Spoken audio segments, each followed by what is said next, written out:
Blessings and peace be upon you, brothers and sisters. Welcome as I, Brother Ryan from Noctis Circumensum, and my fellow brother David, also from Noctis Circumensum. Thank you for joining us, Stacey Everdell. We see you. Blessings and peace be upon you. Welcome. We're going to play a board game this evening, and we're going to try to make it more fun than that intro. Check this out. Look what we got on the table, Brother David. We got, what is it? What do we have? What do we have? There it is. Ryan? Oh my gosh. It's Aura et Labora.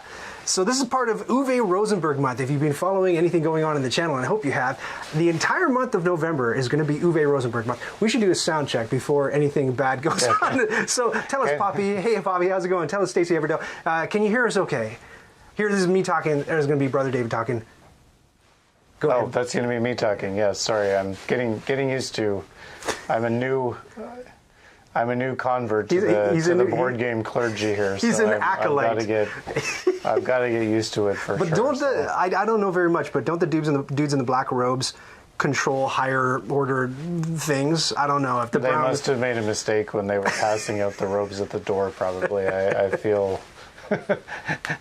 I feel like there were some mistakes made, but that's okay. Well, this is a nice around the table stream, so talk about mistakes made. So it's Uwe Rosenberg month, all month long. Uwe Rosenberg, if you don't know, is a very famous, very popular board game designer who penned such classics and hits as Agricola and Caverna. You might have heard of Patchwork, A Feast for Odin. You might have seen my How to Play Agricola earlier in the week. That was from last year. And then this year, just on Thursday, I did a solo playthrough of Agricola that I know a few of you joined me for that. I think I saw Stacey Everdell and Poppy in the chat during that. And tonight, we're going to play through this one, Aura et Labora, at the 2-player count. Now, this is one of those weird games where I think the designer, Uwe, went in and designed it for 3 and 4 players, and is like, great, it works great. Let's play tested at 2. Oh no, the whole thing's broken. Yeah. So we got to kind of redesign things. So then he does the 2-player game, and then he's like, well, that's a little bit short. Maybe we should do a long 2-player game. And he's like, well, as long as there's a long and a short 2-player game, we might as well make a short 3 and 4-player game. And it's like, okay, that's done. Oh no, solo mode. And then he's like, oh no, none of this works in solo. So we're gonna have to, tweak it for solo as well. So thanks for mentioning that green insert. Hey, Ann, how's it going? Great. Thanks for joining us from Poland. Oh, we should mention too, by the way, if you're, I think a few of you are following Knights Around the Table or Noctis Circumensum on Twitch, and if you're not, boy, do we have a treat for you tonight, because by the power vested us by our Lord and Father Uwe Rosenberg. By the way, we are, Rosenberger Crucians, in case you're wondering. We're not, this isn't a Catholic thing. This is the loyal order of Uwe Rosenberg. Board game followers. Blessings and peace be upon his name. If you follow Noctis Circumensum, I keep having to look at it a lot on the Chrome to pronounce that properly. If you follow on Twitch this evening, this blessed evening, you're here, of course, to confess your board game sins, and we will forgive you of your board game sins. However, we will also issue the sacrament of penance, so we have some board game penance for you to do, just to atone, so to make right your relationship with Uwe. So that's how it's going to go. Just hit that follow button. Let's see what that follow button looks like. It's purple. It might not make the noise that you hear, but I hope that you can click it and make that number go up. And if we hit, and it's very possible because we're only 6 people away, if we hit 200 adherents tonight on Twitch, we will celebrate with some celebration music. So it should be good. Now, you mentioned this insert. Isn't this cool? This is really cool. This game, nice. It's interesting. If you don't have this insert, they call this the game board, and it's really just a wheel. It's a little bit of sort of a rondel kind of, except you're not making moves. This kind of determines the economy. So this beam is going to be moving as we play. And if you don't have anything to sort of stabilize it or make it look cool, it kind of bounces and wiggles around all over the place, and it's a little bit wonky because it's tipsy and teetering on top of the screw, and it doesn't look that great. So yeah, I 3D printed this. I wish I could name for you the designers on Thingiverse. One person designed it and one person redid it, did a mix of it and made it deep enough to carry both wheels. So there's 4 different wheels, and 2 different wheels, and they're double-sided, and then 2 different beams. And depending on your player count, you got to put a different beam on the wheel. And then these things like puzzle piece in, and depending again on the player count, they have to puzzle piece in at sort of different areas to the wheel. We'll kind of explain how that all works as we go. I'm not going to. Yeah, you were going to say. Let's say hi to a couple of people in chat. So Sure. Varys is here. Hey, Dragala is here. There is also a comment saying that the YouTube audio is one-sided, only coming out of the right side. So do you think that is that is by design problem, or that's by design? It's because I think it's just the way that this Zoom recorder works. So for the very first time, we're trying out a 2-player mode where we're both going into the device, and I think it only puts us through I don't know how it works, but that's really interesting that you're hearing that just on one side through your headphones. I wonder what happens when we play music, if it comes out through the other ear. I'm not sure, but thanks for that feedback. I don't know if I can fix that right now, but if you're okay listening to us lopsided, then we'll just go with that. It's also a little low. Well, I can crank us up and do that. Let's go up to, now we're at 60, and you can let us know if that's too loud. Let us know if that's any better. Yeah, it's the sound checking thing is really hard to do. Anyway, so this game. So I'm not going to do a full teach. I've played once. David has played how many times now? 0 times. Oh dear, 0 times. Great. So what are we getting into? I'm a new convert to the Rosenbergs. I haven't done too many. They're not my strong suit as far as games go, so we'll have to see how this goes. But I have read the majority of the rule books. The rule books? Yeah, there's a couple. Oh my gosh, well, let's take a look at those. This is, there are 4 rule books that come with this game. Here's all 4 of them. One is a double-sided setup guide, that's this thing. One is like the quick rules. Quick rules is like, I don't know, 8 pages long or something. And then one of them is the heavier, dutier rules, is like a 12-pager. And then you've got the ever-important index that lists what every single building does and sort of elucidates or goes into more detail on them. So it's a little bit ridiculous, and I'm just going to say it right now. It's bonkers trying to learn this game. I had a really hard time, and I've played other Uwe Rosenberg games before. And It's funny, when we were at the table last night, we're like, I don't know, does this do this or does this do that? I played it with my wife Cheryl, and Cheryl's like, well, it's Uwe, so it probably does this. And we're like, oh yes, of course, we're right. So hopefully, maybe you're watching this because you got the game or you're interested in the game. We're going to shut up and play and then sort of teach you how to play as we go along. So couple more questions. So Stacy asked if we have a schedule up of what other Uwe games we're going to be sampling over the month. Yeah, if you go to nightsaroundthetable.com, there's a big badge right at the top that says Uwe Rosenberg Month. Click that, and there's a calendar, and so it's shaping up. So tonight, it's Aura at Labora with guest David. Next week on Saturday night, same bat time, same bat channel, we're going to be playing A Feast for Odin with Dave, who's a completely different person. And then the week after that, again, if you like this time slot, Saturday night, I'm going to be playing Le Havre with my wife Cheryl. And then the week after that, it's going to be Hallertau with my friend Shawnee O, who you saw open up all those Eagle Griffin games. And then if you're more like a weekday afternoon kind of person, like at 1 o'clock on Thursdays, I'm going to be doing solo modes of a bunch of these games. I haven't yet slotted those in, but if you have any preferences for what you'd like to see me play or play with me, then please let me know, either here or on the Discord server. This is a really cool place to hang out, where David's there all the time, and we're playing games together on Board Game Arena. So maybe you can join us and play board games with us. Write that down. It's at the bottom of all the videos, too, that we do. Looking forward to Hallertau. That's still on our unplayed shelf. That's a big game to have on your unplayed shelf, man. That's a lot of real estate. Our copy comes to us courtesy of Asmodee Canada, and we appreciate it very much. Oh, we're also going to do Patchwork Christmas. So you saw that they just issued Patchwork Halloween, and they've done a Christmas version maybe a year or two before.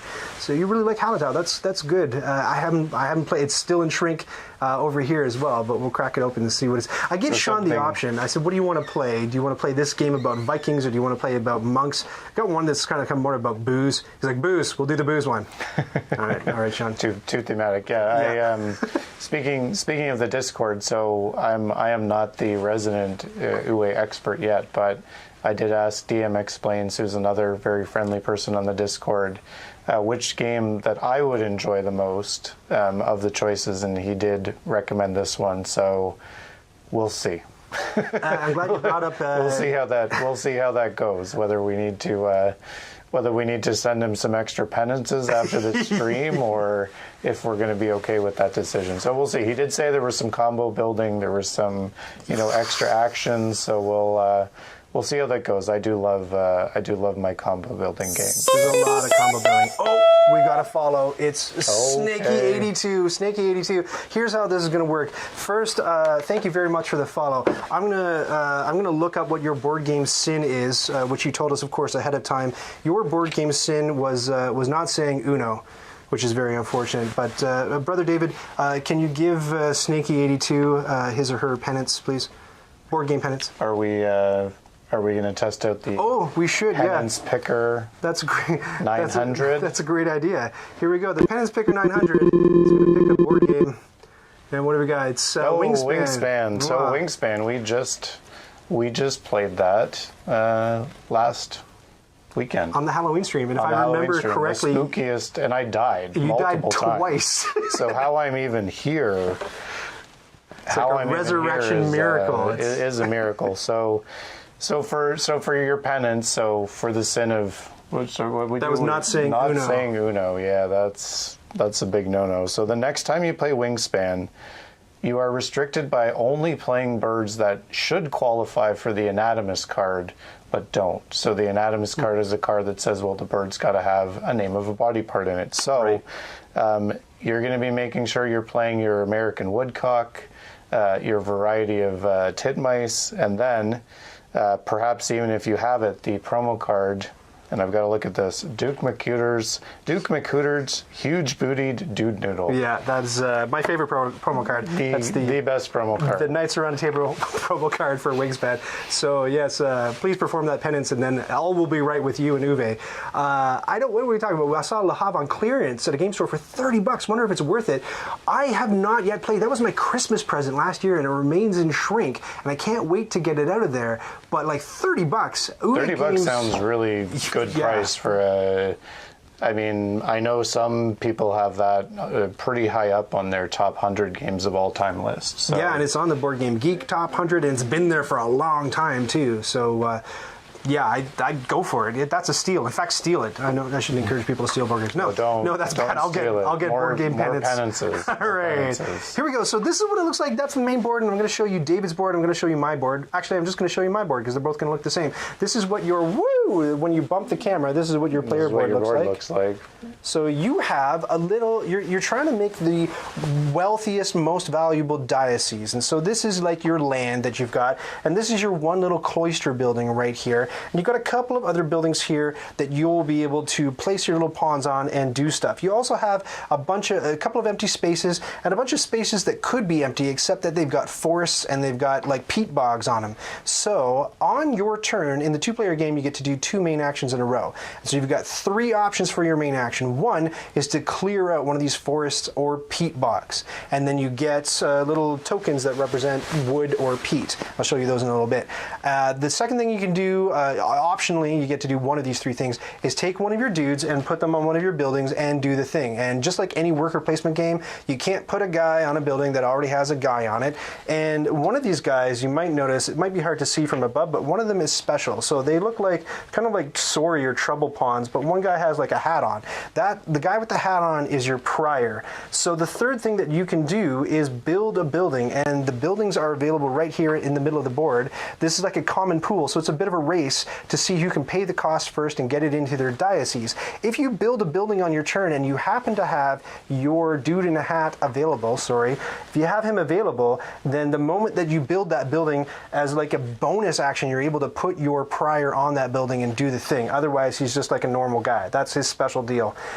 If you have all your guys occupied, you're not allowed to place any more guys because they're stuck. And then the interesting thing about this game that I think you guys will find a little bit fascinating is that you can put a guy on a building to use it, but it doesn't have to be your building. No. So we're both going to be building these buildings that are in the center of the table. That's, like I said, a common pool. Let me actually go in a bit closer so you can see them. And the costs are all up here. There's also 5 different biomes in the game. There's hillside, plains, mountains, shore, and water. So different buildings can go on different types of biomes, and some are excluded. So like the houseboat can only go on water. So there's little prerequisites. You can see the cost up in the top left, and everybody has a little yellow shield that tells us how many points we get for building that building. Fine. What's the deal deal with using other people's buildings? Well, I can say on my turn to David, I'm going to place a brother, I'm going to place a clergyman, but I'm not going to place one of my own. I want you to place one of yours on the building that I name. Right. Brother David, thanks to Christian brotherly love, or sorry, Uwe Rosenberg, Christian love. We just call ourselves the Rosies. Thanks to Rosie Love, he can't refuse. He has to take one of his clergymen of choice and put it on the building that I asked him that I could use. Now the deal is I have to pay him 2 coins for the one coin for the privilege, right? So over here we've got this first player marker that shows 1 coin. After a special building is built, the distillery, the whiskey distillery, this gets flipped, and now the cost becomes 2 coins. That's called a work contract. So it goes from 1 to 2 coins that you have to pay in order to get somebody to use their building, and then you get the benefit.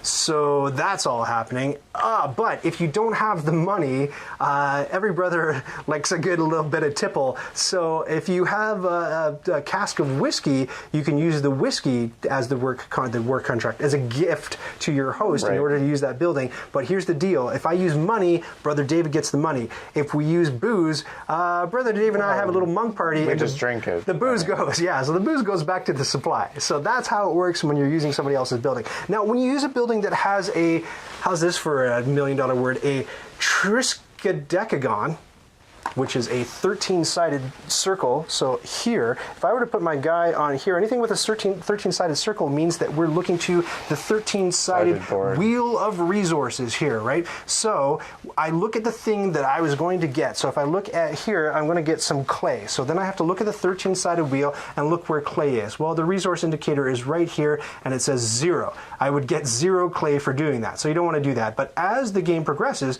this wheel is going to be turning. Look, now clay would be worth 1. Clay would be worth 2, clay would be worth 2 again, clay would be worth 3 as this beam moves around. So the things get richer and richer, and that's another little bit of a race. It's like, oh my gosh, I'd like to do this, but wood is at 10, and I can't give up at 10 wood. Like, give me a break. No. So there's a little bit of a temptation going on with that wheel, and another little bit of a race for resources. The final thing that's going on, I said I wasn't going to do a full teach, but I'm kind of blazing through it. The final thing that's going on is there are special wedges that are marked with letters of the alphabet, A, B, C, and D. When the beam goes and hits one of those and passes it, we take this up from A and we move it to B. Now you're wondering, there's 2 B's, how do I know which B it is? Well, there's a B with a 2-player symbol on it and a B with a 1-player symbol. So we're doing a 2-player game. We'll put it on 2 players. So now a couple things happen. What that is it's going to be a settlement phase. So all of the buildings, like I mentioned, have a little shield on them. Let me get in closer. A little yellow shield. That's where that number of points they're worth when you build them in your diocese. 4 points, 5 points, 6 points, 9 points. So far, so good. You might have noticed that there's also a little house with a number on it. So this is 6 points, 5 points, 1 point, 7 points. So different point values. Some of them are worth negative point values. So the peat coalkin, nobody wants to live near. These are dwelling values. So it all depends on like how nice it is for other people to be near it, right? Nobody wants to live near a stinky peat coal kiln, so its dwelling value is -2. Here's how the dwelling values work.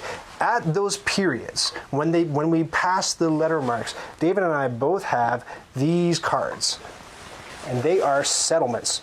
So you can tell a settlement because it has like a little 4-headed red arrow on it. So these are different than buildings. You're not allowed to build these except if you're in a settlement phase. And what they do is they sweeten the stuff that is orthogonally adjacent to them. So if I were to put this down, build this during a settlement phase, suddenly it's now worth not only its yellow shield value for points, it's also worth this dwelling value, this 1 point.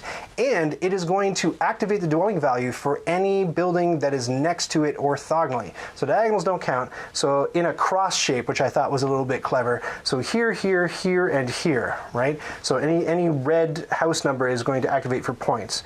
Now you might be wondering, well, Ryan, like it's a tight board. There's not really any place to go. You can't score anything that's up here. However, there are additions. This is a very Uwe thing, especially if you played A Feast for Odin. There are additional boards that you can build. So there are these districts that can go on top of or below your diocese, and they're double-sided, so you get to pick whether you want one with a peat bog and a couple of forests, or flip it and have mostly empty spaces in one forest. You get that choice, and the cost is down here in the bottom right-hand corner. Or you can build one of these suckers. You can do this as a bonus action on your turn and once before buying a settlement. So this is shore and coast, and this is hillside and mountain. Now, there's a couple of interesting things about both of them. Check this out. The shore and coast, people like living next to water. So the water inherently has a dwelling value of 3. So if you're able to put one of those settlement buildings next to water, it just, people are happy and you're going to activate more points doing that. This is kind of interesting because the hillside is next to a mountain, but look like the mountain is like offset and in the middle. So there's some interesting scoring possibilities going on here. And only a couple of buildings absolutely must be built in mountain. Some of them can be built in mountain. Most of them are hillside or plains and so forth. So the numbers, the money that it's going to cost, $3, it goes up as we dig through this stack. Now that's going to be $4, and it's going to be $4, and then it's $5 underneath that. So again, it's another little race. And then the last thing I think that I didn't mention, I know this is a lot, there's no stone. It enters at a point later on in the game. And there was one more thing. Oh, yes. When we pass those little blue house marquee sections, we free up additional cards. Buildings, yep. So not only are we going to get an additional settlement card to use in later settlement phases, but there's going to be new buildings that get down to the main display that we can potentially build. How does that all sound, Dave? That sounds great. Perfect. Sounds great. Yeah, ready to play. We're all and there. Thanks for joining the stream. I wish you all a good evening. No. Are we missing anything in chat before we go on and yap? I think we need our starting. We do. Starting resources. Hi from Serbia. Hi, Moran. Thanks for joining us. So our starting resources are going to be, with my big old Armand shot, we get 1 sheep and 1. We do not get 1 stone. We get 1 peat. So we get 6 resources to start. And I'm going to have to sort of arrange mine so they're in a better position. And we get 1 wheat. A wood. A wood. Wood, wheat. We get a gold. These are called what the game calls the basic resources. What does gold look like? It's up at the very top. I put it up there. Now these tiles are double-sided, and there's like a more refined version of themselves on the flip side, which I'll show you. So wheat can be turned into hay, or peat can be turned into peat coal, but only usually through the actions of the buildings. There are a couple of additional things that you can do on your turn that aren't part of your main action, and one of them is to flip your wheat. At any time you can flip it to hay. So you might want to do that. Grain to straw. Straw. And then the last one that I'm missing is going to be, not that one, not beer. No, clay. Now is it clay? Yeah, it's got to be clay. Clay at the very top. Now, there's another thing that I didn't mention. I said I was going to do a full teach, but this is pretty like breakneck fast teach. So some of the resources have little symbols on them that look like a pot of food, and some of them have a little fire. The fire means energy, and the food means food. And so if you look at the costs for these settlement cards, they don't cost like specific things, they cost general things. They cost energy and they cost food. So you got to pay that many energy and that many food in order to build a settlement. And true to Uwe fashion, if you overpay, tough nuts. You overpay.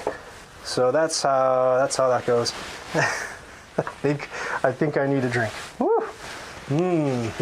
Just notice the Latin, that's a nice touch. Thank you.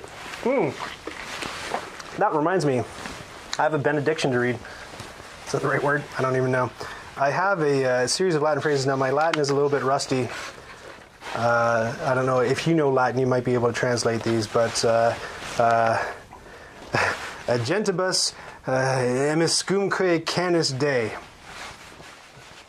In the name of Upe. Great. Go on now. Time to play, David. Do you want to RPS for startsies, or what do you want to do? Oh, we didn't determine. It's going to be 1, 2, 3, throw. Okay. 1, 2, 3, throw. 1, 2, 3, throw. Okay, so David's going to be first player. He gets 2 turns in a row, 2 actions in a row, 2 main actions in a row. So what's it going to be? These are the buildings that are on offer. So the very first thing we do is we rotate the wheel. Okay, so there is one of every There's one of resource. everything, yeah.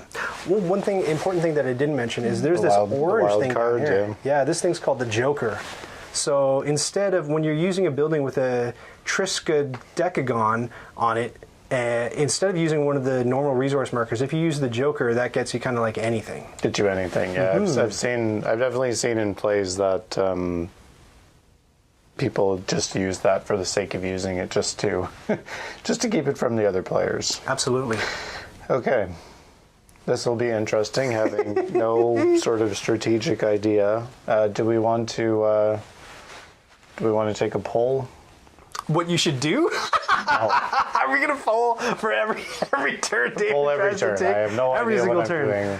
Ask the audience. No, do we want to poll as to who's going to emerge victorious? Oh, that's a good one. Okay, yeah. So, all right, we'll do this just for fun. Can we do that? We can do that. Okay, listen, you're going to hit !vote space 1 if you think that Ryan's going to take home the victory this evening. !vote space 2 if you think it's going to be Brother David. Oh my gosh, I got to kill that poll. This is not... Okay, there we go. Looking good. I just closed it though, so let's try that one more time. Hold on. Close the poll. 2. Up we go. Good old technology. Sorry, my favorite thing is the poll. So is it the poll? Yeah. All right. I feel we have this. You spent so much time building this. I did. Beautiful technology. So David is vote 2. Ryan is vote 1. Don't worry, my feelings won't be hurt because if you know any Knights Around the Table live stream, you know that Ryan doesn't always fare so well in these board games. I tend to get lost in the reads with a bunch of them, and I don't know what's. Oh, there's a pity vote. To be fair, I am not an expert at Uwe games, especially the first time around. Like it took me forever to score above 0 in Agricola. It just wasn't. There was so much begging for food that things just went badly, but we'll see. Do you want to know what the target score for this is for single player? Did you look that up? No, it's like 500 it's or 500 something crazy. It's yeah. Do you want to know what I scored last night in our first game? It's like 252? Seems fine. I guess halfway there. We'll see if we get there. I think the you got to hit a scores are... space there, Moran. !vote space 1. One more for the old Rai to vote for me. Again, the bad money is on Rai. Let's go. Let's keep the poll up for a little bit, and we'll check out what's going on down here in Colorado. Okay, yeah, I'll do my. Sorry, I'll do my turn. Not to delay. So you can get clay. You can get money. One thing that I didn't tell you is that you can, at any time, you can consolidate 5 monies, 5 of these little guys into a big 5er chit, and that's worth an extra couple points to you. Oh, okay. Yeah, and then the other thing is that if you have booze, if you have whiskey, you can sell it for a couple of coins. Oh, look, man, I'm edging you out in the poll. All right. I don't know why my zombie name tag keeps showing up there. I'm going to remove it. Yeah, we've got the Ryan zombie. Yeah, with only getting one from the wheel. There you go. Only getting one from the wheel. That doesn't seem right. But things are cheap. Like this is 2 and a clay, the false lighthouse. Oh, but you don't have coast to put it on. I would need a coast to place it. And I do 2 things. There's a lot of faith in Rai on this poll. I'm shocked. So you can clear peat or forest. That gets you some stuff. Just one though. No. Oh yeah, it is 1. Yeah, you're right. I was like, no way. Unless we've missed something in the setup, everything is definitely at 1. Now, while David's deciding, I'm going to show you something else that's interesting about this on the wheel. There are these numbers, and you might wonder what these are all about. So it looks like a fraction. There's a top number, a numerator, we call it in math, and a bottom number. That tells you whose turn it's supposed to be. So David's player 1 and I'm player 2. So right now it's here and we're looking at, this is the first time the wheel's gone around, the beam's gone around the wheel. So we're looking at the top number. So we can check that to make sure that it's in the right position. So David's player 1, it's on 1, so it is in the right. We're good. And then when it gets to my turn, we're going to move the beam. So if you see us not moving the beam, let us know. The reason I have a little chit up here that I handmade that says top and bottom is that the beam, we got confused last night and it spun around a couple times. When it goes all the way around, then you're looking at the bottom number. That's fine, but it might go all the way around again. Anyway, I just have that for a reminder. Okay, so here's what I'm going to do. I'm going to cut one of my forests. So I think I just... You grab that and place it on the common stack of... And I'm going to use That was peat, though. Did you mean to cut a marsh? Cut peat out of a marsh? I think I flipped it over when I gave it to you. It was a forest. Great, I trust. And I'll use... This goes back... to 0. You're going to use the Joker? Yeah, just because you're going to take a jerk. 1 wood from your I'm just going to take 1 wood, and then I'm going to immediately spend that 2 wood to get the cloister courtyard. So David has chosen a yellow building. The deal with the yellow cloister buildings is they have to go next to, like, orthogonally adjacent to your other yellow cloister buildings. So he wouldn't have been able to put that anywhere else on his board. The buildings that you place don't have to be adjacent to anything. If he had cleared out that top left peat bog, he could have just stuck a building there, no problem. It doesn't have to be next to anything, but the yellow ones are the ones that have to be. Okay, and cool. I'm going to put my prior on it as I build it, as a free action. That's right. I'm going to trade in a coin and a clay and a wheat to get 6 identical basic goods. What you going for? You're making me nervous already. He's fomented a strategy 5 seconds in. He's going to get 6 coins. I'm going to get 6 coins, and then I'm going to use... Well, that's it. That's 2 actions. Don't be going. I'm going to do 1 freebie. Oh, you can, right? That's a freebie. So, oh no, he's done so much on his first turn. Oh no, you sure? And you can't undo your vote. So he's grabbed that. So you can choose either side. You can choose the coast shoreline side. So you might want to shove that over so it's more in the actually. shove. No, you're gonna go what? Let's go this way. Actually. Yeah. Okay. So the rule with this is that those have to go on either side of your board. I guess Mountains, they can go. They can. Yeah. You can offset them, but they couldn't go at the very top. So it's kitty corner. You can't do. Is that's fitting that's, nicely? That's beautiful. Okay. But you're not allowed to. I was gonna say if you put it all the way to the top, shove it up 2 spaces. We'll show them what they can't do all the way up 1 more. You can't put it there. You can't do that. That's nonsense. Could go here. You could. Could go here. I think I'm just going to try this. I don't want to play too much with fancy. Okay. That is my... This is why we vote for the omelet. Yeah, vote well voted. Vote well cast. So the only thing about those is that you can't rotate them. So the cost that he paid that's in the bottom right it has to be at the bottom right when you place those. Great. Correct. Well, golly, no pressure, hey? So now that David's 2 actions are done, we move the beam, and it's my turn. And now most everything except the Joker is at 2, so I'll get 2 when I do stuff. Let me take a look at these buildings. You went mountains, eh? Which kind of makes me want to do... something else. Kind of makes me want to do coast, but I would need $4 to do it, and I would only get $2 for doing that. Your building is occupied. However... I could get 3, but no, but that would take both of my guys. Okay, let me think. The peat coal kiln is trash. Seems okay. I didn't build it last night. It's worth -2 dwelling points. Well, you just don't dwell beside it. Yeah. You got to stick it somewhere where you know you're not going to be causing yourself problems, right? You do. Or I had the malt house last night. So immediately you can see a synergy right here, right? Mm-hmm. You pay a wheat to get malt and a hay, which you can then flip back. But then I thought, oh, then that's malt and hay to get beer, but it's not. It's malt and wheat, and you've already burned your wheat. So I thought, like, instantly it looks like a nice synergy, but it is not a nice synergy. So don't. I thought you could flip your straw back to. You cannot. Oh, just one way. Yeah, it's just one way. Okay. You can process it. So I'm going to close this poll because it looks like I have reigned victorious. Thank you so much, everybody, for your vote of confidence. I will let you down handily. Poppy is asking if we move the beam now or we wait until the next action. So in the 2-player game, which of course I know you're wanting to play solo and kind of figuring that out. So unfortunately it's probably going to be different. But in the 2-player game, each player takes their 2 moves, and that's their turn. At the end of their turn, we move the beam. I hope I've got that right.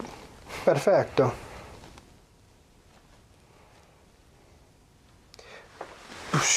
I did not build the stone merchant my first game, but I'm thinking that maybe it would be good 2 heat, 2 food and 1 energy. Let me see what my situation is over here. Yeah, maybe because stone is like cool off the top of the game because it's really hard to get, right? But then there's no buildings that, well, the brewery requires it.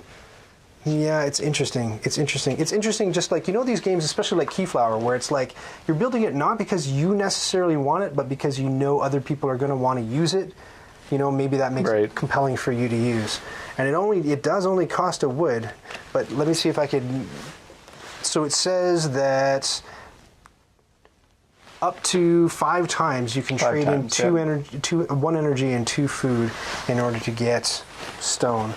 And 1, 2 energy. Yeah, I could. That's what I did the first game though, and I don't think it was a good idea. But I got to do something. Oh man.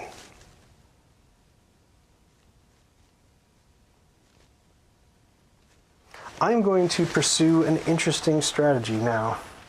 I'm going to do something that I haven't done before, despite only having played this game once. I'm going to put my guy here, and I'm going to take sheep. Or, well, it's livestock, really. It's like the generic livestock. Are you going to agricola them into the fireplace? Do you mean carry them gently to market in my cooking pot? I think the jury's still out on that one. So that means that if I do that, the sheep on the thing goes down to 0, the livestock. And then the other thing I'm going to do... Yeah, that's right. In the 3 and 4 player versions, the first player takes a turn, then everybody takes their turn, and then the first player takes another turn. So the first player gets 2 turns in that round, and then you move the wheel in the 3 and 4 player games. I just got rid of this forest, and I'm going to take 2 wood for doing so. So back to you if you want to move the beam while I grab my stuff. You got rid of the forest, took 2 wood. Yep. Should have 2 actions, right? What else did you? I placed a guy. By the way, it doesn't cost a guy if you both. Oh, you placed a guy in the farmyard. Yeah, if you clear doesn't this cost out, a guy to clear. Yeah, you don't have to pay a guy. You're all good. Okay, Right. so what is lucrative? I'm not sure what even some of these things are. This is grain. Mm-hmm. So you clay, got money, clay, grain, clay, money, and peat. Peat. Okay, perfect. The beauty of Mr. Rosenberg's tokening. We don't have. I looked up peat because I don't understand what peat is. I'm not entirely sure either. It's more of a European thing. So peat over here in Canada is just stuff that like slows moose down. But peat in peat in the in Europe land or in Ireland where we're playing. I didn't mention, by the way, that there's 2 variants of this. Oh yeah, we are playing the Ireland variant. There's Ireland and there's France. And so if you go down here and look on the backs of all the cards, there's like a little fleur de lis or a shamrock on the other side of the card. So you can pick either Ireland or France. There's whiskey in Ireland, there's wine in France, and there are a few buildings that change. Like there's no houseboat in France for some bizarre reason. So yeah, it's just a little bit. I mean, if it wasn't confusing enough, just now all the cards are double-sided. So peat is like dense, swampy forest settlement that has settled into like you can dig bricks of it as burnable biofuel stuff, right? kind of stuff. Yeah, so it's different than in Canada where all wet, marshy bogs. So clay looks promising to me. So I think for my first action, I'm going to go on my clay mound and harvest 3 clay, if I'm understanding that correctly, and I'm frantically trying to find my clay. Okay, can we see that? Nope, that's off the bottom. I'll have to keep playing with where I put my resource. Okay, so I've got 3 clay. And then I am going to, despite your guidance... You're going to go peat coal kiln. I'm going to go build... Nobody likes the peat coal kiln. I'm going to build the peat coal kiln, so that's going to cost me 1 of my newly acquired clay. It needs to be built on the coast, the plains, or the hillside, so I'm going to put it on this... I put it in this newly acquired hillside that I've got, and that is my 2 actions. So from that building, we get a peat coal, and we get 1 money. And I can flip... We can flip a peat into a peat coal. And peat coal are worth, if we go over here, this peat is worth 2 energy, and then if you flip it, it's worth 3 energy. So what are you really trying to do? This is what we haven't really talked about, the raison d'etre in the game. So get stuff. these are your settlements, right? And these are crucial. So you want to make sure that whenever that wheel rolls around to those settlement phases, when it passes the blue house, that you are in position to build one of these things. So you have to look at the costs of these and make sure that you can hit it by the time it gets there. So, and you know, it depends on which one you want to build. Now the shantytown is kind of like a crummy hovel that nobody really likes to live in. So it's a -3 value, and it's like zero points when you put it down. So we're going to say nuts to that. Really, you want to build something a little bit more, you know, a little bit more fancy pants. Well, I mean, the shantytown, no one just wants to live beside. Right, or in. Beside or in. Yeah, look at this thing. I mean, the penalty is for living beside it. Nobody wants that. So... yeah, we'll see. I mean, it's going to be... it's a lot of food to get to some of those. Not a shocker for us Rosies, though. No. Everything needs... we're used to it. We're used to having to come up with lots of food and energy. We're used to digging peat. It's the life of a Rosie. So, are we back to me then? We are. So, did we turn this Did I up? take 3 clay? I totally cheated. Oh, did you? Nobody in chat caught you, but somehow they catch me all the time. All right, so money and wheat and peat are up to 2. Interesting. 2 money, and I've got 1 money, and the coast cost 4 money. So Wheel. I don't know if the wheel's in the right. You pointed out the thing. Like, I'm thinking, should we be 1? oh, that's a great question. All right, so we started after the A. That was my first turn. Your first turn. Should have been there for my turn, which is fine. Like, So it's, you it's do all get another correct. clay. Nope, no, it's still on 2. Oh, it's still on 2, and and now we're here. you're going there. Perfect. All right, good. Yeah. Yeah, that was one of the most annoying things about the game, honestly, keeping track of the wheel. And I, of course, said before we weren't going to miss it, and we missed it. Yeah, we missed it every single. Okay. So this means that money's at 3, which is a very good thing. So I definitely know what I want to do. Then let me look at these cards again just to make sure. Yes, and yes, and that, and yes. Oh yeah, for sure. So this is definitely what I'm going to do. I am going to take one of my guys and I'm going to put him on the money space. And then I'm going to go over here to the wheel and money is at 3. So I'm going to move money down to 0. And then I'm going to go over here and I'm going to take 3 money. Blop, blop, blop. Money. Whoop, those are 5ers. Nope, don't do that. I switched the pockets that they were in from last night. So money. And then I'm going to pay all 4 of those money as a bonus thing on my turn in order to build this guy, the coast, which costs 4 money. I'm going to put it over here. Nothing fancy like that. And then back here, yay, I finally get to do something cool. I'm going to spend 2 wood and 1 clay in order to build the false lighthouse, which, as says at the top, On the coast, yeah. has to go on the coast. So I'm going to put it on the coast, probably, hold on. Let me think. To here. I'm not going to explain why I did that. So that's going to cost me 2 wood and a clay. I'll check them up here. And as a bonus action, I'm allowed to put my dude on it, and it gets me $3. And I can either take a beer or a whiskey. And I think at this point in the game, a whiskey is more valuable, so I'm going to take a whiskey. Okay. And awesome. that is my turn. Yay, I did a thing. Hey, boop, and it's you. Very nice. Super nerds. Wait, sup nerds. I thought he called us super nerds. I was really excited. We are also super nerds. But yeah, how's it going, Tyler? Also true. Thank you for joining us. If you haven't yet followed Knights Around a Table or Nocte Circumvensum on Twitch, we are absolving you of your board game sins this evening. So give us a follow, and we'll tell you what you did wrong and what you can do to fix it. So there's nothing I can build in the mountainside yet, eh?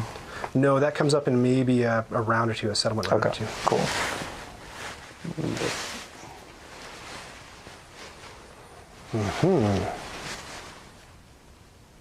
I will put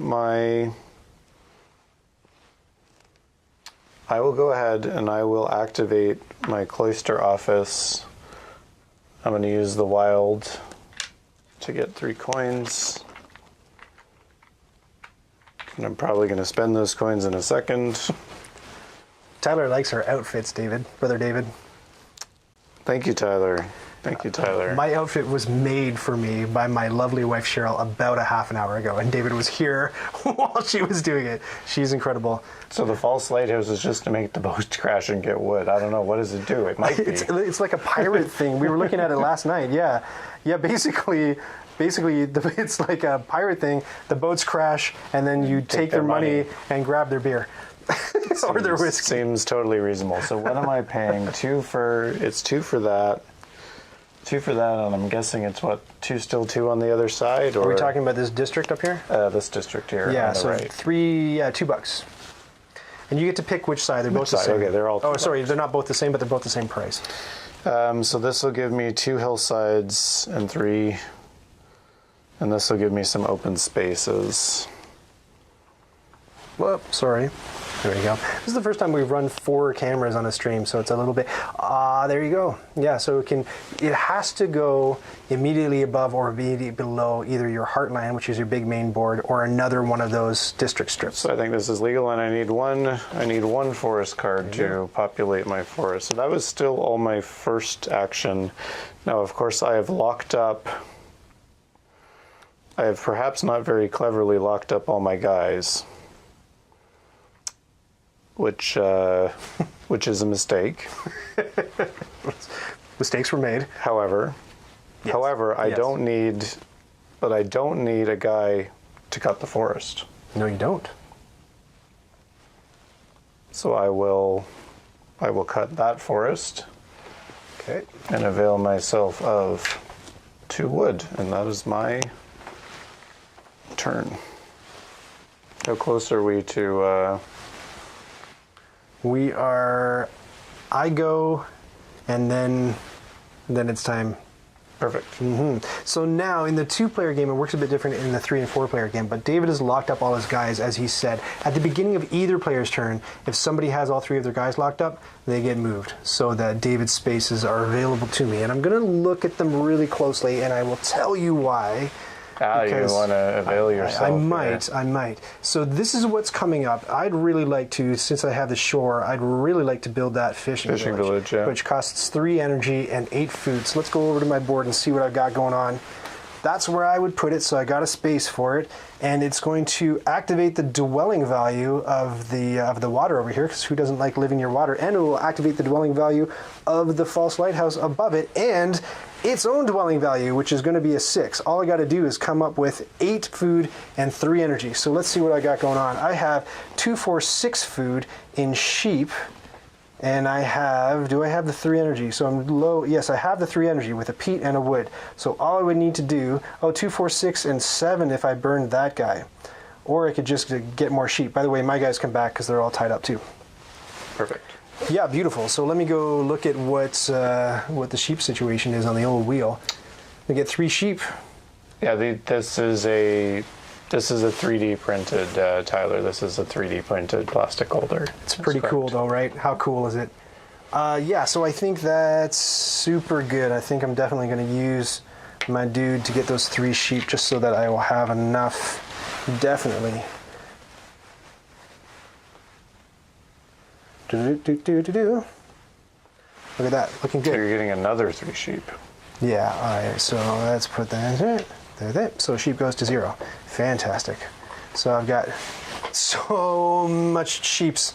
So I'm going to be able to do that. Although I would like to get another energy source, and I'd also like to be able to clear this out so that I have a space to go on another side of my fishing village that I'm going to build. You know what I'm saying? So that it'll be able to activate that. So I'm going to probably, with my second action, clear out peat, I think. Nice. So that gets me 4 peat down here. Peat is worth more energy than wood. So let me do that. Yeah, very good.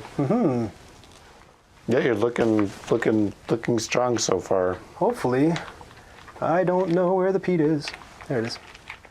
How many did I get? 4 peat? 4 peat. All right, great. Look at all my things. So now if we go back to the wheel,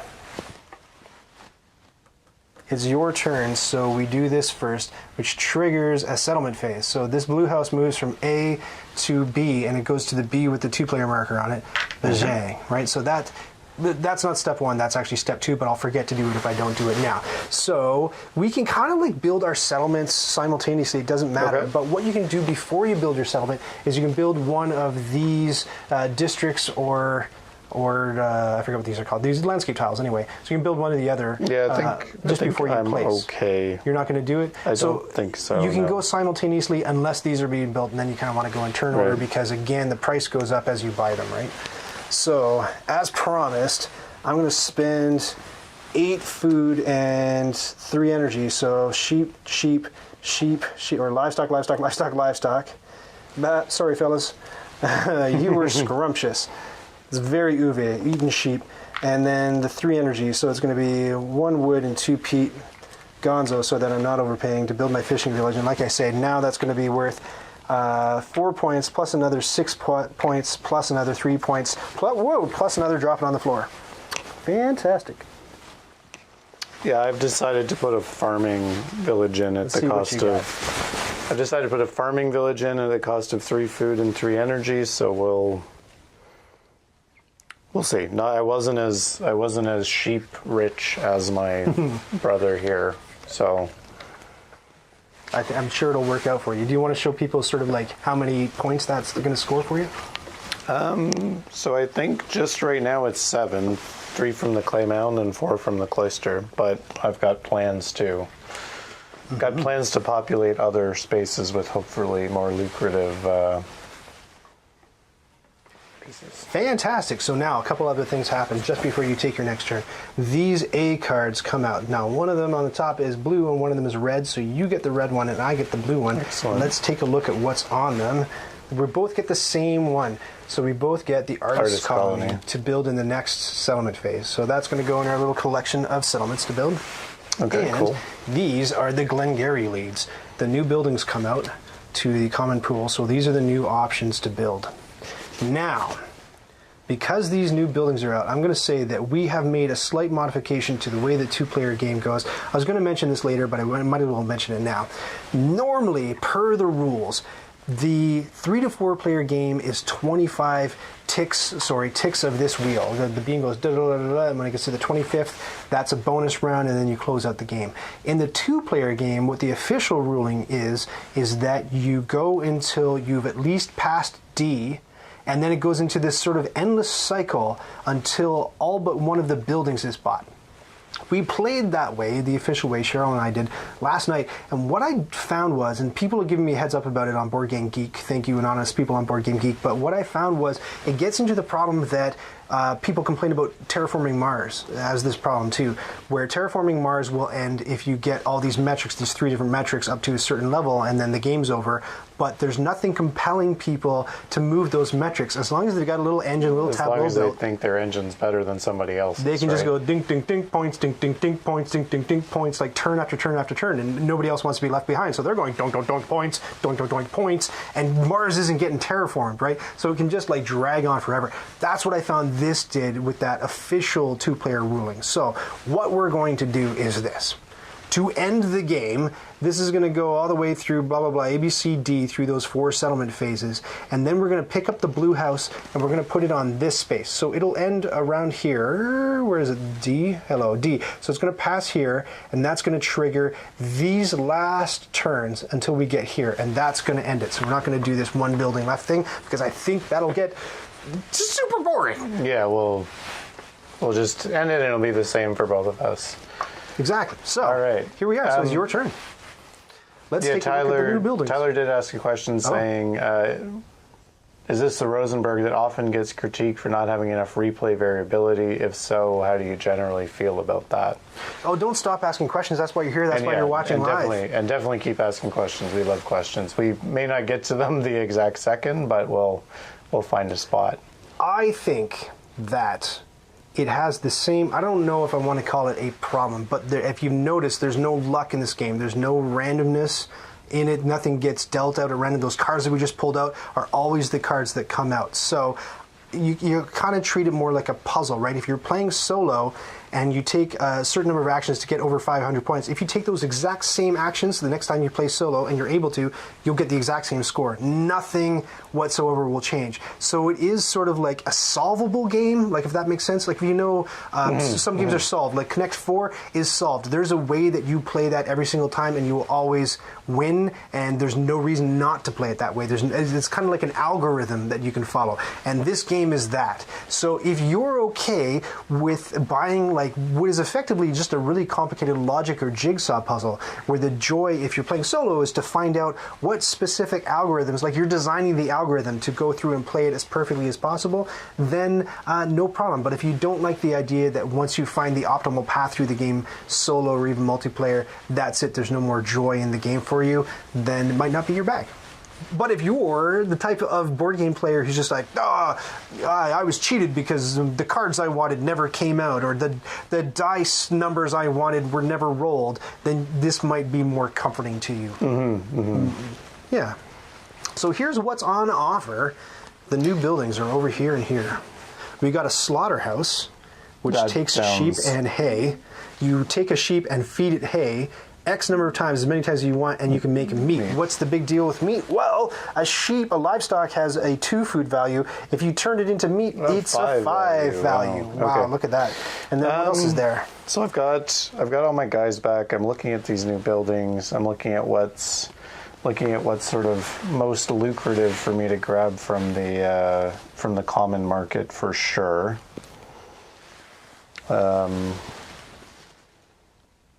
And I also got to think of my. I've also got to think of my various buildings here. So I think what I want to do is I will put a layperson, my regular worker, on the farmyard and send him to collect some of this lovely grain. So that looks like I'm going to be getting 5 grain from that.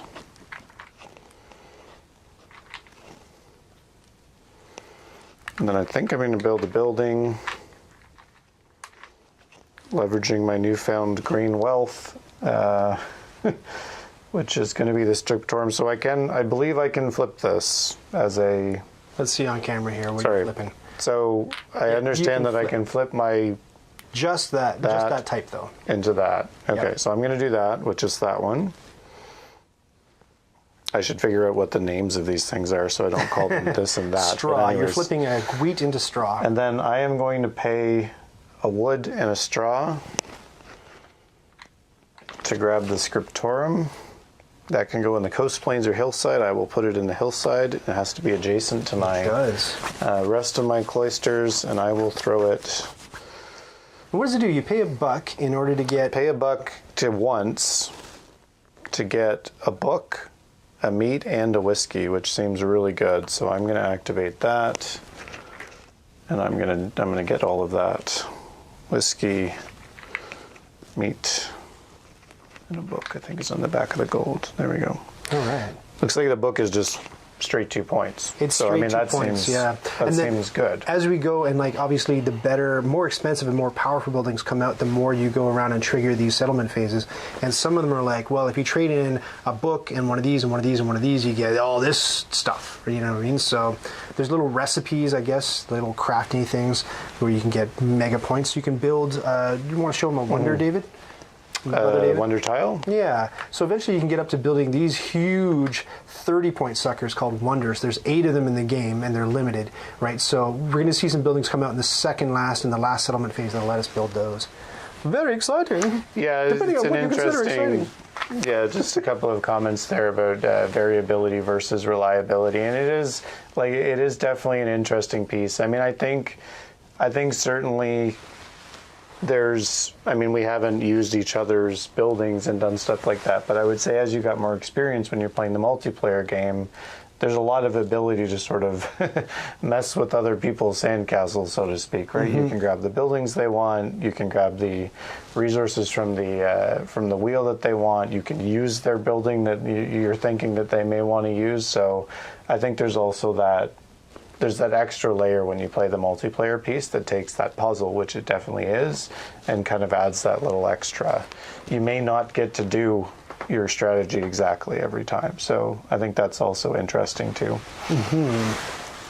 Whose turn is it? Yeah, I guess, that's a great point. Like the people are the variability. So in one player, you can go through, and if you find the optimal path, that's never going to change. But I mean, getting there, like you got to score 500 points. I scored 252 or something last night. So getting there might take you a little bit. I mean, that too, not something you're opening the box and just finding the right. So it's not like the first time you're going to play, you'd be like 600 points. That game's easy. Come on, give me a break.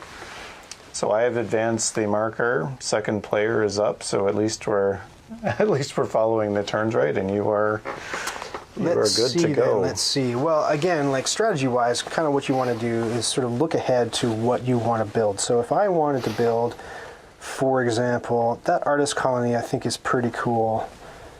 It's pretty cool. It's worth -1 point by its yellow shield, but it's worth 5. A little bit to build, by dwelling it. And kind of where you want to dwelling it is up here. Now, the way they work, you might want to know if they are beside each other, what happens. I'll show you two examples of what happens with the scoring. So if they're beside each other, this is worth -1 point, and it's worth 5 points now that it is acting as a dwelling, right? So 4 points, and it activates this, which is worth... I'm just going to do the red points, actually, because I'm going to confuse myself. So it's worth 5 points, and it activates this, which is worth 6 points. So it does activate other settlements next to it. So it's worth 11 points. And then this activates it as well, reciprocally, and the one above it. So this is worth 6 points, and 5 points is 11, plus another 5 points on the top is 16. Right, so it does have like a reciprocal relationship. The other thing that I wanted to show you, I'm just going to steal a card from the middle of the table. I'll put it back, I promise. If you had this situation going on, again, it's reciprocal. So this settlement would activate this and itself, and the fishing village would activate itself and the sacred site in the middle. So they both, that you double dip with points is what I'm trying to say. Does that make sense? I hope so. So I'm not going to explain it again. So I'm going to need 5 food and 1 thingy-doodle, 1 energy. So if I hang on to my sheep, I should be good. Or if I start doing some slaughterhousey stuff, I'm going to put my artist colony in there. Slaughterhouse, looking pretty good to me. That's what Cheryl did, man. She went with a slaughterhouse, but she started murdering animals. She did, but I don't have any wood. Look at this. I only have peats to spend. I don't have any wood to spend. I do have one of these, though, so I could use your... Let's see what what Brother David's got. Brother David's got the peat coal kiln. Boo, I hate it. Spend $1 to get a meat. Yeah, that's okay. I'd have to spend $3 because I'd be paying him. Oh yeah, and then there's that 3 of anything for 6 of whatever you want. Yeah, I've got that one. Ooh, very compelling. Very compelling. I used it for the big combo once, and now I'm sort of regretting not. You know what's funny? Not doing it again, right? Your first 2 moves were exactly the first 2 moves I did in my first game. Oh, okay, gotcha. Interestingly. Yeah.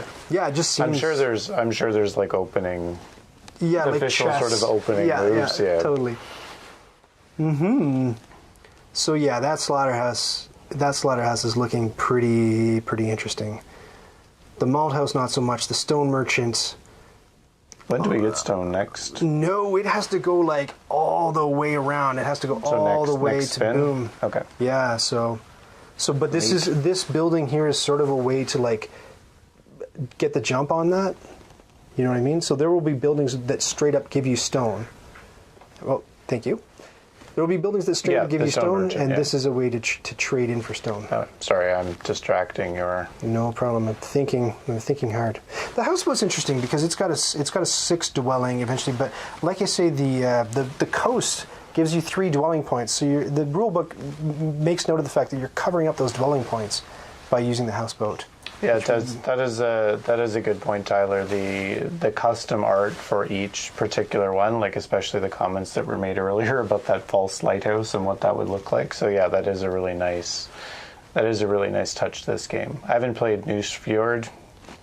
Probably saying that wrong. Newsfjord. No, I think you got it right. It's Newsfjord. I learned all my Swedish from the chef. So, the cloister worship, making David uncomfortable. Cloister, yeah, excellent. The cloister workshop. Yeah, if there's anybody who speaks Swedish on the chat, please correct us. Correct me. It's not David's fault. $3. Oh yeah, that's what this one. Look, you build it fine. You pay clay. Oh, this is what I didn't like about it though. But you got to pay the energy in order to turn it into for each one. But these are worth points, right? So I was like, you're burning stuff for points. Cranking basically. out. Yeah, I was cranking out points last night, but I don't know if I like it. I I think the slaughterhouse is still a better plan, but I don't have the stuff to get the slaughterhouse. Well, we've got a fair amount of clay, but everything else has been sort of but that would take harvested 2 here. moves to get the slaughterhouse. I don't want to spend 2 moves doing something. I think that the stone merch is not worth any points. It's the thing. What's worth points? That's what I should be looking at. Well, Stone Merchant builds stuff that is worth points. It does like build the brewery stuff that's worth points. Brewery is 9 points just to drop it on the table, which is... Well, 7 points, and then 2 extra if you're able to activate it. Well, what's the top one? Oh, I'm sorry, the brewery. I was looking at the... Yeah. Yep, you're right. I was looking at the Cloister Workshop. Yeah, you're right. Now, the big question is, where do you put it? Here's what I got going on. It's put that there. It's a nice looking village. Thank you. Yeah, you know what? But I would need a wood, and I don't have a wood. But I could get a wood. Wood's at 2. Clay's at 4, though. Really, what I should be doing responsibly, even though I don't even want clay and I don't know what I'm going to be doing with it, I'm going to do that, and I'm going to go take the clay and put it at 0 and take 4 clay. Startsies. That's good. 1, 2, 3, 4. I guess. My big monk sleeve is messing up my entire board. 1, 2, 3, 4. Clay is dangerous to grab from the old bin. We're using, do you ever use Plano boxes to store your stuff? I find with a lot of Uwe games, before I had a 3D printer, these were crucial.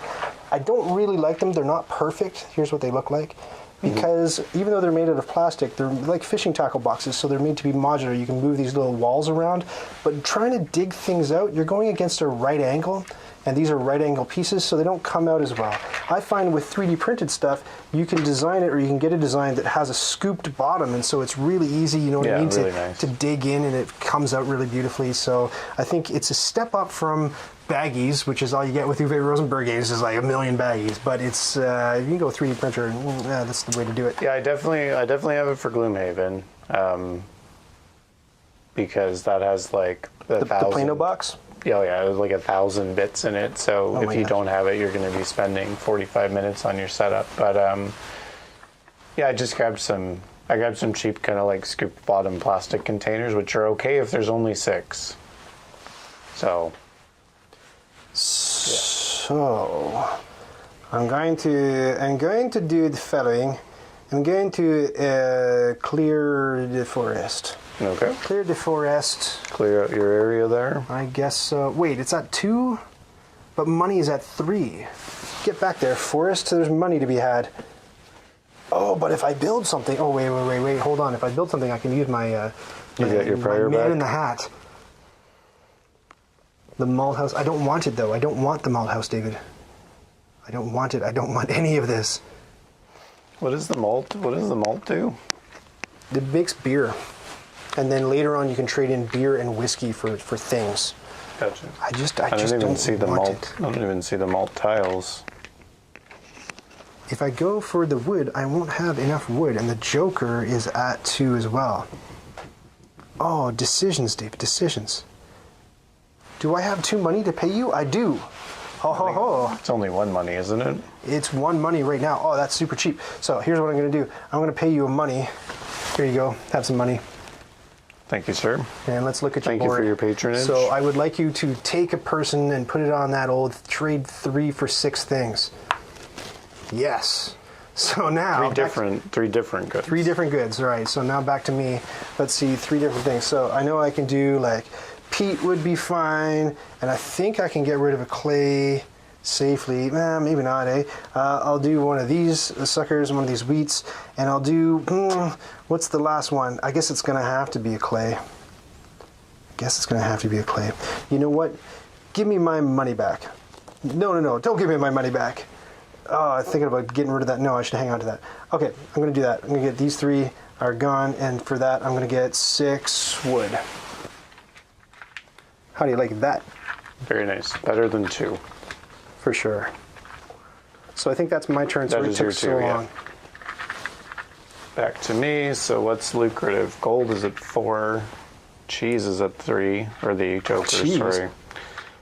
It looks like kind of like a slice of... It does. It's like Looks a a big little wheel bit of like a Emmental or slice of something. cheese. Yeah. Stone merchant is nice. Wouldn't mind getting some coastal tiles. I think that could be, but then I've got a lot to clear to get there. Do you mind if we flip over to your board quickly? Yeah, sure. Just to see if I have The panoply there's of anything I delicious want to- actions. You have one guy, right? I do. You could go to the false lighthouse and wreck a ship and that's what I was thinking take the wreckage. about. You go money. Those are the only 2 really I have going on. I've not built many buildings. No. Okay. I think I probably... Oh, no, I got to pull my guys back. Because you put my 3rd guy out, so at the start of my turn, I can put my guys back. So that's good. I'm going to use my cloister courtyard. Going to flip grain to straw to trade in grain, straw, and a coin. So that's my 3 different goods. And I will also take 6 wood. Now it's a wood race. What's going on? I just don't have any wood, so I feel like not having wood is somehow Turn the bad. wheel. It's to my turn. Wood's at 4 right now. After Nope, I still have... Oh, you still have one more thing to do. Yeah, I'm I so got sorry. one more thing. Back it goes. Yeah, that was just the singular action. All right, let's where am I going to put the stone merchant? He's not too friendly to his neighbors. You're buying the stone merchant. You jerk. I will spend the 1 wood. 1 wood to buy the stone merchant. Blast. It needs to go in coast, plains, or hillside. These are the plains, right? The green. Poppy thinks the wheel resource counter is super clever. I think so too. Yeah, it is pretty neat. And I'm going to use my prior to activate it. Up to 5 times. I think I'm just going to activate it 3 times, which means I need 6 food. And how close are we to a settlement phase? We've got a few turns. Yeah, we're gonna go me, you, me, you, me. Okay, so I'm going to put me, you, me, you. Going to put 3 wood in the. Going to put 3 wood in the fire. Going to put 6 food in to get myself 3 stone. And now it is your turn. Very nice. And now you've tied it up so I can't do it. I see what you're trying to pull, Now Brother David. Where is the stone? The stone is the flip side of these. No, it's these ones. I think no. Nope, it's not. Yeah, it is. Oh, good. It is. Okay, Yeah, there's just I mixed a clay in there by mistake. No problem. All right, what's going on here in good old Orion Cloisterland? Let's find out what is available. Cloister workshop. What did I just do? I got a bunch of wood, so I could build the slaughterhouse. The thing is, the dwelling value of the slaughterhouse is quite low. People somehow don't like living next to a slaughterhouse. I don't know why. I can't explain it. Well, have you ever been to Kitchener Waterloo and the Schneider's plant? So hold on. I will tell you why. I can't do a silly Swedish accent, but you can slag off Kitchener Waterloo. You're like, yeah, all right. Yeah, I have been to Kitchener Waterloo. I know exactly. And I used to actually work in the carpet factory buildings in Liberty Village in Toronto, and that was like, that's not good Every either. so often on a Friday afternoon, you'd smell some very sad pigs. Oh, and you know what? The next job after that I had in Toronto was up in the Junction, where they have a bunch of slaughterhouses, and then every morning there would be vegans protesting with their signs and everything. So it was a big deal. It seemed like slaughterhouses followed me wherever I went. I don't know what the deal is with that. Remember in Hitchhiker's Guide to the Galaxy when Arthur Dent became a weather lord? I'm like that, but with slaughterhouses. No. This is going to be the embarrassing part of the stream where I admit I have never read A Hitchhiker's Guide to the Galaxy. So I'm not going to be like the guy like, oh my God, how dare you? I'm more like the guy like, oh, I envy you that you've never read one, so you get to read them for the very first time. Oh my gosh, that's fair. I will. You know what? I will have to do that because it's probably came up. Somebody at work made the reference. Yeah, I'm going to have to get there. They're fantastic. We'll see if Ryan then boots me. Yeah, that's it. Hand in your nerd card. Just boots me from the stream, and that's the end of it. Look, we lost connection, Brother David. No, we're good. Let me see. The way he values stone in the game and Agricola is neat. It's much harder to get than wood or clay, for sure. Super rare. But yeah, Uwe's got a thing. He's got a thing for sheep. You know, yeah. Sheep for him are, a dime a dozen, and then stone is just like the most precious thing. Like, he reveres stone, and sheep like, stupid sheep, get out of my way. It's kind of weird. Great. Slaughterhouse, speaking of sheep, get out of my way. Sheep, get in my belly. I've lost the plot a little bit. What I should do is regroup and look at what I'm trying to accomplish by the time that settlement phase comes, because I'm just building buildings. I have 1 turn, 2 turns. So it's me, David. So I have 2 turns in order to get my act together to build one of these suckers. And the sucker that I'm probably going to want to build, I guess you kind of want to go for the higher value stuff first. So 7 food. But my guys are all tied up, so I can't do my little sheepy thing. And sheep are only worth 3 anyway. The Joker's at 4. So it might not be that. It might have to be the farming village, which is a really low scoring thing, but really low scoring. Yeah, I haven't fully planned out my... But there are worse things, I think. So I think in the name of doing that, I think I'm going to... What's Pete looking like? 3? Yeah, it's 3. Well, or 4. Or 4 if you use the Joker. 4 if you use the Joker. And money's at 4. So I think what I'm going to do is I'm going to go Pete and money. So 4 money and 4... Sorry, back to the wheel. 4 money and 4 Pete, I think, is what the situation warrants. And you might think, well, that doesn't do anything for you, Just a resource gathering I'm just sort of shoring up my my defenses here, getting my war chest going. So 4 money. Okay, so back to you if you want to spin the wheel. Spin the wheel. I am first. All right, so I think I'm going to cut Pete as well. Going to cut some Pete as well. That's also going to give me 4 Pete, and I've closed my Plano box, which is super useless.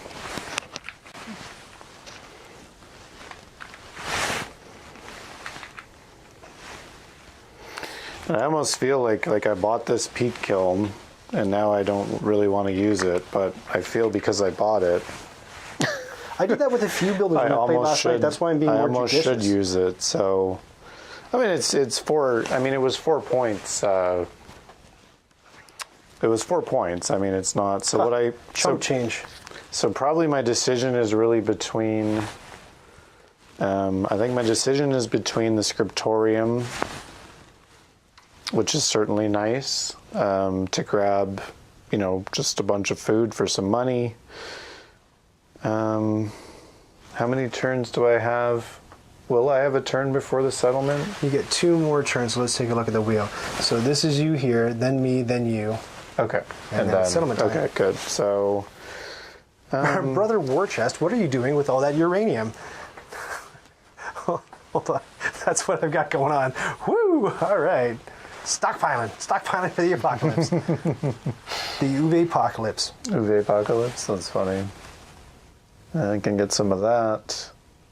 Would you like to see what I have on offer on my properties, Brother David? Let me take all my people back because they're occupying it.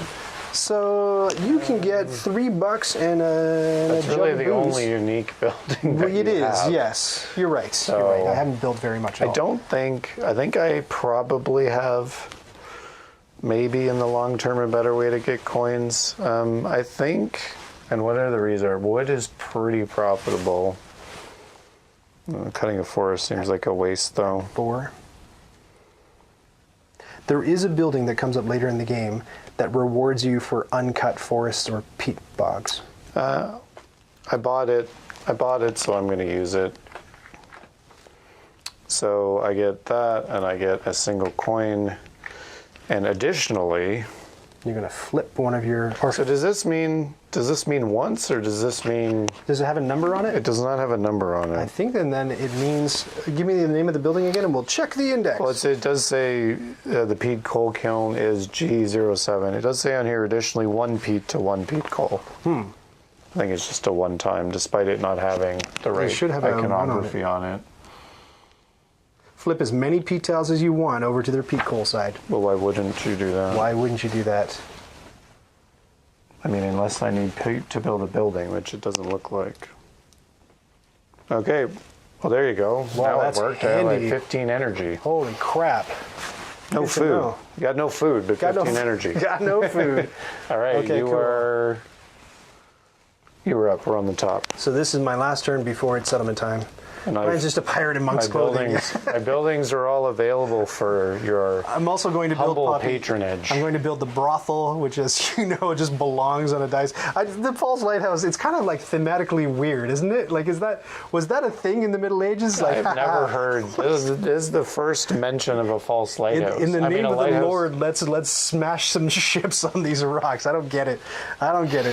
I don't know. Maybe if you could hit Wikipedia chatters and let us Ryan know. is just a pirate in monk's clothing. Exactly, Yeah, basically. exactly. Okay, let me think. I've built like nothing interesting, and I need, again, eyes on the prize.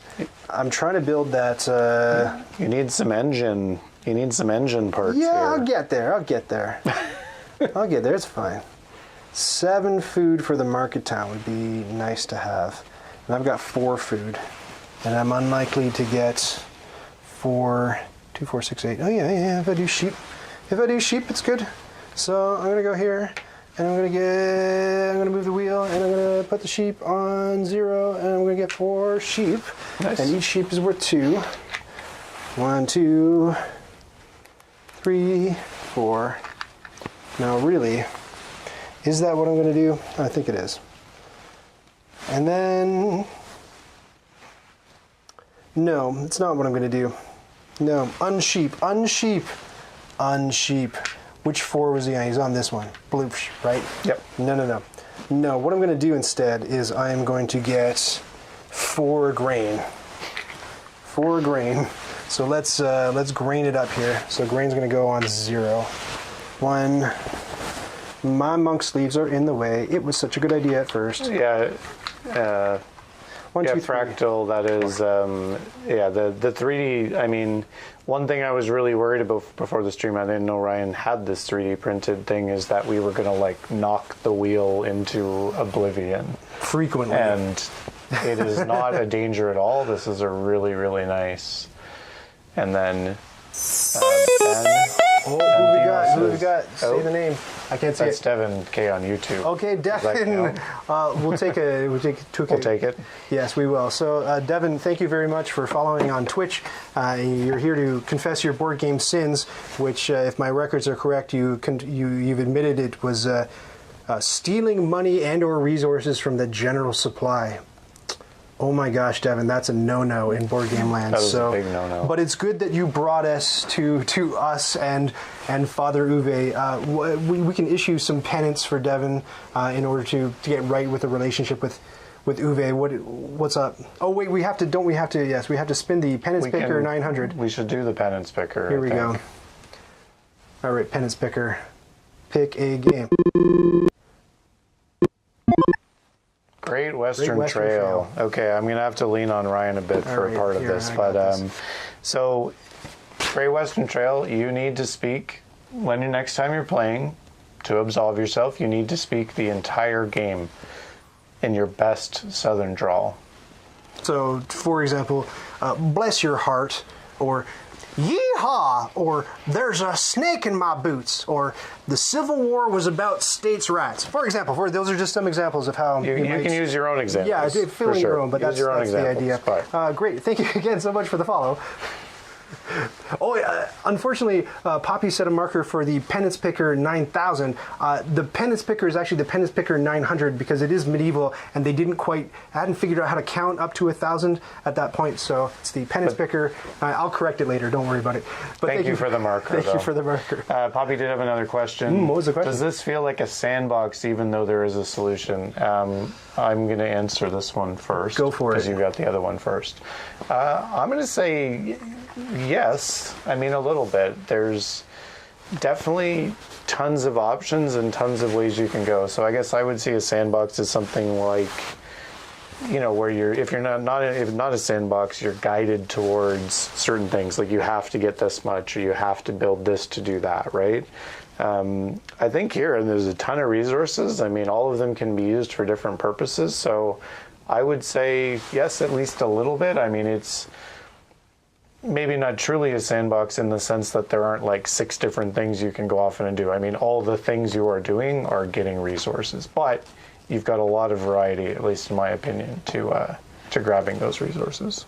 And if I can be more prescriptive about it, I think that I would consider a sandbox game more something where there's a map and there's systems, almost like our universe has like a physics system, you know what I mean? Like there's laws, there's the law of gravity and nothing can go faster than the speed of light. So there's like rules governing that arena, and then you just go and do whatever you want. Gotcha. Yeah, like David says, there's like, you can do this or this or this. Whereas with a sandbox, it's like, you can do this or this or this or this or this or this or this. And within this, you can do it this way, this way, this way, this way, this way. And there's a lot more possibility. I think this is a little bit more tight. It is Uwe after all. What's going to happen is this. I just figured it out while we were answering that question. Check it out. Awesome. This slaughterhouse is going to be a thing. So I'm going to pay, two wood and 2 clay. Yeah, I'm still in the middle of... we were playing a game. That happens. It happens sometimes. It's easy. The chat is asking very interesting questions. They are. And we're getting engaged. They're clever folks. So that slaughterhouse, now this is tricky, right? Because it's worth 8 points, but -3, additionally, -3 if I activate it with a settlement. So I think it's gonna go up there because I think I can settle here and have something here and it won't get touched. And then I'm gonna settle here. Yeah, I think that's the right place for it. And then since I have my special man in a hat, my prior, I'm gonna pop him on there and it lets me, as many times as I want, trade sheep and wheat. Now I have no, sorry, not wheat, hay. I have no hay, but one of my sort of like extra actional things I can do is I can just flip my wheat to hay at any time. So I'm going to feed these sheep some hay, and haha, you suckers fell for it, and now you've been flipped to meat. Baha. Now wait, was that the best? Was that really the best plan? That means that I'm going to be overpaying for stuff. That's okay, but I could build the artist colony instead, so it's fine. It's fine. I'm happy about that. I think that's good. I think it's good. Yeah, I'm happy. So that was my turn. Why don't we move the beam? Move the beam. There we go. So this is David's final turn before we go on to the settlement phase. So I've got enough to buy another thing, which could be good.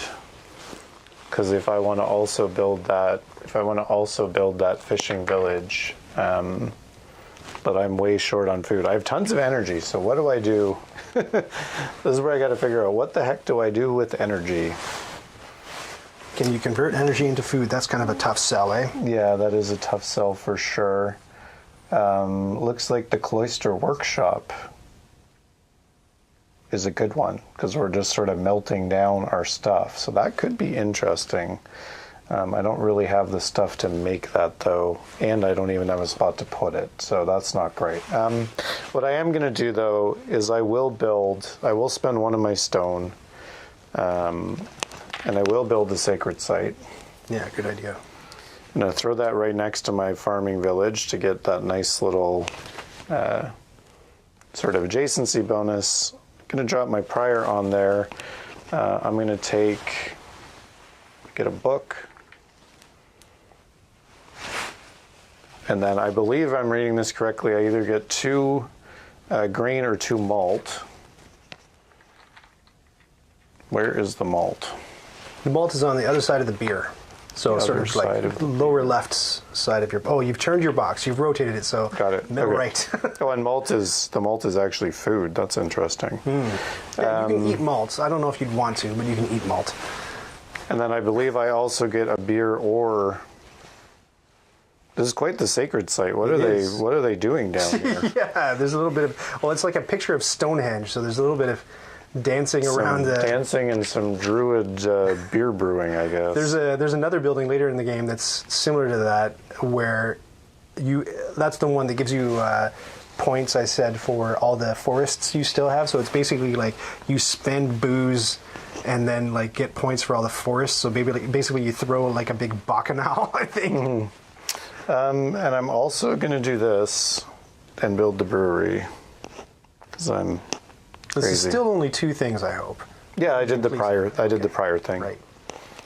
I'm trying to make the most use of my prior because if combo games have told me anything or taught me anything, try to activate your combos as much as possible. Now I will not be able to activate the brewery because I've already allocated my prior. So but you've got a settlement fully surrounded.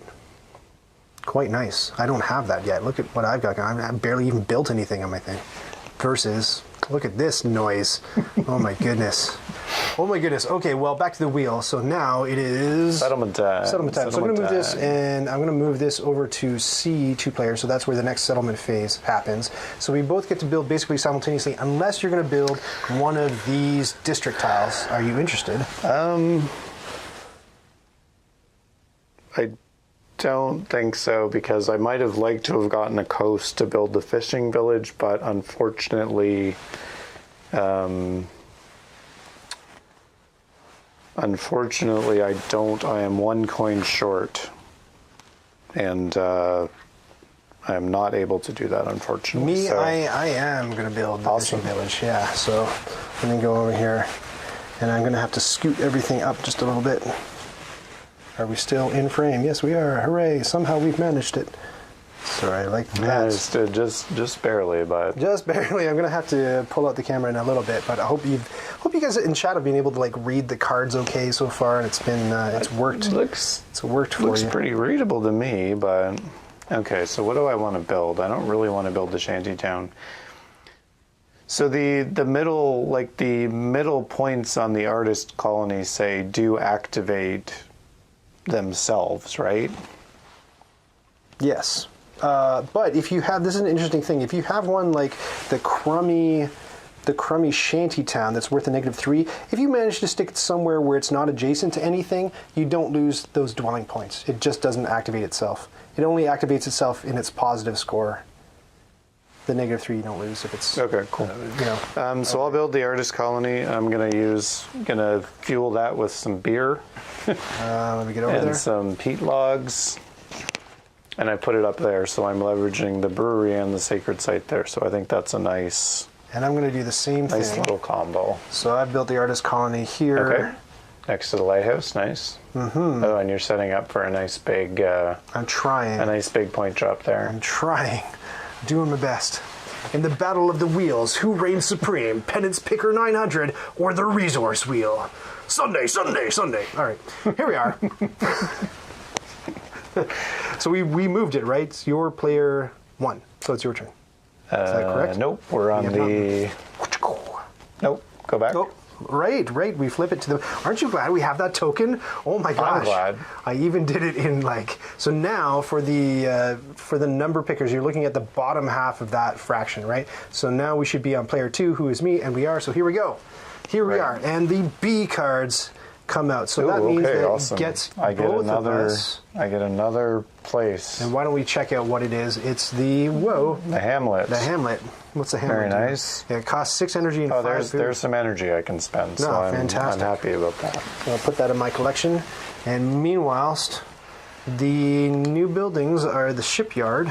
Okay. Oh, thank goodness I built some more coast. The quarry, this is the one that gets you stone, but stone still is not available in the game. It's still hanging out here on the outside of the wheel. And it won't be available until... You could use the Joker, though, You could use the Joker, yes. I believe so.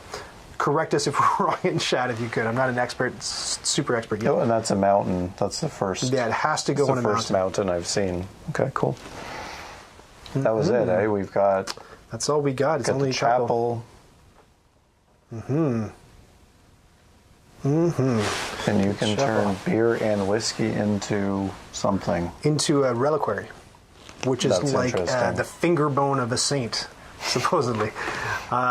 Not going to ask how that comes from beer and whiskey, I guess. But anyways. Wait a second, yeah. How do? Oh, I think okay. So there's some. I think there's some maybe not so subtle satire going on in the game with the false lighthouse and the drunken bacchanal in the forest, and even the whole like offering booze to your host in order to use the buildings for free. So I think what's happening with this beer. Oh, we're bribing the old village abbot for his. I don't see it like that. I think Okay. I read a series of books called the Shard Lake series, and they were monastic murder mysteries or medieval murder mysteries, right? Okay. So the first one takes place in a monastery, and one of the very first things they say off the top of the book in the very first chapter is it's Thomas Cromwell, I think, who was a big heavy in the right when the Church of England was being formed, and they were kicking all the Catholic churches out of England because the Church of England was taking over as the seat of power in religion in England.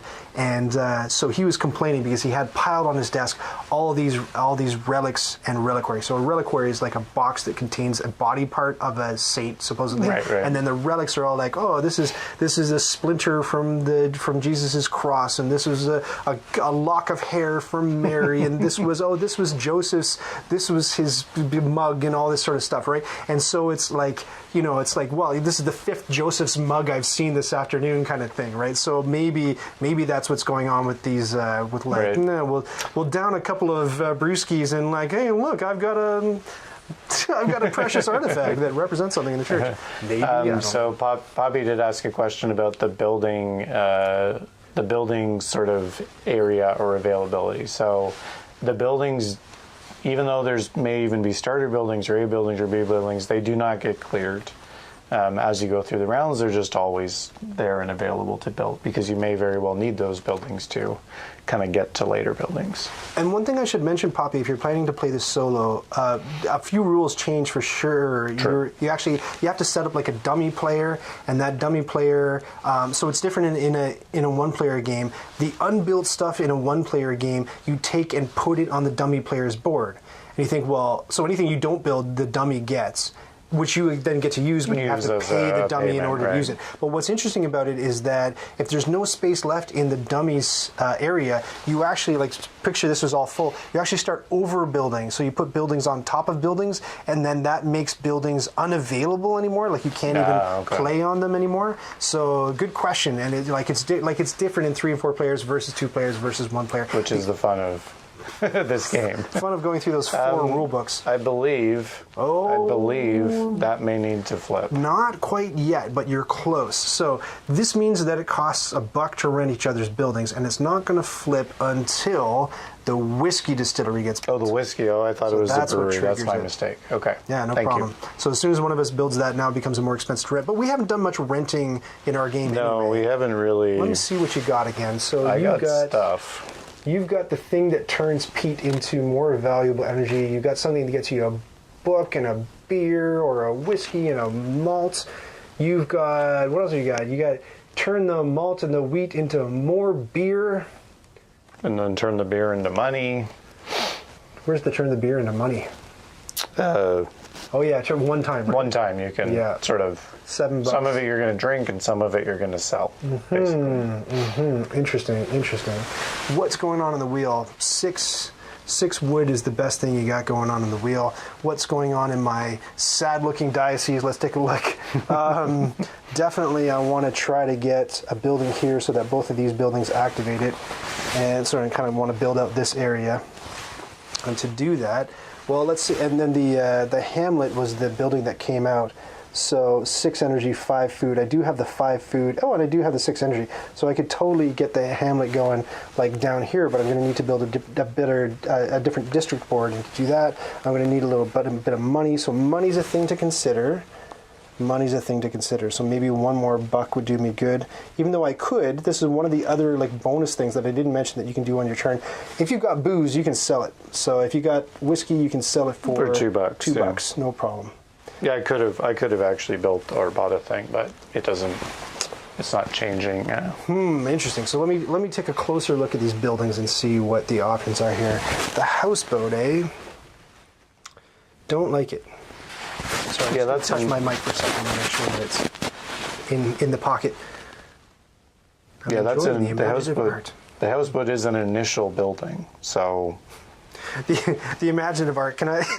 I shouldn't contradict anybody in chat at the moment, but I just gotta say, I have to admit, Klemens Franz is not my favorite artist in the world. And if you know, I mean, it's quirky, it's personable, but if you know much about art, the perspective on that building is whack. Look at that back line on the roof. It needs to converge, and it doesn't. It goes up way too high. That's nuts. This is crazy.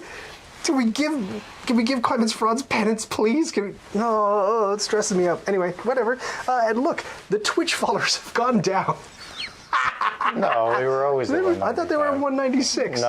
Are you sure? I think that was a YouTube follow. Okay, all right. Or a YouTube subscribe. Fine. That's fine. No, I mean, I hear what you're saying, but I mean, they line. Look at that line, David. Brother David. They are. What is going on with? I guess that's built on a hill, or something's happening. Brother Ryan, sometimes we must go the simple ways, right? We must go the simple ways, So, and I think that's what us Rosenberger Crucians need to be about, is the simple ways. So what you're saying is, if I'm illustrating a game and it has a number of different assistant characters in it, what I can do. Say the game is called Oh My Goods, just like off the top of my head. What I can do is, what you're saying is, what I can do is I can draw one assistant and then paint the exact same picture, different colors, and that represents multiple assistants? No, that's bad. Well, that was what was done. So anyway, back to the cards. Yeah, This game looks Whose a turn lot. is it? It's mine. It like blah blah blah. This looks a lot like Oh My Goods because Klemens Franz illustrated it. There's a lot of similar iconography. I'm not going to pretend it's my favorite art, but I do not mind the art in the game, because I mean, as many things as are going on for a first play, I find the UI pretty intuitive. Good. So I'm pretty happy about that part. For clay, like without the three of the four, or the fourth rule book I didn't read was the appendix, and luckily I think most of the buildings are descriptive enough that it wasn't super necessary. So okay, sorry. Show me your stone building again. Where's your stone building? My stone building is the Stone Merchant. Yes. Right there. So you need to pay food and you energy. can pay up to 5 times 2 food and 5 energy. No change. Food and energy. I would need the food. I don't know why I need to put food to make stone, but anyway, so it's a merchant. Yeah. I guess he's buying the stone from somewhere. That's not clear. He found it on the side of the road and was the only guy smart enough to to turn it into a business. Perhaps that's like the river goods in Orleans. Oyster Workshop. Malt Nice House. Yeah. Whiskey Distillery. The houseboat. Houseboat's like a wood, and I'm the only guy who can build it. Yeah. It takes away 320. It does that. Okay, I can do that. That's no problem. So really what I need is something right in the middle there. What I should do is this. I should clear this wood out and take up here on the wheel 6 wood. I'm kind of letting the resource wheel guide me this game. So 6 wood, let me go get them. They're up here somewhere. 6 wood. 1, 2, 3, 4, 5, 6. Why am I doing that? Well, Poppy suggests it has to do with the energy needed to hew the stone from the mountain. That's what I thought too. But it's a merchant. Like, you didn't get the stone; he got the stone. You know, like you're not. I thought it's like, oh, you take pack animals up into the mountains and then you're chiseling away and you're bringing maybe them back. you're But compensating. Maybe merchant he's for like a having really them. lazy merchant who needs to be you like need to sort of loan him his prepaid- mules. Yeah, I don't know. prepaid for his trouble, or That's step one, and step two. right? We've cut down some trees. We've cut down some trees. Step two is going to be, I got to free up my guys, is really what has to happen. So step two is going to be, oh, what's Clay at? Clay's at 4? Clay's at 4. Sheep is at 6. Jeez. Oh, because you didn't take sheep that time. Sheep's at 6. Sheep's at Many 6. Sheep's at 6. Sheep is at 6. Well, we know what we must do then. David, have some money. No, don't have some money. David. We're going to drink some beer. You ready to drink? We're going to drink some. All right, here we We're going to go. drink some whiskey. Down the hatch. And you know the thing that I said. As I said to you, I just been for you. We'll do that. We'll do that the next drink. Okay. I left my flask. There you go. I found my flask, but I left it at home. All right, so since I've paid, I want you to put your dude on, what did I say? Sheeps. And then I'm going to go here, and the sheep goes to 0, and I'm going to grab 6 sheeps. Very and nice. That messes you up can my- move the wheel, and it's your turn while I grab my sheeps. Alrighty. Okay, so Clay is at 5. That could be nice. Because I was thinking of building that, but I don't have enough of that.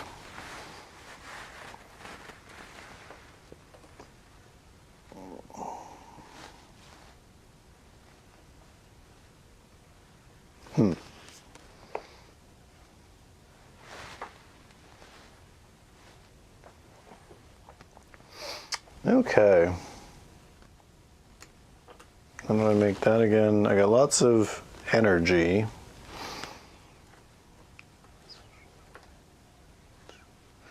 But what do I want clay for? I guess I could make the malt house.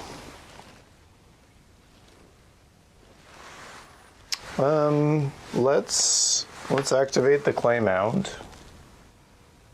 So that's going to give me 5 clay. Is that all 3 of your dudes? It is. Interesting. It'll be freed up for me next time. They will be. So that's 5 clay. We'll put that there, and hopefully people can sort of see. People can sort of see how much clay I have. I know it's a bit tricky, right? But look at all the resources, man. You're flush. I got stuff. So that's one action. Now what was I going to do? Why did I want clay? You got no guys left, so you can either clear or build something. You wanted to build one of these guys. The malt house? Maltose. Okay. I mean, it's the only thing I can build, so... so it's got a value of a 5 and a 4. Coast Hayden's or Hillside. I mean, a 4 is pretty good as far as some of these go. I think it's worthwhile enough to go there, and I can't activate it, and that's my turn. Poppy asks, what are books good for? Wonders? Yeah, they are. There's one building that you'll see comes out. Yeah, Road to spin that wheel. DJ, spin that wheel. There's one building that comes out that you can spend books on to get wonders. It's like all 4 of the points giving things. You can spend a book, a reliquary, a piece of pottery, and an ornament in order to get a wonder. And then there's another one. We'll have to see when it comes out, but it's like you spend a beer and a reliquary and a something else, and then you get a 30-point wonder. Gotcha. So you're trading in a bunch of the points that you already have to almost double the points. But that whittles away if you're then paying another person to use the building to get that wonder, if that makes sense. Yeah, it came down to wonders last night with my game with Cheryl. For sure. No, interesting. All right, what is happening? We've got money or whatever's at 4. Money or whatever at 4. And what is my situation? I need to build something. I'm going to build something. I don't have the clay to build anything, but I could get the clay. I could also do the Slaughterhouse thing, no, I couldn't because my... Oh, didn't I... Last turn I did money, but I didn't put the guy... No, what did I do? I think I didn't place my guy. No. I cleared something. You didn't clear money. You cleared wood and you got sheep. So... Oh, yeah, I got sheep from you. Yeah. Yeah, no good. I gotta free this guy up, man. It's really important. Mr. Slaughterhouse? Yeah, I gotta free him up so I can do slaughterhouse things for sure. And then clay, you have robbed the wheel of the clay. I have deprived. But I could get 4 clay. Yeah, from the Joker. I could get 4 clay, but I don't have stone to do anything interesting with the 4 clay. Really, my bottleneck is money. Ain't that always the way? My bottleneck is money. Let me think. If I build a houseboat, it's only, like I should probably do it. It's 1 wood, and I have, Lord knows I have enough wood. And it's points. Hold on, okay.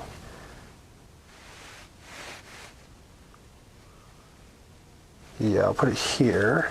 So it's way down there. I'm not going to move everything up so you can see it, but I got like a houseboat hiding down here.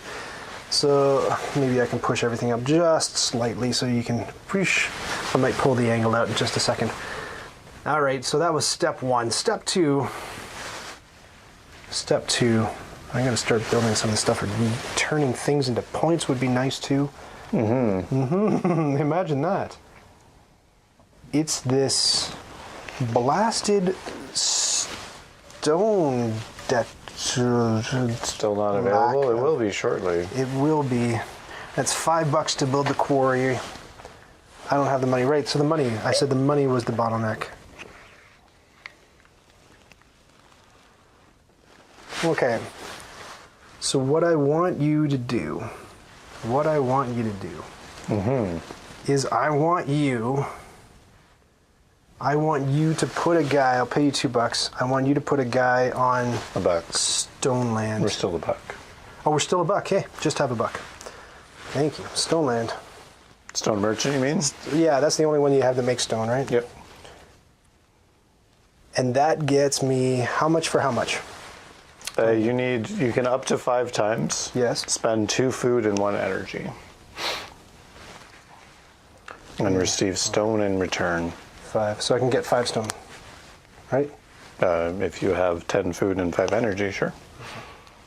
2. Cloister office for money, yes. So if you want money, you can go to the cloister office. There's a few other ways too. So I'm spending 10 food, so 5 sheep and 2 peat and a wood. I think I'm doing that in order to get 5 stone. Why did I want stone so badly to build things? Okay. How much stone do you have, David? 0. Fantastic. I used it all. But was that your second action? That was my second action. Okay. Back to you, David. Okay. Yep, player 1. Okay, so let's see. We've got the jokers on 5, which is pretty high, which means I could sort of get anything.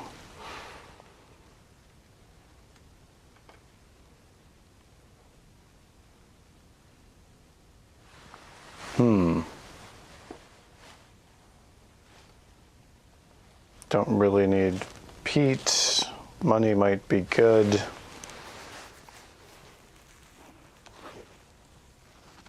Joker's at 5. Poppy thinks cloister office for money. I don't know who that's for, if that's That for, might have been, yeah, for might you have or been for me. Yeah, I do want another piece of land for sure at some point. I would like to brew some beer at some point, but I've got a lot of steps that I would have to take to kind of get there. And you took my stone activation, which is kind of a pain. But, and I can't build that because I need another... How much are we paying for that? That's only 3. It's $3. Okay, I'm going to unfortunately be messing up my... I'm going to be messing up my board then, and then none of this is going to fit. Well, when we switch camera angles, after you put it there, we can switch to a different camera angle, and then you can mess around with your arm if you feel brave. So David gets to pick one side or the other, and one side has a... No, I can't hang it like this, right? It's got to go straight down the middle. Perfect. Or it could go on top of the one that you already have at the top of your board. Yeah, Either way. I need it there. So now are you brave? Are you going to adjust your camera angle, or are you going to let it ride? It's not the worst right now. I think people can still sort of see what's going on. Let me know, chat, if you think I'm out to... Yeah, I think we can probably adjust it in a second. Oops, I turned over. Oh, God, don't do that. Thanks, Pop, yes, for the reminder. If you were just joining us, if you follow on Twitch, YouTube, of course, also good, but if you follow on Twitch, you'll be here to confess your board game sins, and Brother David and I will issue you penance for your board game sins, and then I'll say something goofy in Latin, so look forward to that. Just hit that purple follow button, which looks a little bit like this.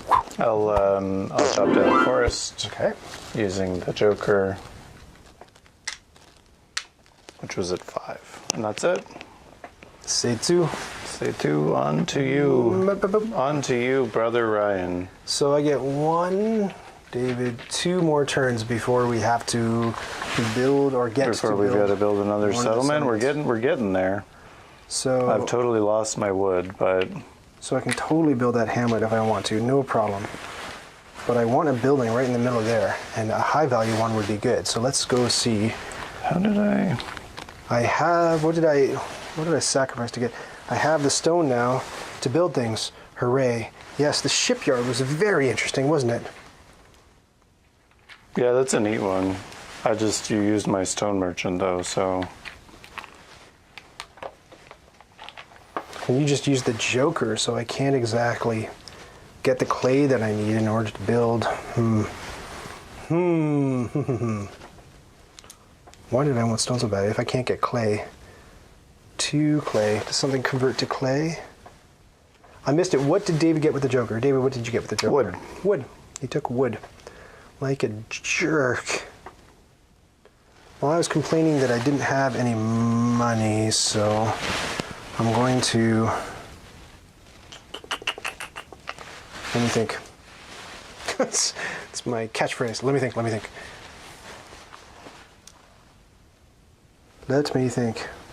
Do you have anything, David, in your Brother David, in your diocese that generates clay, except for like the clay spot? The clay mound, yeah, that's it. That's it, eh? That's it. Do I have anything else that generates clay? I should have taken a wood. Yeah. So David's got to put the forest on the edge. So he chose the one with the more empty spaces on it. I did. Whether that was the right. Okay, I've been hemming and hawing about it for too long, so I'm going to do that, and I'm going to use the coin to get $6. There's one, and here's another. $6. Fantastic. Okay. And with these monies, I thee build.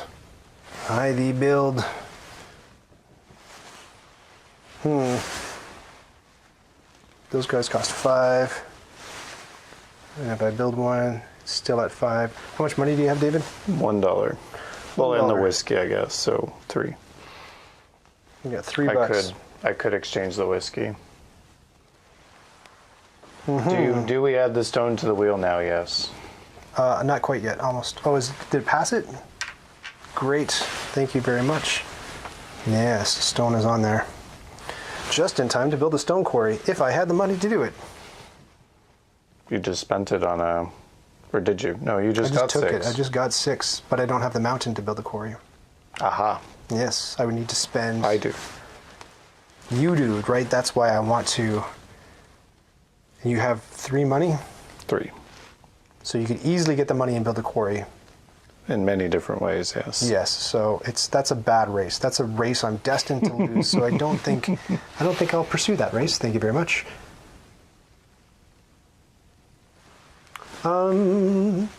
Sorry, back to the buildings. You can see what I'm thinking about.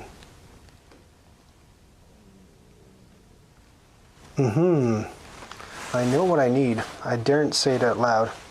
I daren't say, but I have to either build or clear. And I don't think I can build. Well, yeah, I can build. I can build. Why don't I build? I haven't built for the longest time. I can build. I might as well build this for 3 wood. 1, 2, 3. It's got to go adjacent to one of my other yellow buildings. There we go. Oh no, there we go. So I built the cloister workshop. It's got to go adjacent to one of my yellow buildings because it's yellow. Talk about the UI. I thought that like having off-white versus yellow might not have been like we missed this rule at least once last night because it's like okay. Yeah, it could have been a bit more differentiated. I think, especially a lot of games are doing stuff for like colorblind players or players who are blind or vision impaired would have trouble with that. So. The name is at least. Yeah, it is spelled out in text. Little. That helps. A little religious, but he took the building I wanted to, so Excellent. I'm not terribly. That means it was a good move. Okay, so settlement phase coming up. I certainly have lots of energy, so that's not a problem. Don't really have a lot of food. Peat is pretty ingrained too. Could use some grain. Poppy says, I'm drawing blanks. Other than Praga, Fractal Dream, which other games have wheels? Oh, the corn one, Solkin. Yeah, Solkin has wheels. You want to go to BoardGameGeek and look up Rondell. That's not all rondels have wheels. It more describes a game that works in like on a circular path, but tons of them have them. And let me name them all for you now. You want an actual wheel that you turn. Like there's all the wheels that are like spin to move, which is the same as rolling a die, which is not the same thing. But there are tons of rondels that don't use wheels, but you still have to move around in a circle. So Dark Seas is one of them. It's a pirate game where you lay out the cards in an octagon, I think, and you have to bounce around from card to card. That's a rondel. Oh yes. What are you doing? You're clearing. What have you cleared? Clearing some peat. Give me 6. Give me 6 lovely blocks of peat. Glass Road, does that have a wheel? I haven't played Glass Road. But I think all the wheel games I've played have been named. So I'm out of... Shipyard, is that a game? Or is that what you want me to build next? Because it's sitting right here and it's looking very delectable. Yeah, I'm definitely a ways from building that shipyard. So I've got myself some peat.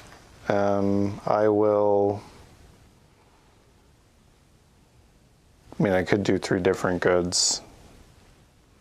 I had a plan. No, I'm just going to go to I'm just going to use my scriptorum. I'm going to spend $1, which gives me a book. $1 for a book. $1 for a book. It gives me a meat, and it gives Vladimir Suki's Shipyard.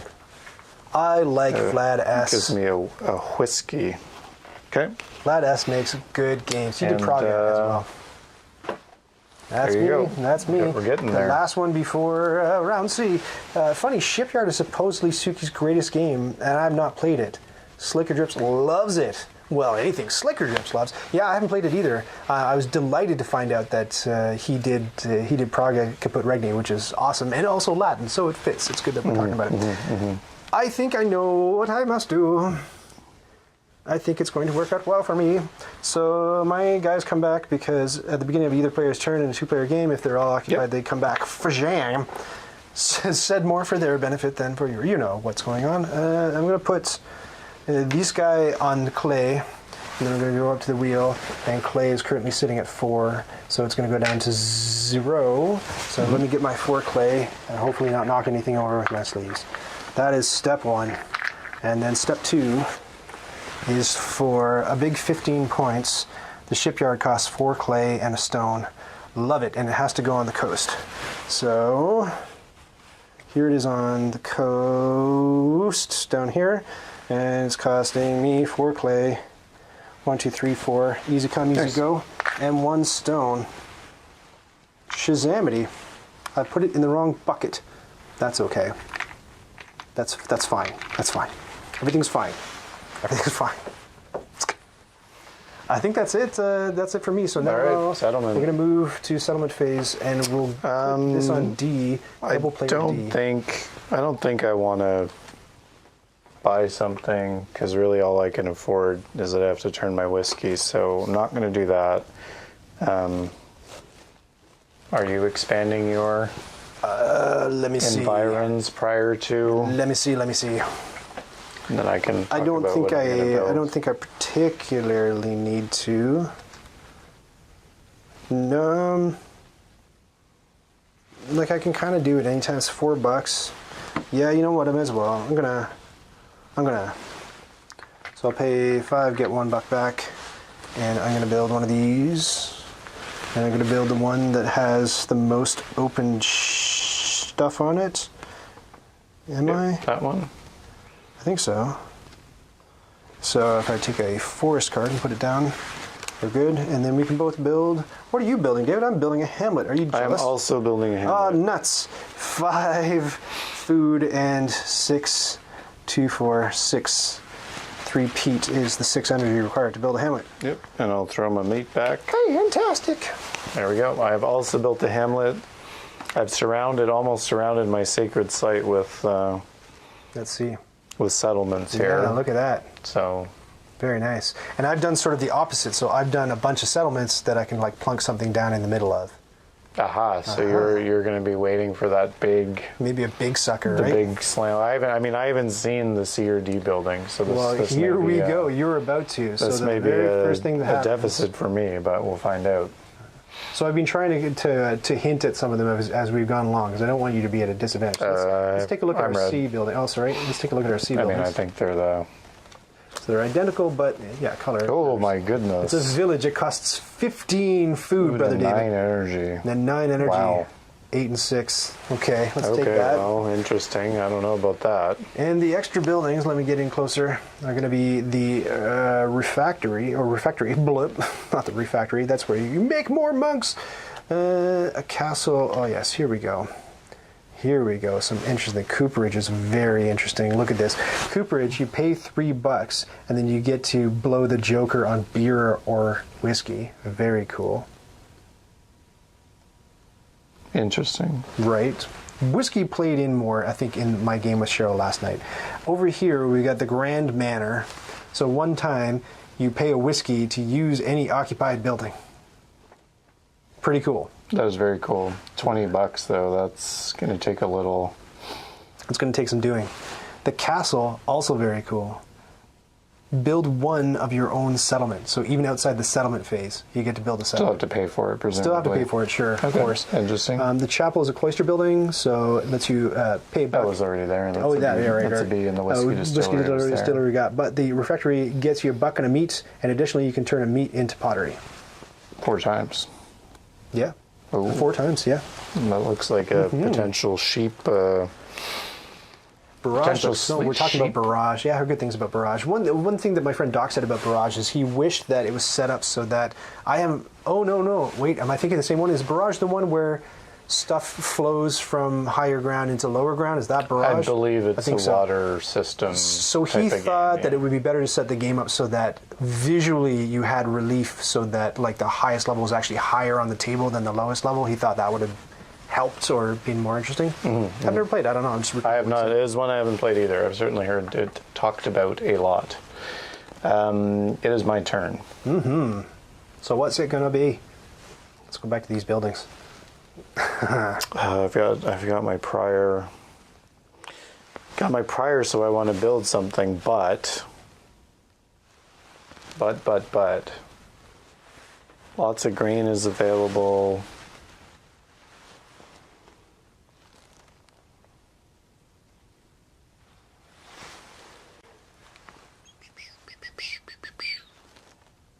Right. Yeah, I think I'm running into a situation where I've got sort of I've just got too many. I built so many buildings and I built too many things and I don't know, and I'm not really sure what is the best thing to do. But that's okay. Let's do something. Well, peanut gallery, help David out. What do you think, brother? David should do? If you think he should take wood, yell "take wood" at the computer. It turns into a Dora the Explorer episode. Do you think Brother David should take wood? I'm going to take grain. So that's 6 grain. I mean, I think I'm doing the thing that you were doing earlier, which is grab whatever's on the the highest point of the resource wheel and just... Brother David, no swiping, says Poppy. Yeah. No swiping. Yeah. You're just taking resources because they're high and it feels foolish not to take advantage, right? Is that the... Yeah, well, no, I think I've got some sort of a plan where I turn, like, because I can turn grain into malt, I can turn malt and grain into beer into money, and then maybe beer into other stuff, like... Yeah. And beer is food, and then I can activate this. And I mean, I think I've got things. I'm running into like too many. It's so funny. You know what I think has happened? What's that? And we won't know by the end of it, which we're coming up to. But I feel that Uwe has set a trap for us. Uwe is love, but sometimes Uwe is a jerk. I think that you're playing this game exactly the way that I played the game last night. You're making the same choices because it looks like there are synergies. But then when you actually try to run that engine, you find that it takes so many flippin' turns in order to get all the way to the end of that chain that it's like, it's a trap. Yeah, it's like it's a complete trap. You tell me. I don't know, but let's see how it plays out. I'm doing something, completely different this time. Listen to DM Explains. Beer is good to have, says DM Explains. Welcome. Thank you for joining us, DM Explains. Oh, here we go. Here's the expert. I should have been paying closer attention. I've secretly been playing another game while watching your stream. Oh my gosh. Who's moderating? Somebody kick Stacy. Just kidding, Stacy. You're good. What game are you playing, Stacy? We'd like to know. Is it more fun than Aura at Labora? How could it be? And I've done this thing again. We haven't moved. Can you show me your? Is it your second half of your turn? Yeah, it's my second half. Could you show me your board, actually? Yeah, let's go. Let's look at my options. So you could wreck somebody, so you can get 3 coins and a beer or a whiskey, right? Straight up. Down here, you just get stuff. You could get a wood and a malt. Oh, you like malt? And a coin and a peat. Just straight up stuff. Here, you can pay 2 wood. Wait, I'm not even done. Look, you can pay 2 wood once to get basically 6 points. You get 5 coins of decoration. Over here, this is the one where you get to melt down your clay and your stone for decorations and pottery. It'd be 9 points, but I'd lose all my clay. Turn your sheep into meat. So many things. Let's partake. Oh yes. Let's partake in a lovely whiskey, a beverage together. And I would like you. Ready. You have a person, right? I do have a person. Would you please put a person on the shipyard? On the shipyard. And so I'm going to burn. Camera. And I'm going to one time, right? Yeah, one time. I'm going to one time burn 2 wood at the shipyard. And I've gotten my resources. So, okay. And what am I getting from that exactly, Ryan? You're getting decoration. Show me what is one. A $5 coin, which is worth 2 points at the end of the game, which you can trade in at any time for 5 single coins, which are worth no points apiece. Can you spend the $5 coin as $5? You can spend the $5 coin as $5, David. You can split it up into individual coins, and at any time during your turn, you can turn those 5 individual coins into a $5 chit. All right, awesome. So that is me. All right, back here we've moved the wheel. It's 2. All right, it's. What's going on? My guys come out. Your guys, so your buildings are available. My buildings are available there. Open for. Get the castle, David. DM Explains is out, and he's. Get the castle, find a way. Okay. Get the castle, find a way. Sure. Wow, I can almost find a way. I'm at flipping almost there. He's telling you to do it. I don't have any. I do have a hillside. I have a hillside. Oh, I could do it. Would you tell me to get the castle? DM Explains. Also, the Plano box is the way to go. Yeah, you're coming in a bit after we showed off the Plano box, DM Explains, but if I go to the right camera angle... Dave has some advice for me. It's the only person who backed you to win, yeah. All right. So we're both rocking Plano boxes with our resources because I had one for some other Uwe game that I emptied because I printed a 3D insert for it. Great. I think it was Agricola, I believe. I got the LaserOx sent me an insert for that. There's a whole episode if you wanted to watch it. So he's telling you to get the castle. It is worth 15 points. Look at this. 15 points, another 7 dwelling points, 6 and 5. Costs a stone. Let me see your... If he's telling you to do it, man, that makes me want to do it really badly. Hillside and mountain. Hold on. Let me look. Let me look at what other options are available. I really need something to go in the middle here, and the higher the point value, the better. So the highest point value over here is going to be the Grand Manor, but it's 20 flippin' bucks. 20 flippin' bucks. And then I should also look at... Yeah, getting an extra settlement out of it. I see where that's... I mean, I'm kind of in a position where I don't exactly have a lot of places to put another settlement right now. But yeah, same.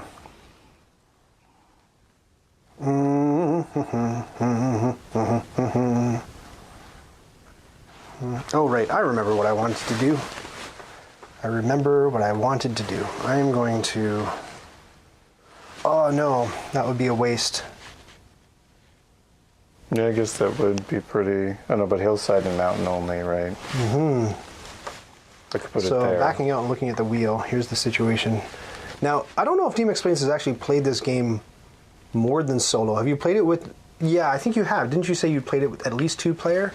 Let me know, because I don't know. Because solo is a little bit different. You got to think about things a bit differently in solo. I thought I knew what I was going to do. Excuse me, I think I still do. Oh, you know what? You know what we didn't do? We'll do it after the next... Well, we didn't... I didn't open the agenda. Because there is... Play Ora Labora. Tick. We've done that. We're doing that. We've absolved... We've absolved a few board game sins. Not many, though. Not many. So, like, if you want to follow, we can do more of that. We also have to have a snack, which will happen after D. And we've got a hunt puzzle for you to solve that's coming up. So look forward to that. It's very exciting. All right. Maybe we'll put up the hunt puzzle while we're having a snack. Great. Sounds good. Okay. So your turn. It's still my turn. I know. This is where I get into like analysis, paralysis. Let's take another close look at these cards. He says get the castle. And to get the castle, I would need to get the stone. And to get the stone, I would need to spend energy and food and money. So I need to spend 2 money, and how much energy and food depends on how much I want, right? That would be my last sheep, though, and I kind of want to hang on to that. I know what I should do. No, but I wouldn't be able to do it unless I did it right now. Oh yeah, and then that's another thing. Okay, so I think what I'm going to do is I'm going to pay you... We still haven't built the distillery, eh? I'm going to pay you $1. I'm going to pay you $1. There you go. And I would like you to put your person on Ketchum Sheeps. Yes, because this is looking... 6 sheeps for you. 6 sheeps. Looking pretty good. And remember, I do have a slaughterhouse at my disposal. So let me just fish those sheep. Fishing for sheep. 1, 2, 3, 4, 5, 6. Smashing. Now that I have the sheeps, is it time to eat them? Is it time to eat them? Back to these buildings. I feel like I'm just in a loop here. Yeah, right, so I'm going to pay you another... Do you have another person left? Yes, you do. Have another $1. Oh my goodness. Yes, and please place a guy on make him stone. There we go. So one more time because I can't see it with my bad eyes. 5. Yep. I could go 5 sheep, right? 5 sheep, and you need 5 energy to get 5 more stone. 1, 2, 3, 4, 5, and 5 energy. Does that like count me out of When's settlement coming up? Not for a bit. Not for a while. Not for a little while. Okay, so yeah, I'm going to chuck all of that stuff for 5 stone. So we can move on to your turn. Keep hitting this clipboard. Okay. Joker's at 4 stone. With the quarry. I mean, I do have a spot to put it. I do have the 5 money.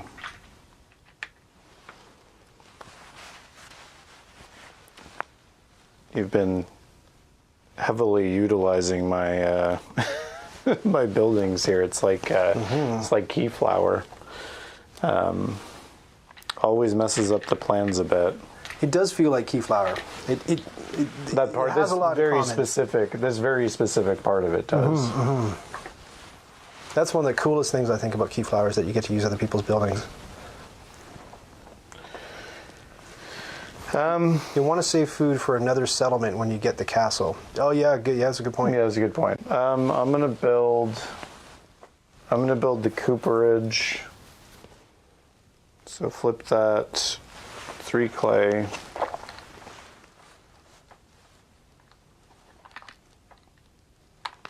So that gives me that. I'm gonna throw it. Stacey Everdell says you need more Twitch viewers to follow. I suppose all 7 are already following. Yeah, that's right. Oh, there we go. Look, it's this is Christopher. Christopel? Does that say Christopel? That's subscribed on Twitch. Ah, Or subscribe. subscribed on YouTube. You know what? We have enough sins to forgive. I Yeah, think we we can do. do We it. can All right. definitely forgive Christopel, thank that. you so much for the follow. First, we're going to look Penance up Picker. in the big book of board game sins what you actually did. It looks like your board game sin was... Oh, this is a bad one.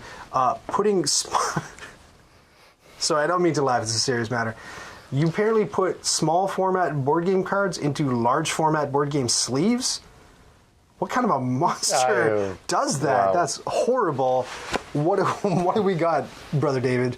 To Penance. right, We've got the Penance Picker. There we go. Penance Picker 900. Pick a game for us. Here we go. Oh, distilled. Okay, so very topical, I think, game. yeah, no, it is actually. I mean, this game does have aspects. We're brewing beer. We're making whiskey. We triggered so Stacey Everdell with the small sleeves. small sleeves, The yeah, big sleeves and the it's a small bad- cards. That's a rough one. It's a bad one. So I mean, this is maybe a good penance too. So distilled by our friend Dave Beck. Yeah, friend of the channel. Great game, friend of the channel. Ryan has a lovely how to play video for that you may want to check out if you're interested in the game. In any event, so basically, game about distilling spirits. So the penance is you've got to sample every spirit that somebody makes over the course of the game for real. So if this goes up to 5 players, good luck. Good luck if you're on 5 players. Also, another component is make sure if someone ages something that you're including the specific flavor. So every time you age something, you get a flavor card. And I don't think I remember all of those flavors being particularly savory. Some are not pleasant. Some aren't good. I mean, some are like, cinnamon or, like a smoky flavor. A nutty flavor. I mean, some of them are actually like manure. or tires. Good Oh, who's luck. coming in? Good luck with that. It's- Raffle Snaffle. Hey, Raffles now. I was following on Twitch. We'll get All to you right. in just a moment. So remember Raffle Snaffle. So yeah, well that was distilled, but again I'm going to say a Latin benediction. Hold on, I got to find it first. Again, my Latin is rusty. I don't know what this means, but qui sentiabat emissit. Whatever that means in Latin, go look it up in Google Translate. Great. So, Raffle Snaffle, you've committed a board game sin as well. Thank you for coming to confess your board game sins. Your board game sin, it looks like you've copped to,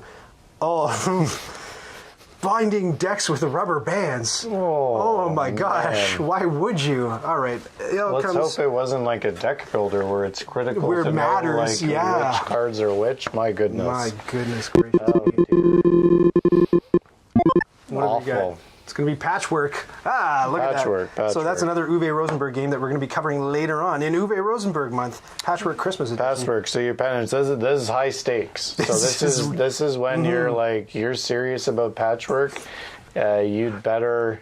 Yeah, Raffles says I actually do this. Awful. Oh dear. Well, this is what you got to do. This is what you have to do. So your relationship with you might want to practice your Patchwork, because your next game of Patchwork, the loser has to sew an actual quilt for the winner using their own cloth bags from their board games. Don't lose. Not the most valuable components of any board game, the cloth bags. That's rough, but I think deserved. Yeah, I think rubber banding. Jeez, my goodness. If you're committing such heinous board game sins, then heinous board game penance is fitting. What were we doing? I was, believe it or not, I've remembered. Okay. So if you wanna shoot on over to my board. There's no way that I would have recalled on my own. I'm glad you're here. You can't really see it because my board is starting to. Maybe during snacks we can fix fix our zoom angles here. Sounds good. You can push the table.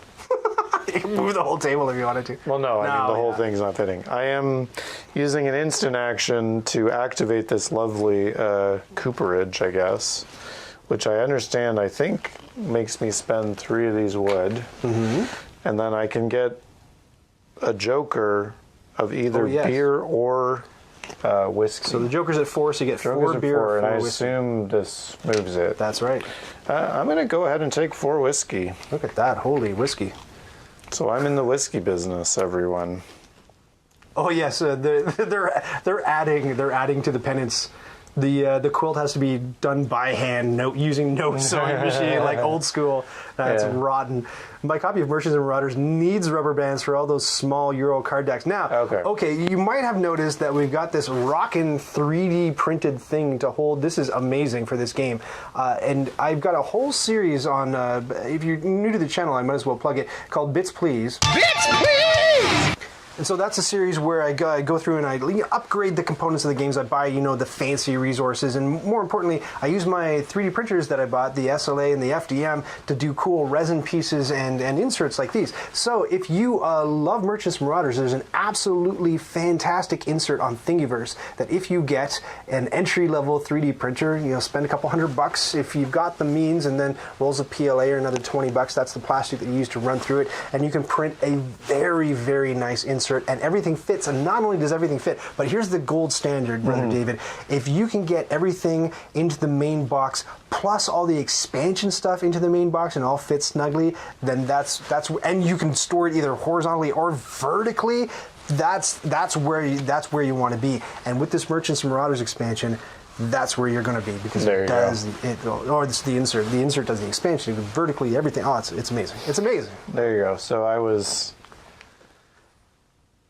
just thinking about my move, so I right to the game. Just like all of to the game. That's most of that, but that's okay. I don't have Merchant and Marauders, so it wasn't was not directed towards me. You've used 2 of my guys. Yes, I have. And you're really limiting my possible actions here. Now here's a very Uwe thing I have to point out, that you can put a guy on one of your buildings, or you can pay somebody to put a guy on one of their buildings and just not do the thing. So many games you got to take the space only if you can do the thing. Well, this is just like, forget it. Pure spite. Just spite. Yeah, just block pure it. spite. Like, why not?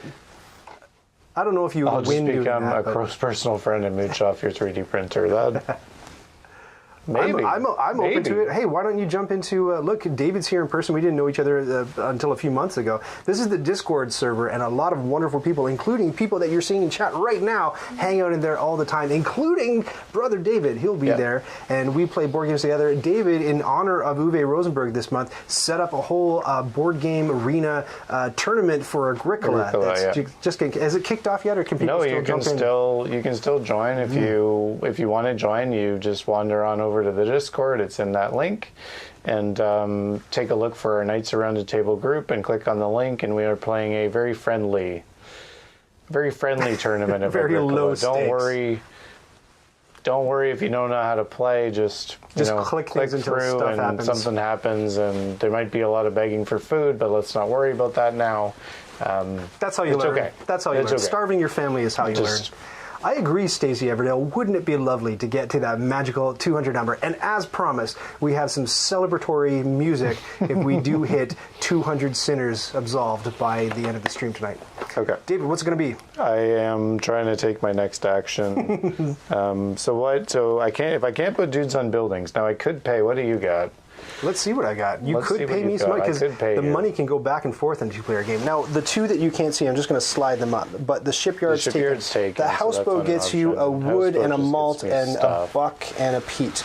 You really want more conversion-y stuff. So over here, you can convert your clay by use of energy. You fire it in a kiln and turn it into Yeah, pottery. spent. Your stone turns into, so no good there. Could have spent all my You can take clay. some money. Money's at 4. You can take some sheep or some You know wheat. what? I'm actually going to pay $1 to activate the lighthouse. Oh, the false lighthouse. The pirate's lighthouse. So that gets that'll you give $3 me $3 back. and a beer or a whiskey. I'm going to take the beer. He's taking the beer. Is it ladies and three? gentlemen. Sorry, can you show it again? I thought Yeah, there you was get one you more. get $3. Oh no, I end a beer or a whiskey. Yeah, right. $3 I'm going to take the and beer. I or a need some food.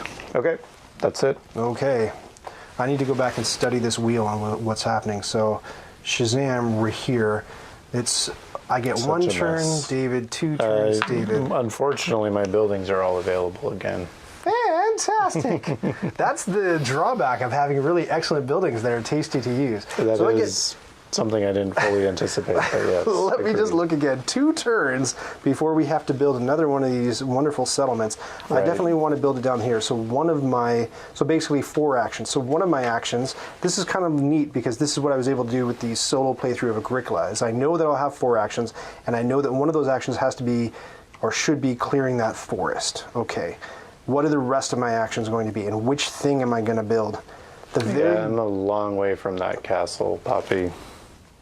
The very best thing for me to build would be, and I've got 2 sheep, and minus 5, that would be 10 food, would be the market, not the market town, the village.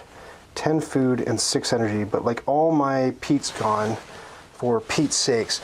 Back here looking at the cards, DM Explains says castle, castle, castle all the way. If I do that, I would definitely have enough wood and think, but I would not have enough food. But I could get the food by going on to food space and taking the going on to the slaughterhouse and doing that. And the castle lets me build one of my own stuff. So that might be like super cool, but the castle has to go over there, but that's okay. Okay, so I think I've got it. I think I've got it. Step 1 is going to be to clear out the forest. Let's say that is step 1. So we go over here to the 7 wheel. wood. Very nice. 7 wood. And it's going to take me a little bit to fish it out with these long sleeves. 1, 2, 3, 4, 5, 6, 7. 7 wood. Marvelous, marvelous, marvelous. The second thing that I'm going to do is I'm going to... How many stone do you have? 0. Fantastic. Then I know what's going on. The second thing that I'm going to do is I am going to put my prior on feed sheep and turn them into meat. So I get to flip both of these and turn them into hay, and then feed both of those hay to these sheep and turn them into ship a stew. Okay. Delicious. So I've got that and that. Looking good. And I think that's it for... Did you throw a dude on the lighthouse from my last turn? Oh, no, I didn't. Oh, no. Oh, but that's okay, because I would have had everybody back. Right? So if I threw this guy on the lighthouse for your would last have turn... everybody back. What's that? Okay. Wouldn't I? Yeah, it's fine. Yeah, I would. If I thrown... the prior was the guy who wasn't used. Oh, it wasn't used. Okay, Yeah, cool. so then I would have had everybody back, and I put, so that means instead of using my prior, Right. which kind of changes what I want to do, actually. So I cleared that, and instead of doing meaty sheep flip, no, I still want to do meaty sheep flip. Okay.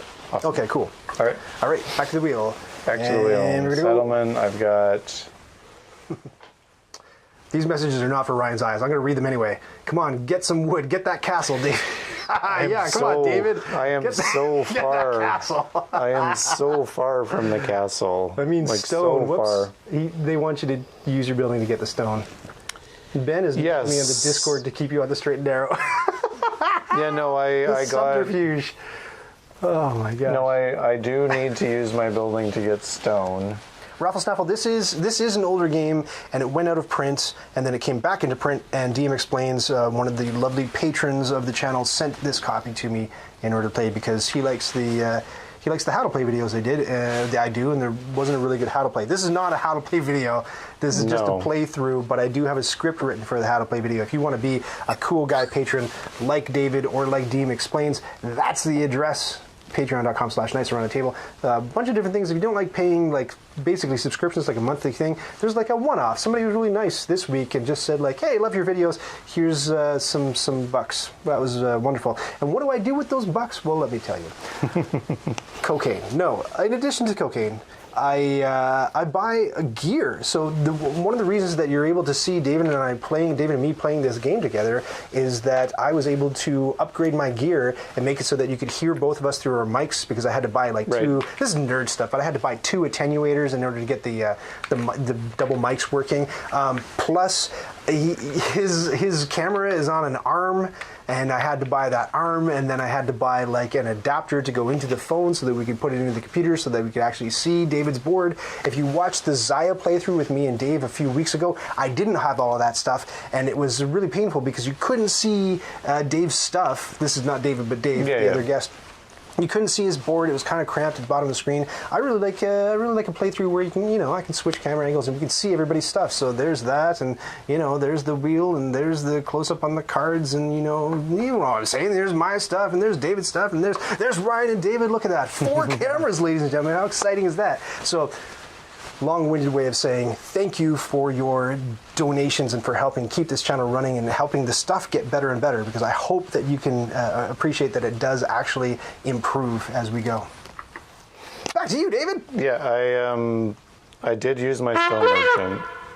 Oh, who? So I do have 5. Look at that. That one appeal. Give me that name. I can't read it. You got glasses. That was Stacy Everdell joined as a patron. Stacy Everdell, you're the best. You've been on like every single stream that I have done from the very, very beginning, and I have to thank you from the bottom of my heart for all the help and the support that you've given to this channel. It's been amazing, and I look forward to seeing you on the Discord server. And because Stacy Everdell, now Stacy Everdell has been following on Twitch for a long time. I have heard though that Stacy Everdell has committed at least one board game sin. Okay. Let's take a look at what it was. Stacy Everdell, we've heard tell that, or you've confessed, I'm sure, on your own time, that what happened? You, I don't like this. You bought an expansion for a game that you own that's still in shrink and has been for years? No. Is that right? What are you doing? Buying extra board game content for stuff that you haven't even played? Who would do such a thing, Brother David? Certainly not I, multiple times this year. God. All right, back to the Penance Picker 900. Let's see which game that you're... Once again, we'll absolve you of these sins, but you have to... Here we go. Spinning around. I've been known to buy expansions for games you don't own, even. That's really My rough. Goodness. I mean, if it's a good deal. A Feast for Odin. A Feast for Odin. The next time you play... The next time you play a Feast for Odin. Have you ever played A Feast for Odin? I hope so. And if you haven't, it's coming up on Uwe Rosenberg month. We're going to be playing it next week, next Saturday night with Dave. Awesome. Not David, Not Dave. Other Dave. So this one's called The Gambler. So if you haven't played, there are polyomino, not polynomial. That would be like that's a heavy duty big game. Numbers. Yeah. And anyways, so each time you get one, what you have to do is you've got to throw it in the air. Just throw it up in the air, and you've got to play it as it lands. That's awful. Good luck. That's good luck tough, with that. But it's That's well gonna be deserved. hard. You know what I think is really funny? Stacy's copying the fact that that's one of the games that she has an expansion for. It doesn't have the base game. So you've got the Norwegians and because that's one of the ones that people talk up and they say like, That's I fair. would never play that without the Norwegians. fair. So Stacey's like, I'll just skip step A and just buy the Norwegians, no problem. I hope it was on sale or something happened. It is good. It is good. that is funny. Varys, who's played a Seashore, knows how brutal it is to actually have to go with the way the polyomino lands. It's a big spot out. So wait, I forgot the benediction. Hold on, I forgot the benediction, and not only did I forget the benediction, but I forgot the sound effect that goes with the benediction. Poppy is suggesting, how about 3-player with Dave and David for a Feast for All? Oh my god. I mean, we don't have the gear. We just got to the 2-player gear. Yeah. Latin. I don't know if you speak Latin. I don't. My Latin's a bit rusty, but apparently, lac mihi excusum or exchusum omnes pueros in area affert. So, Thank you. yes. Thank you for that. I am still trying to decide what my second move is going to be. Not to say it's disruptive in the slightest, but No, it's all the boys, Varys asked. Varys is starting to translate the Latin. She's on to me. Okay, carry on. Uh-oh. Carry on. Get the gear, says Uh-oh. Poppy. I might be able to now that Stacey Everdell is the subscriber. How would I? gear, right. What gear would that require? a new house. Yeah, I would need another. Who's this? Lord Tina is now following on Twitch. All right, Well, okay. this is going to be a long. Yeah. My goodness, So Bortina, we're getting there. Hey, Yeah, look at 190 is it going to tick? I hope so. Bortina, we heard that you've been up to no board game good. Apparently you were. That's awful. Apparently you were folding your game boards in the wrong direction. You know how they crack? Oh, That's man! rough. And you've got like those brown lines. Yeah, down the, and oh it's my split, and they goodness. fray and they curl up when you split the. Not whenever because you should never do that. Right to the Penance Picker 900. Here we go. I'll get there eventually. There it is.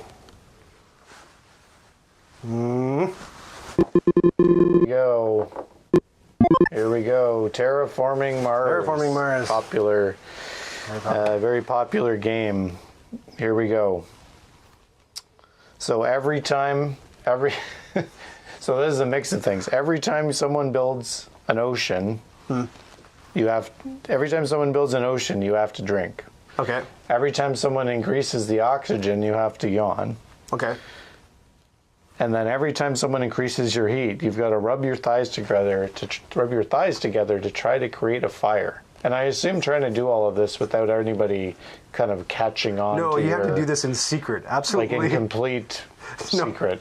Yeah. And if they catch you, you got to play another game of Terraforming Mars and try to pull the wool over somebody. Or you gotta are we play a confessing game sins of- or something? Oh, thank you for joining us. Dual Wheel Cats. Dual Wheeled Cats. We're having people confess their board game sins. All you got to do is if you're not following on Twitch or if you're not following on YouTube, give us a follow on one of those. The follow button on Twitch looks like that, and the follow button on YouTube. Hold on, I'll play that. It looks like, or the subscribe button on YouTube looks like that, and we will. Accept or we'll hear your board game sins and we'll give you board game penance. Yeah, and we're absolving, both confessing and absolving. So lots of. So as for We're the confessing sins we intend to commit. Well, I hope not. this real is bad. sins, these are real sins bad board game ones. You want to put them behind you. Yeah. So back to Latin. Dave was not happy about this one. But again, I don't speak Latin, so I don't know what it even means. Acicula et peniculus id est wap. On we go. No translation. No for translation. WAP to Latin, No, apparently. that's Okay. it's Latin. It's a dead language. There's no way we'll ever figure it out. So You've done that I'm one on still, Space. What's that? WAP, Varys? No. Okay, back to right. Yes, you're going to do what? We are still playing a game. Okay. After all of this, I think I'm going to no, because if I do that, I'm only going to get 2. It's not really a lot. This is an interesting thing about this. Hold on. Sorry. Before I get canceled, that's the wrong WAP. Not WOP. No. WAP. WAP. Which is not. And still bad. But yes, go on. What are you going to do? That was whoops. That was a whoops. W-A-P. W-A-P, capitalized. I think it's an initialism. It goes back to the Late 4th century. 2000s, Yes, yeah. See, but so this is definitely one of the tricky things about the game is you've got these good buildings and you're like, okay, I want to do this thing with this building, but you almost feel like with this infinite use, if you don't kind of maximize it, you're wasting your move a bit, right? Like, so I'm thinking if I go to the brewery, that's good. I can get 2 beer, but do I really only want 2 beer? I kind of more so want like 5 beer. Not much WAP. Dave's being serious. The monastery. Which one of them is Aura? We've got the... I'm Brother Ryan. This is Brother David. Thanks for joining us. Thanks for joining. We've got the... sorry, I keep going to my own. There's David's board. I mean, this is not efficient either because then I'm going to only... All right, I'm just going to do it. I'm going to get 2 beer because... Somebody set a marker for David Wines about options. Wines is a bit strong. Wines is a bit strong. We're not playing the French side of the board. No, we're whiskeying all night long. No, I know what you mean though, and like, it's so funny that you're playing here. I'll get your Harvard. You're playing the same game that I did last night, and I lost. So I'm trying to play the game where I don't lose. I'm then going to sell one of my beers for $7. For $7, right. Well, I mean, that's good. I did do that. Which I think is good. It was one of the best things that I did, yeah, having a lot of those same buildings. So you got 2 out of 3 guys taken up, and that was that at last your entire turn? That was, yeah, believe it or not, that was one... I will not set that marker. Believe it or not, that was one turn. Believe it or not. Dave sells his beer. Okay, that's sufficient. That's good. Thanks for the chapter marker. All right. That's that. So now we're going, is this where you flip again to top? Yeah, yes. I think we're going... In case you're following along, this is not a board game component. I just made this one. So we're looking at the top numbers now. Are we? So 2, 1, 2, well, I just got to here. Okay. Got past A again. So your book? Okay, yeah, perfect. I'm book. Your book. I'm a 2 book. Okay. I'm book. So this is my last thing that I get to do before it becomes thing time, before it becomes settlement phase time. And I think I'm gonna do something pretty spectacular. I think. I hope. Maybe. Let's see. No, so? I've still got my prior. Sorry, I thought all my guys were off. But no, you still got a prior. Still got a prior. So you may pay me. And I have my prior. All right. So Deem explains. Clue me into the fact that the castle is super sick. Yep. So 1, 2, 3, 4, 5 stone. And how much wood is that? That's 6 wood. 1, 2. I might not have enough energy left. 3, 4, 5, 6 wood. All that stuff to put the castle in my hills. Very excited about that. I think that's looking pretty good. And then since I've got my prior, I'm going to stick my prior on it, which means that I get to build one of my settlements. Dun, dun, dun, dun, dun, dun. Which one can I afford? Well, I can afford the market town for sure. I can afford the shanty town, but I don't want to. I think the market town is the better bet, but I'll be overpaying to build the market town. A little bit. But that's okay. I'd be overpaying by 2 to build the farming village too, so that's fine. So I'll pay both of these meats in order to build that puppy down there. Oh my goodness. Well, what do you think of that? I'm a little scared of what's going to go in there personally, but something with lots of points, I hope. Hopefully. A serious question about the game. Yes. Enhance the game a bit with 3D printed stuff and custom tokens. I don't think there are custom tokens, are there? Well, the custom token that Varys might be talking about is this janky thing. Piece of nonsense up here. that custom token was literally done in 30 seconds. as the clock ticked down. Is it fun to play? I mean, it's probably a question of your preference as to how much sort of blinging out your games adds value to your game. Oh, is it as fun to play without? I've never played with that. But. I printed this because I wanted the stream to go well, not because I was necessarily in love with the game. Does that make sense? Yeah. Just because without it, it's a little jank. It's a little janky. Do I love the game? It felt like if you like Uwe, And this is Uwe Rosenberg month on Nights Around the Table. If you love Uwe, it's very Uwe. You got like, you know, one thing I was thinking about doing, I don't know how I would rig it up, but I was thinking about doing like Uwe Rosenberg bingo, because a lot of the same stuff, and as his games go through, as he designs them over the years, have like a lot of similar elements, right? So the building extra boards, you can find that in A Feast for Odin, right? This whole, you know, livestock, turn livestock in the meat, that's something that comes straight out of Agricola, right? Digging these bogs for peat, well, that's a Farmers of the Moor thing, the expansion to Agricola thing. You know what I mean? So it's just like Fields of Arles too. Yeah, I haven't played Fields of Arles, but yeah, like a lot of, if you like Uwe, like you'll feel. It's a weird way to put it, but you'll feel at home. You'll feel like, yeah, I'm playing an Uwe game. And I mentioned earlier on the stream, as Cheryl and I were playing last night, Cheryl had a question like, can you do this, or would it be this? You know, would it be a restrictive rule that does this, or are you free to do this? And she's like, it's an Uwe game, so it's the restrictive path, right? So you kind of get in the guy's head if you play enough of his stuff. So it just feels familiar. I don't know where I'd rank it in the Uwe stuff that I've played so far, but let's get through it. No, let's get through it. Yeah. I think you were in the midst of castle building. The first thing is I built the castle. Probably putting your prior on the castle, and now you're going to... prior on the castle, and I built the market town early. Oops. Turning livestock into meat, I thought you were selling, well, not in this one. This is like a very clear... You turn the sheep into like... Yeah, it's straight up. Like into like a ham hock or whatever. It's... Stacey Everett, I was wondering if we're carrying the sheep to market in no. Unfortunately, he's become more explicit about the way that sheep become meat in this game. Feed them hay, and they transform into it somehow. And the building is called the slaughterhouse. It is called the slaughterhouse. I don't think there's any talking our way around. It's not a vegan-friendly game, let's just say.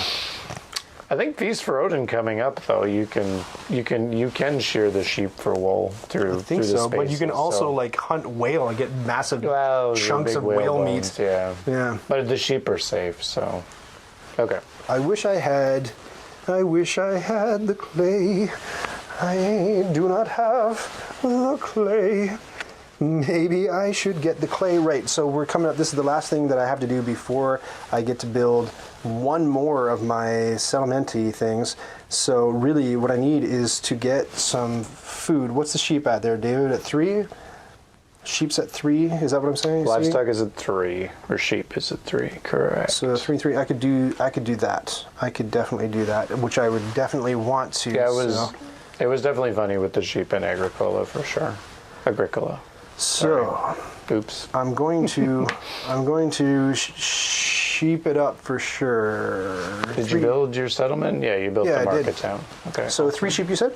3 sheep for the bad guys. And 3 sheep, and then all 3 of the bad guys is you. There we go. Nope. There you go. You go over there. So you get one more turn before the settlement. So and snack time, which is important. And the puzzle that we're going to solve. Okay, it's an exciting one if you like puzzles. So I got this 5 stone, and now I don't have anything to spend it on. Nothing to do with that.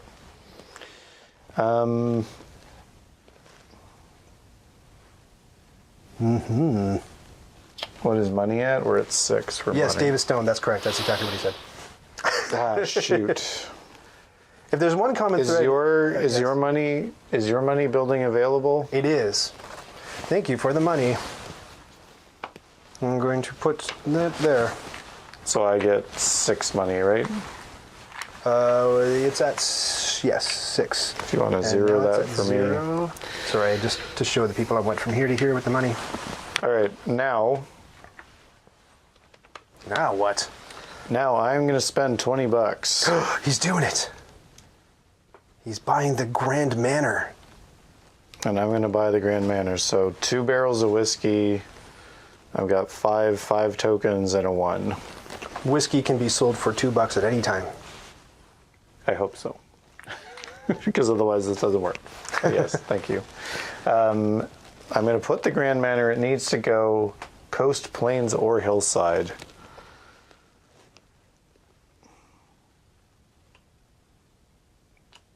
So I'll build it in my... And then I'll put the prior on it. use any. I can pay a whiskey. What have you got? Occupado over there? Occupado is just the money one. Just the money used, one. and money's at 0. Just the stone one. And but just the Joker's at 3. The Joker's at 3. So it'd be 3 money if you use my building. But you could also use one of your occupied buildings. I could, but I've only got ones that are not. I think that building's more 8. worth its. It's just worth the point. Points. So I'm not gonna burn the prior and the whiskey. Okay. So that's my turn. We need 3 more followers, so Stacy. Anyone, Bueller? I'd love it if Ferris Bueller wanted to follow. Dave is stoned. Yes. I have a lot of stones, but I'm not. There's a common Not thread doing between the anything people with I've them. invited to be on this stream with me. It's that Their names they're all are Dave. very nervous about being fired from their jobs for anything that happens on the stream. Don't worry, I got you covered. If you'll recall, when Sean joined the stream, the very first thing I opened up with was the OnlyFans logo. The shock on his face for a split second was worth the gag. Great, here we go. Settlement? Lots of things are going to happen now. So we go like this, and we take the house, and we take it off of D and right off of the board, because D is the final settlement phase. So that's step 1. Well, What? I think we're going to put it back That was what wherever we agreed, which yes. I think was So here. normally in a 2-player game, I mentioned this earlier in the stream, you would take it and put it off, and then in a 3 or 4 player game, you play 25 rounds with the bonus round on the 25th round, where you get to put your prior like anywhere you want, even in an occupied building, even when it's not your building, and then you do an E settlement phase after that. 2 players, it's quite a bit different. You're supposed to take this blue house off and just like stick it over here. It doesn't really matter. And this thing just like goes brah brah brah brah as everyone just uses their engine, racks up points until we get down to 1 building remaining. But that is boring.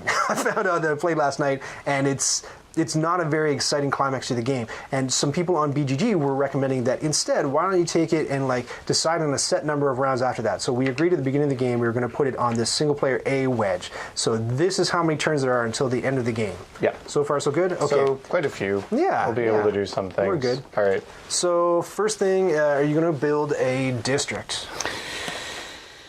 Or a landscape tile? A district or I forget. What am I paying? $4 over here, $5 over there. I mean, I'd be spending only whiskey to do that, so I don't think so. Okay, and I don't think I even have the wherewithal to do it, so Stuff to make pancakes. That's out for me. So instead, let's just build our little settlements. So the one that I can afford Yeah, I think is going to cost me $3. Yeah, I think unfortunately the only one I can afford is the market town, which is a bit. I overpaid a little bit, but Which is a bit sad, but so I've got to pay 7, which is going to be a beer and a whiskey, I guess. That also seems very inefficient, but that's what I have. All right. all right, and that's how you're looking. All right, snack And time. This is how I'm looking.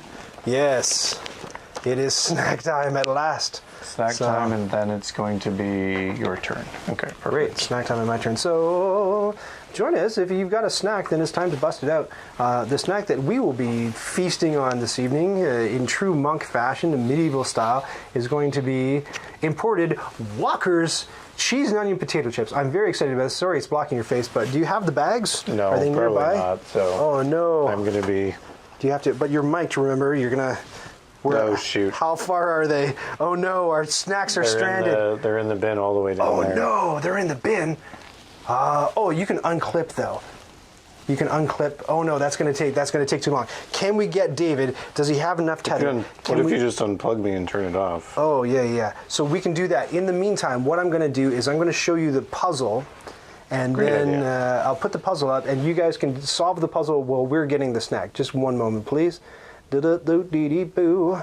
Here it is. Figure this out. I'm looking for the name of a board game as David goes and gets our snack. There it is. Here it comes. And it's not showing up. Oh no, we need it to show up. Just give me one moment here. Hold on. Hey.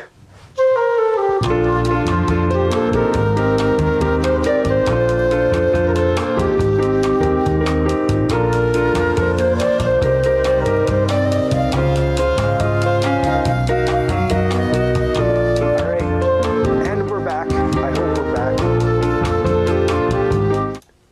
And we're back. There we go. Okay.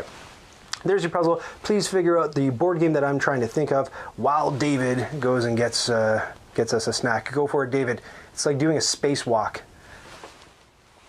I can't mute you. You're just gonna go. Yeah. Actually, here I'll. Well, you gotta like untether me though, or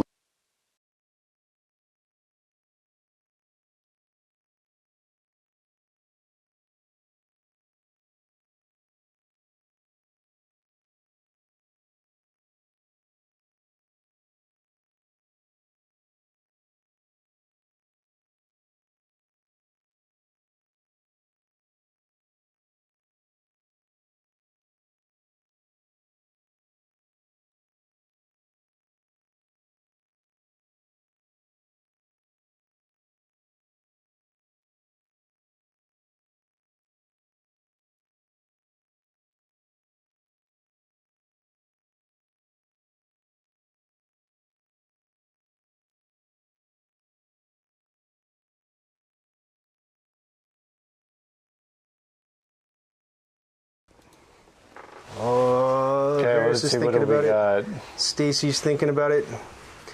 Now remember, I'm looking for the name of one game. What game are the blue people from? I think they're from Agricola. I'm looking for one game though. Meanwhile, cheers to Or you. am I sorry? I mean, I don't know the answer, so can I answer the question? You can figure it out if you want to as we enjoy a snack. Won't be loud at all.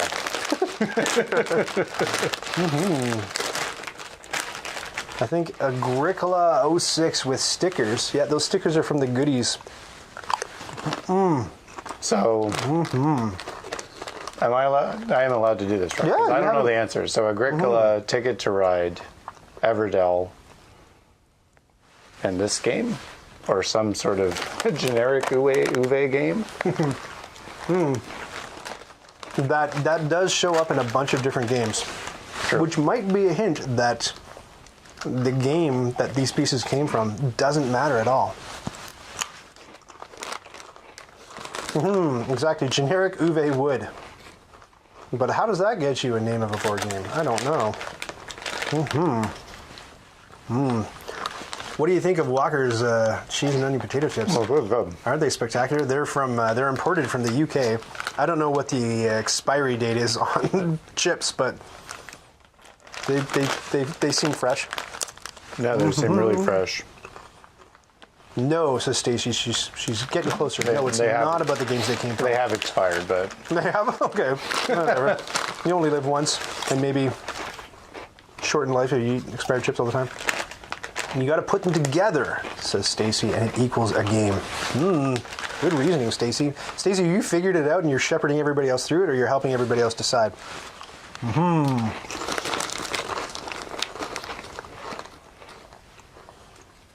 This is the Chevy Chase Doritos commercial. Crunching. I haven't seen that commercial. yeah, the bridge does look like it's from Catan. I guess it could be from like Terra Mystica. So those top three pieces, the two farmers, and that's one of the fences in the middle. Oh, it depends. Yeah, those are all three from Agricola. The next pieces next to those are all from Everdell. Railroad Revolution. Railroad Revolution, a good guess. I don't know how you arrived at it, Moran, but let me know. I have no idea. I just know how the puzzle works. I think you've cottoned on to some of the secrets of how the puzzle works, but I don't know that you've had the one huge aha moment that the puzzle requires. I'll drop a hint shortly, though.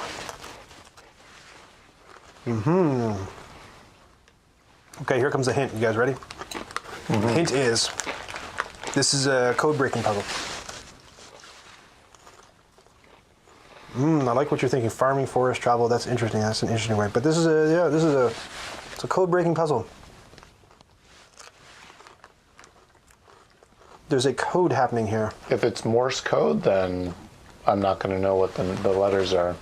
I don't know. Because dot, dash, dash, dot, dash, dot, dash, dash, dash, dash, dash, dash, dash.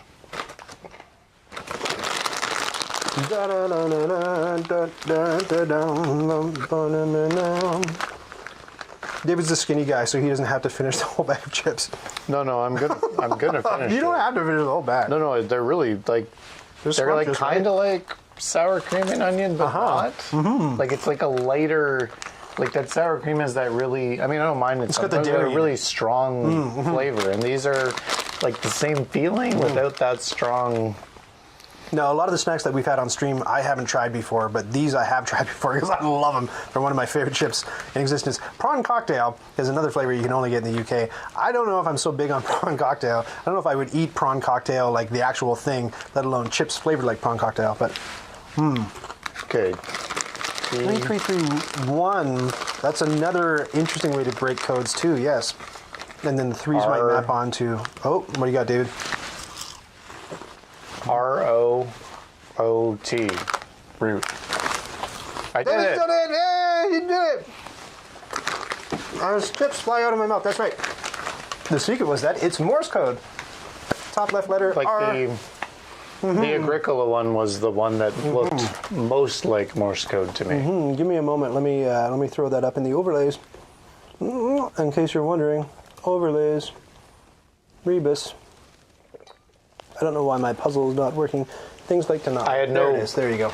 I had no prior knowledge of this and had never seen it before. Like this was just awesome. Cool. You guys like that one? So just talked it through. I mentioned it before, but I used to administer an event called Puzzle Pint every single month, where you would go and walk into a pub or something. You'd have to solve a puzzle to find out where the event was, and then you'd walk into a pub or something. We'd hand you a package of puzzles. You'd sit down and solve it over beer or chicken wings or whatever you want to do with friends, and a lot of them were. This would be like baby mode, but a lot of them were along those lines. So, if you like puzzles, I hope so, because I'm a puzzle designer. I've been a game designer for nigh on 20-something years, and one type of game that I design are these kind of hunt-style puzzles for various clients, including the people who make Pokemon Go and the Canadian Broadcasting Company, and I had an escape room business for a while, so I like that kind of stuff. If you like that kind of stuff too, stick with me! I'll make more things for you. I want to finish the rest of my chips, but I also want to finish the rest of this game. So the thing that we forgot... Oh, I didn't build my thing, did I? Or did I? I did build my thing. So we get an extra... So, Poppy, you're right, I did. You wrote it before I said it. Yeah, I think you actually did, because as soon as I did say it, I looked up and it was there. So I think Poppy actually did get it just kind of moments before. Were you also Googling the Morse code chart like I was? I think Poppy is like a World War II bomb girl and knows the whole thing off by heart. That's him. Poppy was like cracking the enigma before any of us knew what was going on. So these hilltop villages are the final possible settlements that we get. 30 food, my goodness. 30 food and 3 energy to build that. And only on a hillside. Wowzers. Let me rotate these so they're flush and square. Look at that. That's the building I was telling you about. Let me get in a little bit closer. So the sacristy takes all the valuable stuff, the book and the pottery and the ornament and the reliquary, and turns it into a big old wonder. And then down here, which you may be way more interested in, $5 and a whiskey gets you one of them. A wonder. And how many whiskeys do you have? Lots, I think. What's this 14 mean? Oh, right, and you have to spend 14 points. How do you spend points? Anything that has points on it, you spend it to the tune of 14. And this was one of those situations I was talking about where we were like, what if you overspend? And we're like, oh, it's an Uwe game. You probably lose those points. Probably. So, yeah. Great. I can't remember if you can make change. There was one where you could make change, and I don't know if that was it. So what's new here? New is the sacristy. That's the Bacchanal one. Okay. Right, so you get you spend a beer, and then you get points per moor or forest, and you represent those with like books or whatever. Yep. You get to choose, and it might matter because you might need to use them to blow them here. Right. Well, quarry has still not been built. We still haven't built a whiskey distillery, which makes rental weird. more expensive. Rental is very cheap. House of the Brotherhood 5. Pay 5. Where are you pay 5, here? right? Yeah, you pay $5 one to get time. 2 points. 2 points per yellow cloister building that you have. So if somebody else has that building in their diocese, you can rent their building to get points for your cloister buildings. Yeah. Okay, interesting. Okay, cool. Let's. My great aunt was working on Enigma for real. That's cool. That's awesome. That is cool. I was close then. I made an wisecrack. that was but- I don't know. It must be carrying over from the Wingspan. Poppy's an interesting person, into all kinds of fascinating things, I think. Yeah, I read a really. I'm not going to remember the author, so it's almost meaningless to give him. Douglas Adams. No, we know it. We already know it wasn't Douglas Adams. But you were going to say No, but it was a really interesting book about counterintelligence, and one of the sort of themes of it is how they actually used, part of how they actually cracked Enigma was the Germans' sending machines were very faulty, so they would actually repeat the code 3 times, and the first thing they would always use is the weather. So they ended up being able to, they also had the code breaking, all of that stuff, but the Germans were ending up sending these crib keys out almost to their cipher. And that allowed them to break it a lot easier. And the book was about sort of counterintelligence around. They had to make sure that they did so they started being able to read these, and by whatever time of the day they'd broken them.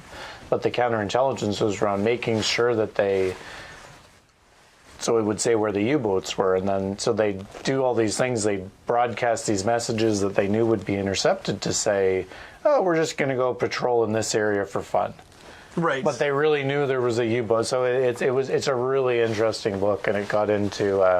I'm not sure how much of it was true, but it got into Van Eck freaking and stuff, which is the ability to take the radiation off a monitor to read it. Anyways, Cool. we're going off the. I will look up the book, so at least. I think that was one of the most heartbreaking things about the code breaking stuff was that they'd break the code, but then they wouldn't want the enemy to know that the code was broken, so they couldn't go and stop all the bombings and the raids or anything. They kind of had to let some through, which was let some of your people die just so that you can keep the secret. Keep the secret. It's right? rough. I have been called counterintelligence before. I think it's my nickname in high school. Great, here we go. All right.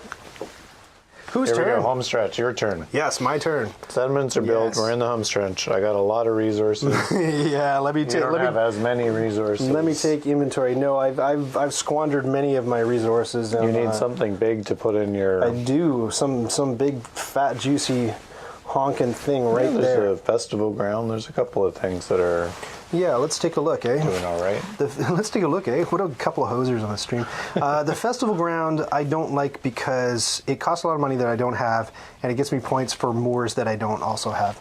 Gotcha. Yeah. So it's not my favorite, but basically I need 2, possibly 3 buildings. Right. I recall what I need to do for sure to get. Oh, you know what? Yeah. Oh, hillside. Damn it, hillside. Damn you, round tower. Damn you. Damn it. What I need to do is as follows. I need to take a guy, put it on clay in order to move the clay from 6 to 0. Yeah, there's a lot of resources now because we've been doing other stuff. We've been doing lots of other stuff. So it's 6 clay, right? 1, 2, 3, 4, and 2 more makes 6. And with those 6 clay, back to the board. So now I have all the clay that I could possibly want, but it's a lot of yellow buildings, and they have to go adjacent to your stuff. And really what I want to do is fill in these 3 holes right here, especially that center one. Those are your lucrative. So looking back at these buildings, You're running out of buildings to put in there. I am. But I think the bulwark would be a pretty good candidate. That looks good. Yeah, so 2 wood, 4 clay. Do I have the 2 wood? I don't. Great. All right. Well, let me sort by what's possible to go in there. So that can go in there. This can go in there. Yep. The whiskey distillery. The whiskey distillery can go in there, and those are the only 3 that can go in there. And I've kind of tipped my hand now. That was always going the case. to be the case. I mean, that's one thing I didn't know from not looking at the building in advance. I don't know if there was going to be some big, like, 20-point massive linky building, right? But let me see.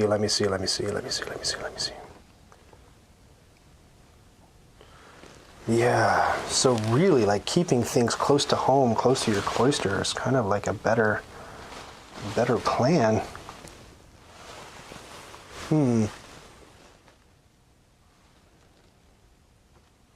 can't do the bulwark because I don't have the wood, and I can't get the wood because I can't clear any forest left. I've clear cut. Oh no, I've got one more forest. I've got one more forest right up here.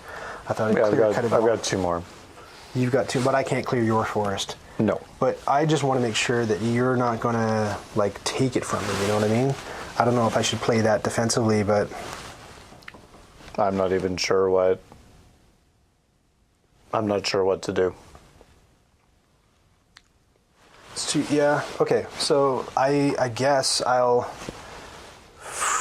use the Joker to take 4 wood as sort of a defensive thing, because I know you have a building that activates. Yeah, I was probably going to do that. Yeah, so thank goodness I came up with that. So 4 wood, and I think that's my second thing, right? So you're up. What was your first thing? What was my first thing? My first thing was taking all that clay. Perfect. Ba-doop, boop, boop. We're on the top, so I'm first. Stone would be profitable. Did you guys see the movie Imitation Game? I just read that Imitation Game, there's a lot of, it wasn't Hollywood, it was a British-made film, but there was a lot of Hollywood bending of life details. Apparently, Turing was a really personable guy that everybody liked. He wasn't like the insufferable antisocial nerd that, you know, had trouble getting along at parties like they depicted him. If you want to drop the grain off, I've decided to activate my farmyard and do some grain harvesting. Okay. Boop, boop, boop. Boink. But it was a good movie. You're right. It was cool. It was cool too that they built like a whole prop Enigma machine. Or not, it was pre-Enigma machine. It was before they even developed it. It was the huge computer that he built out of like tumblers and steam, like this steampunk computer. It was pretty awesome. All right, let's go ahead and then build the sacristy. Probably saying that wrong. Sacristy, I think. So 3 stone, and I flipped 2 of my grain. That can go coast, plains, or hillside.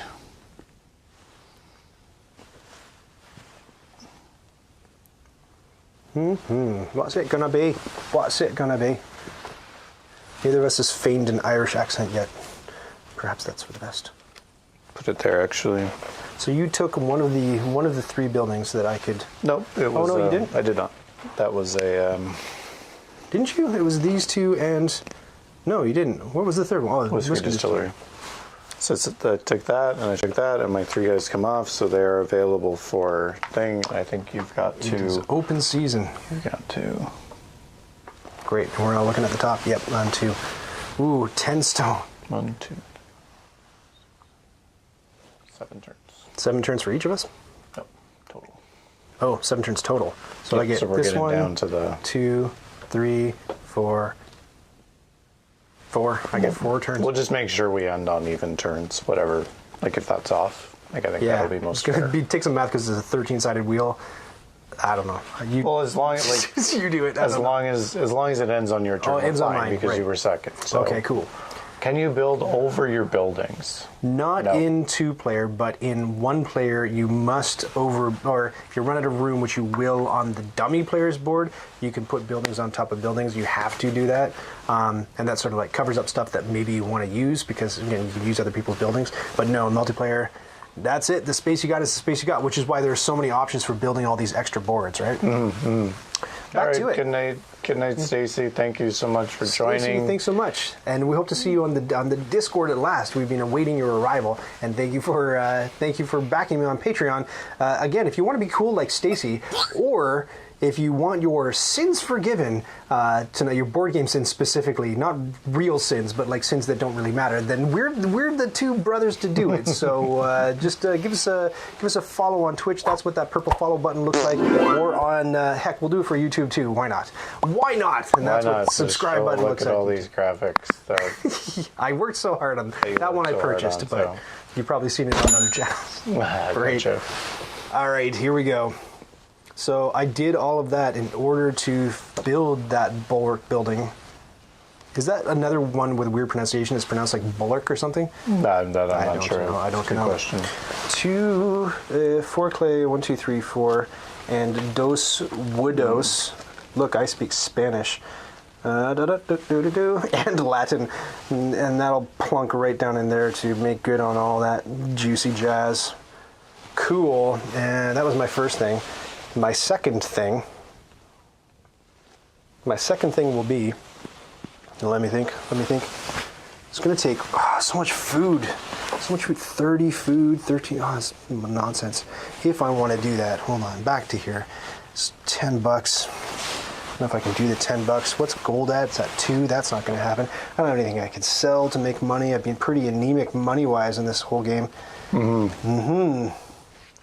Well, your lighthouse or whatever, or your shipyard, something. I got $5 from something you got over there. Oh, I know what I want to do. Do you have anything that gets a book? I think you do. Do I have anything that gets a book? I've got the Sacred Site, which gets 1 book. Let's see. And I've got the Scriptorium, which also gives a book. And then they both also get other. Do I have to pay things for the privilege? Well, both of those, yeah. The Scriptorium would cost a coin. The other one is the Sacred Site is free. Sacred Site gets me what? A book, either a 2 grain or 2 malt, and either a beer or a whiskey. Okay, I'm going to pay you $1 to get a book, and then 2 malt and whiskey, right? Yep, that's valid. Fantastic. So there's my book. Whoops, that's not my book. That is my book. And that's my 2 malt. This is the first malt I've had in the entire game, I believe. Malt. It doesn't want to come out of the 2 malt. Oh, that's bread. Bread's for Frenchies. 2 malt and 1 whiskey or 2 whiskey? 1 whiskey. 1 whiskey. 2 malt, but 1 whiskey. Stingy, David. Stingy. Yeah, sorry. Okay, whiskey. Grand. So let's say that I did that first, and the second thing I did was I built the bulwark, and then I put my dude in a hat on it. It's fair enough? Because I needed the book in order to. So I paid the book in, and I get 1 free district and 1 free plot. What's a free district? So back to here. This is a district. This is a plot. Oh, you get 1 of each? Yep. Oh, wow. Yep. I mean, they aren't inherently any points by themselves, but no, they're not. They may enable. Correct. So it almost doesn't matter where I stick the. Oh yeah, it does, because I desperately want this. I'm covering up all my resources. Hey, you know what? We haven't had to look in the rule book for like more than once. That's pretty amazing. It's really good. I thought I would be like the appendix brother who would yeah, I thought so be too. doing nothing but searching the appendix for stuff. This is going to look ugly, but I'm just going to pull out just a little. Oh yeah, we had talked about fixing. Oh, that. during snack time we were going to do that. Didn't happen. Yeah, I don't know how to do that on mine. Yours is more complicated than mine is. Like I said, mine is just a grab it and go, but yours is more of a challenge. Does that look pretty good? That looks pretty good. Oh, like I'd actually need to move like the arm. You need to unscrew things. Okay. So. All right. Well, we'll think about it. All right. Good. I think that was me. Oh, cool. Let's go. So this all. Now, if you're playing the one-player game, in the multiplayer game 2 and up, the beam just pushes the resources. But if you're playing a one-player game, they get yanked right out of the game. Like they don't exist anymore, so they're at 0 permanently. Well, that's scary. Yeah, it's like no stone for the rest of the game. Keeping the rules gremlin at bay. Yeah. Yeah, he hasn't shown up either. Poor rules gremlin. I think he's getting lonely. I am gonna build. I'm gonna pay a clay and a stone.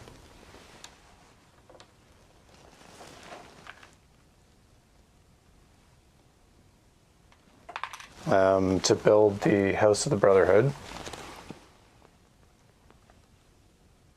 And then I'm going to immediately activate it. I'm going to spend all my whiskey and money very inefficiently to get 2 points per cloister building. So I have 5. And what token are you going to take those in?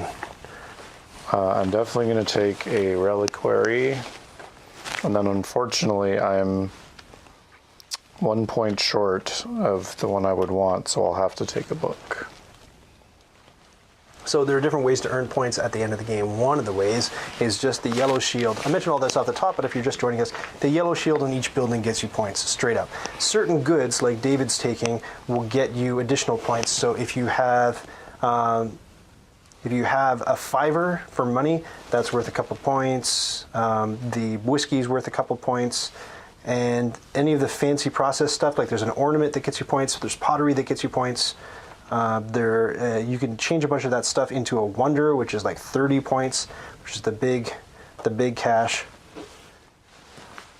And then I think Poppy says, "I love that the Brotherhood, the House of the Brotherhood is just about boozing it up." Yeah, again, some commentary going on. I'll trash a peat, a wood, and a grain to get myself $6 with my cloister courtyard. That's my second action, because that was like a build in a prior thing. So there we go. Okay. Boogoosh. And then everybody comes back. So you may pay me for my. And I might still no distillery. Surprisingly, shockingly, no distillery. We've kept that on the board the entire time. Okay. Looking back at my board, here's what I've got going on. I wanted to fill in either this one or this one with one of these two buildings. Can I afford them? The answer is no. Can I afford them? No. No, or not yet. Just straight up no. But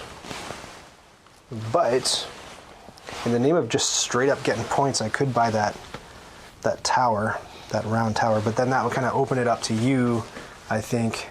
Did you just get rid of all your... My stone is... No, your whiskey. My whiskey is all gone. Your whiskey's all gone, but you can get it back pretty easy. I could get it back with the Joker if you don't. Yeah, I think that's risky. That's a risky click. I don't think I'll do that.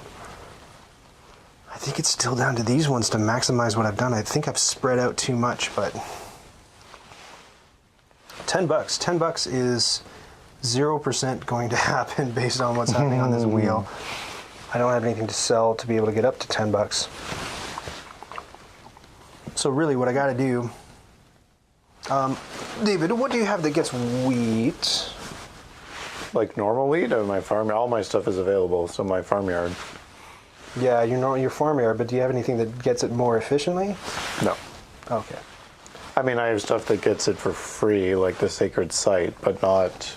Was this right? I mean, it gives 2 wheat and a bunch of other stuff, so that is more efficient. Yes, that's what I'm at. Unless you want to take the Joker for... Yeah. Unless I want to take the Joker. For 3 instead of 2. But what does the sacred site get? It gets wheat and... 2 points and a whiskey or a beer. Seems better though, doesn't it? I think so. Yes. I mean, the 2 points has to be... So I'll give you $1. Okay, great. Thank you. So I'm going to get 2 wheat. It's 2 wheat, right? 2 wheat, a book, and either a beer or a whiskey. 2 wheat, a book, and either a beer or a whiskey. Oh, I'm in the wrong bucket again. A book, and either a beer or a whiskey. I have a whiskey. What's the thing that takes beer and whiskey? Do we ever build that? This thing, eh? The Unbuilt. chapel. Unbuilt, and I have the stuff for it, which makes super sense. That was just your first action, right? Yeah.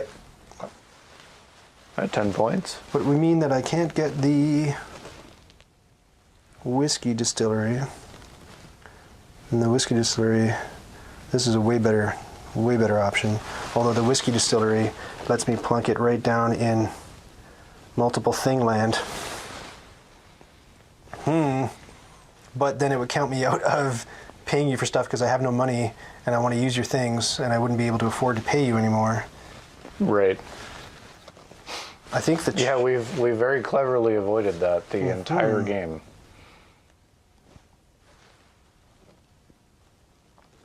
I think the whiskey distillery is worth more money to me. You definitely got to plunk something down in that spot, or you're I have to.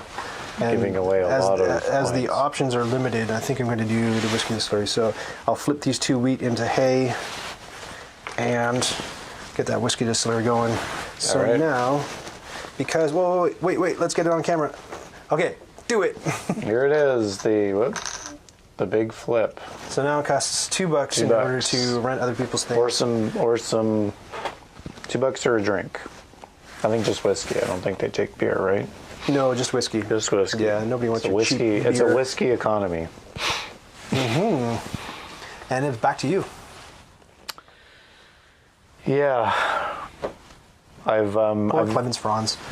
I've gone very minimalist with my board presence here, because I've kept deciding that spending money on certain things is somehow better. Poppy's concerned that the crappy perspective vanishing line on the roof of the chapel will throw off the feng shui of my board. So I'm going to spend another $5 to get another 10 points in. Yeah, I think that's bad. I think that's bad that, when your opponent's just over there just buying points, you're like, nah, this is and then I'm going to really buy points. Uh-oh. Is it wonder time? It is the wonder. Oh no, that's me losing the game. Da-da-da. Oh no. Celebrate, brothers, we have achieved our great... No, that means I kind of have to, get a wonder or lose the game, really? Right? No, 30 points. Totally. 30 points! Yeah, but That's 30 points! But to be fair, I spent 17 points to get... Yeah, you 30. doubled your points. Well, no, Wow. you... Plus 5 coins, plus whatever. I mean, it's an interesting... I'll have to look at this game subsequently. It's an interesting... Anyways. It mentions in the almanac that you are up points after all of that. Hang on. Anytime you buy... I don't think I moved this. Okay. Again, I didn't play with it, right? Because we're top. Yep. Or did we We're miss top. flipping that? We're top. No, we're top, because it was top, then bottom, then top. So that was my turn. Now that's your turn. Still 10. 7 on the wood. Who wants wood? Nobody. Nobody. And my buildings are all available again. Nice to know. If I can manage to get $10 somehow. Or the chapel still. Where the heck is clay gone? Where even is it? Oh, right there. 4 clay. That crumbly drawn chapel. Or I can try to get $10 and try to build this festival ground in order to make good on a couple more of my settlements, because otherwise my whole game was about building settlements, so what was the point? Thank you, Poppy. Yeah, it's always fun in these games to build one of those sort of end game, or what you see as an end game type of thing. It's good to get there. Yeah, I'm feeling pretty bad about myself. Yeah. What do you have that gives me $10, Stephen? Nothing, eh? What do I have that gives you? I mean, I have 6. You have something that gives me $6? Yeah, the Cloister Courtyard, 3 different goods for 6 identical basic. Which can be money. So that would give you 6. What else? Yeah. I mean, there's that. Oh, wait. Here's something I'm not going to forgetting. tell you how to do that. Oh, here's something I'm forgetting. Wait a second. Wait a minute. Wait a minute. A plan hatches. A plan, I say. Okay. Oh, yes. So you can build another extra settlement? Yes. Nice. All I would need... Oh, God. All I would need... Do you have anything that activates the old peat thing without clearing peat? Oh wait, I have forest down here that I didn't put on when I put this this board on. A forest at the bottom. Is there a peat bog? No, you did the I empty used the side. non-peat Okay, bog, which gotcha. was a foolish choice. It was a mistake. Mistake. Well, six sheep. Time for the hair shirt. Yeah, you know what a hair shirt is? It's like a okay, so you know, in order to become closer to God. Now, this is not a tenet of Uwe Rosenberger Crucianism. This is Catholicism. But in order to draw nearer to God, some adherents would hurt themselves, and the pain would help them focus on God. One of the things they do is self-flagellate. So that's with the whip, and they do this, Gotcha, right? gotcha. The hair shirt was like, picture the most itchy, bristly shirt, like made of hair that's turned inside out, and then you put it on. I don't even like wool sweaters. No, That but just it's like that sounds- teased Oof. and inside outed and put on there. Awful. Awful. All right. The hair shirt. You know what? I do have a bit of a natural hair shirt though, and it gets itchy. Great. Back to it. Brother Ryan, what can we do? So okay, here's what I'm thinking. The sheep, it's 6 sheep. They're worth 2 food apiece, so that would be 12 plus the 2 that I already have, and that would be 14. You're trying to build the hilltop village. 14 food, yes, and then I would have whiskey, which is also worth food, and then 9 energy. I can't do it. I can't do the energy. I cannot do it. I can't do it. I can't do it. But I must do it. What's wood at? Wood is at 7. Yeah, there's lots of wood. Yeah, so if I take the 7 energy for 7 wood, yeah. Yeah, if I clear the forest and take the wood. If I clear the forest and take the wood, and then get the sheep, then I would have enough next turn to do it. I think it's worth it. I think it's worth it, yeah.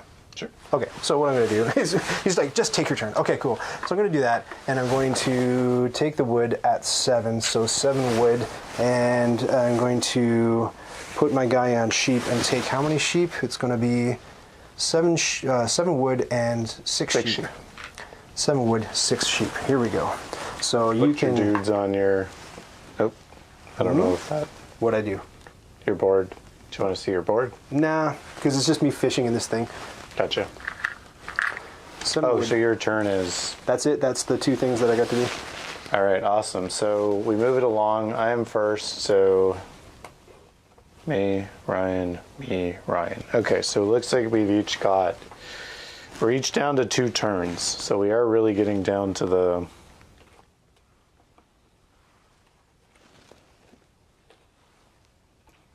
I'm gonna do some... Ooh.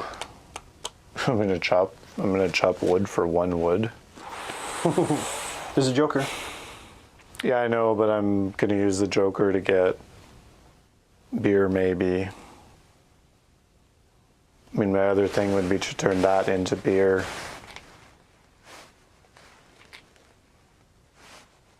Yeah. I mean, I know this is kind of silly, but I am going to chop down my wood forest for 1 wood. Really? Yeah. Because I only need 3 then to activate the cooperage, which gives me 5. Which gives me 5, and I'm going to take beer because I need the food for my own nefarious purposes. Sorry, I don't even have the camera on you. There we go. Yeah, that's okay. But no, it is interesting, and I see what you were saying about, like, you built all this stuff and you got this good engine going, and then you're looking at your engine and going, I never want to do these actions. They're not. Yeah. They are simply not good enough. Here's Veer saying, thanks for suffering through this game so others won't have to. Veer, not a big fan of War at Labora, it sounds like. That's a good comment. Anyways, maybe we'll give our final thoughts after. Yeah, we'll get to the end of it. After my... So those are both of your things. That was it.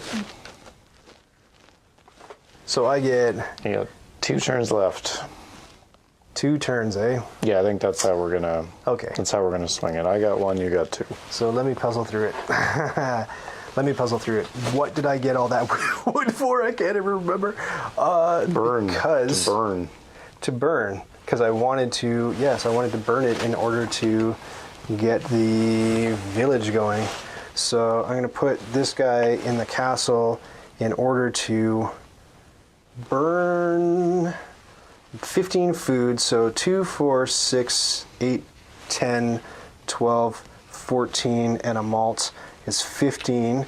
And then 9, 2, 4, 6, 8, 9. I've got 1 wood left.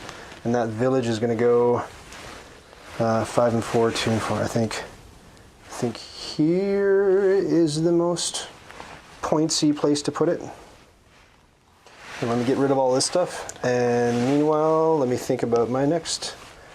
I know I have 1 wood left, and all this stuff has to go. It's on the floor. That's all fine. That's fine. We'll clean up later. Check against the wall. Okay. And for my next trick, boy, Yes, my next trick is going to be building the round tower and hillside, eh? 6 points, 9, which I wouldn't be able to activate, but I don't want you. You're going for it, aren't you? Aren't you? You totally are. You totally are. How much whiskey do you have, David? 0. 0 whiskey currently. I've only got 2 turns left. I'm out of. Yeah, I shouldn't be so. I'm out of a lot of options here. Yeah, same. Well, I think that. Yeah, I don't think building the round tower is probably in my. Well, I mean, I could, I guess. I don't know. I think I've got a better option. Yeah, let me think. Okay, I think. Yeah, okay. I think honestly, I'm probably just taking money and. Anyways, I shouldn't tell you what I'm going to do. No, don't tell me. Block me. That's nonsense.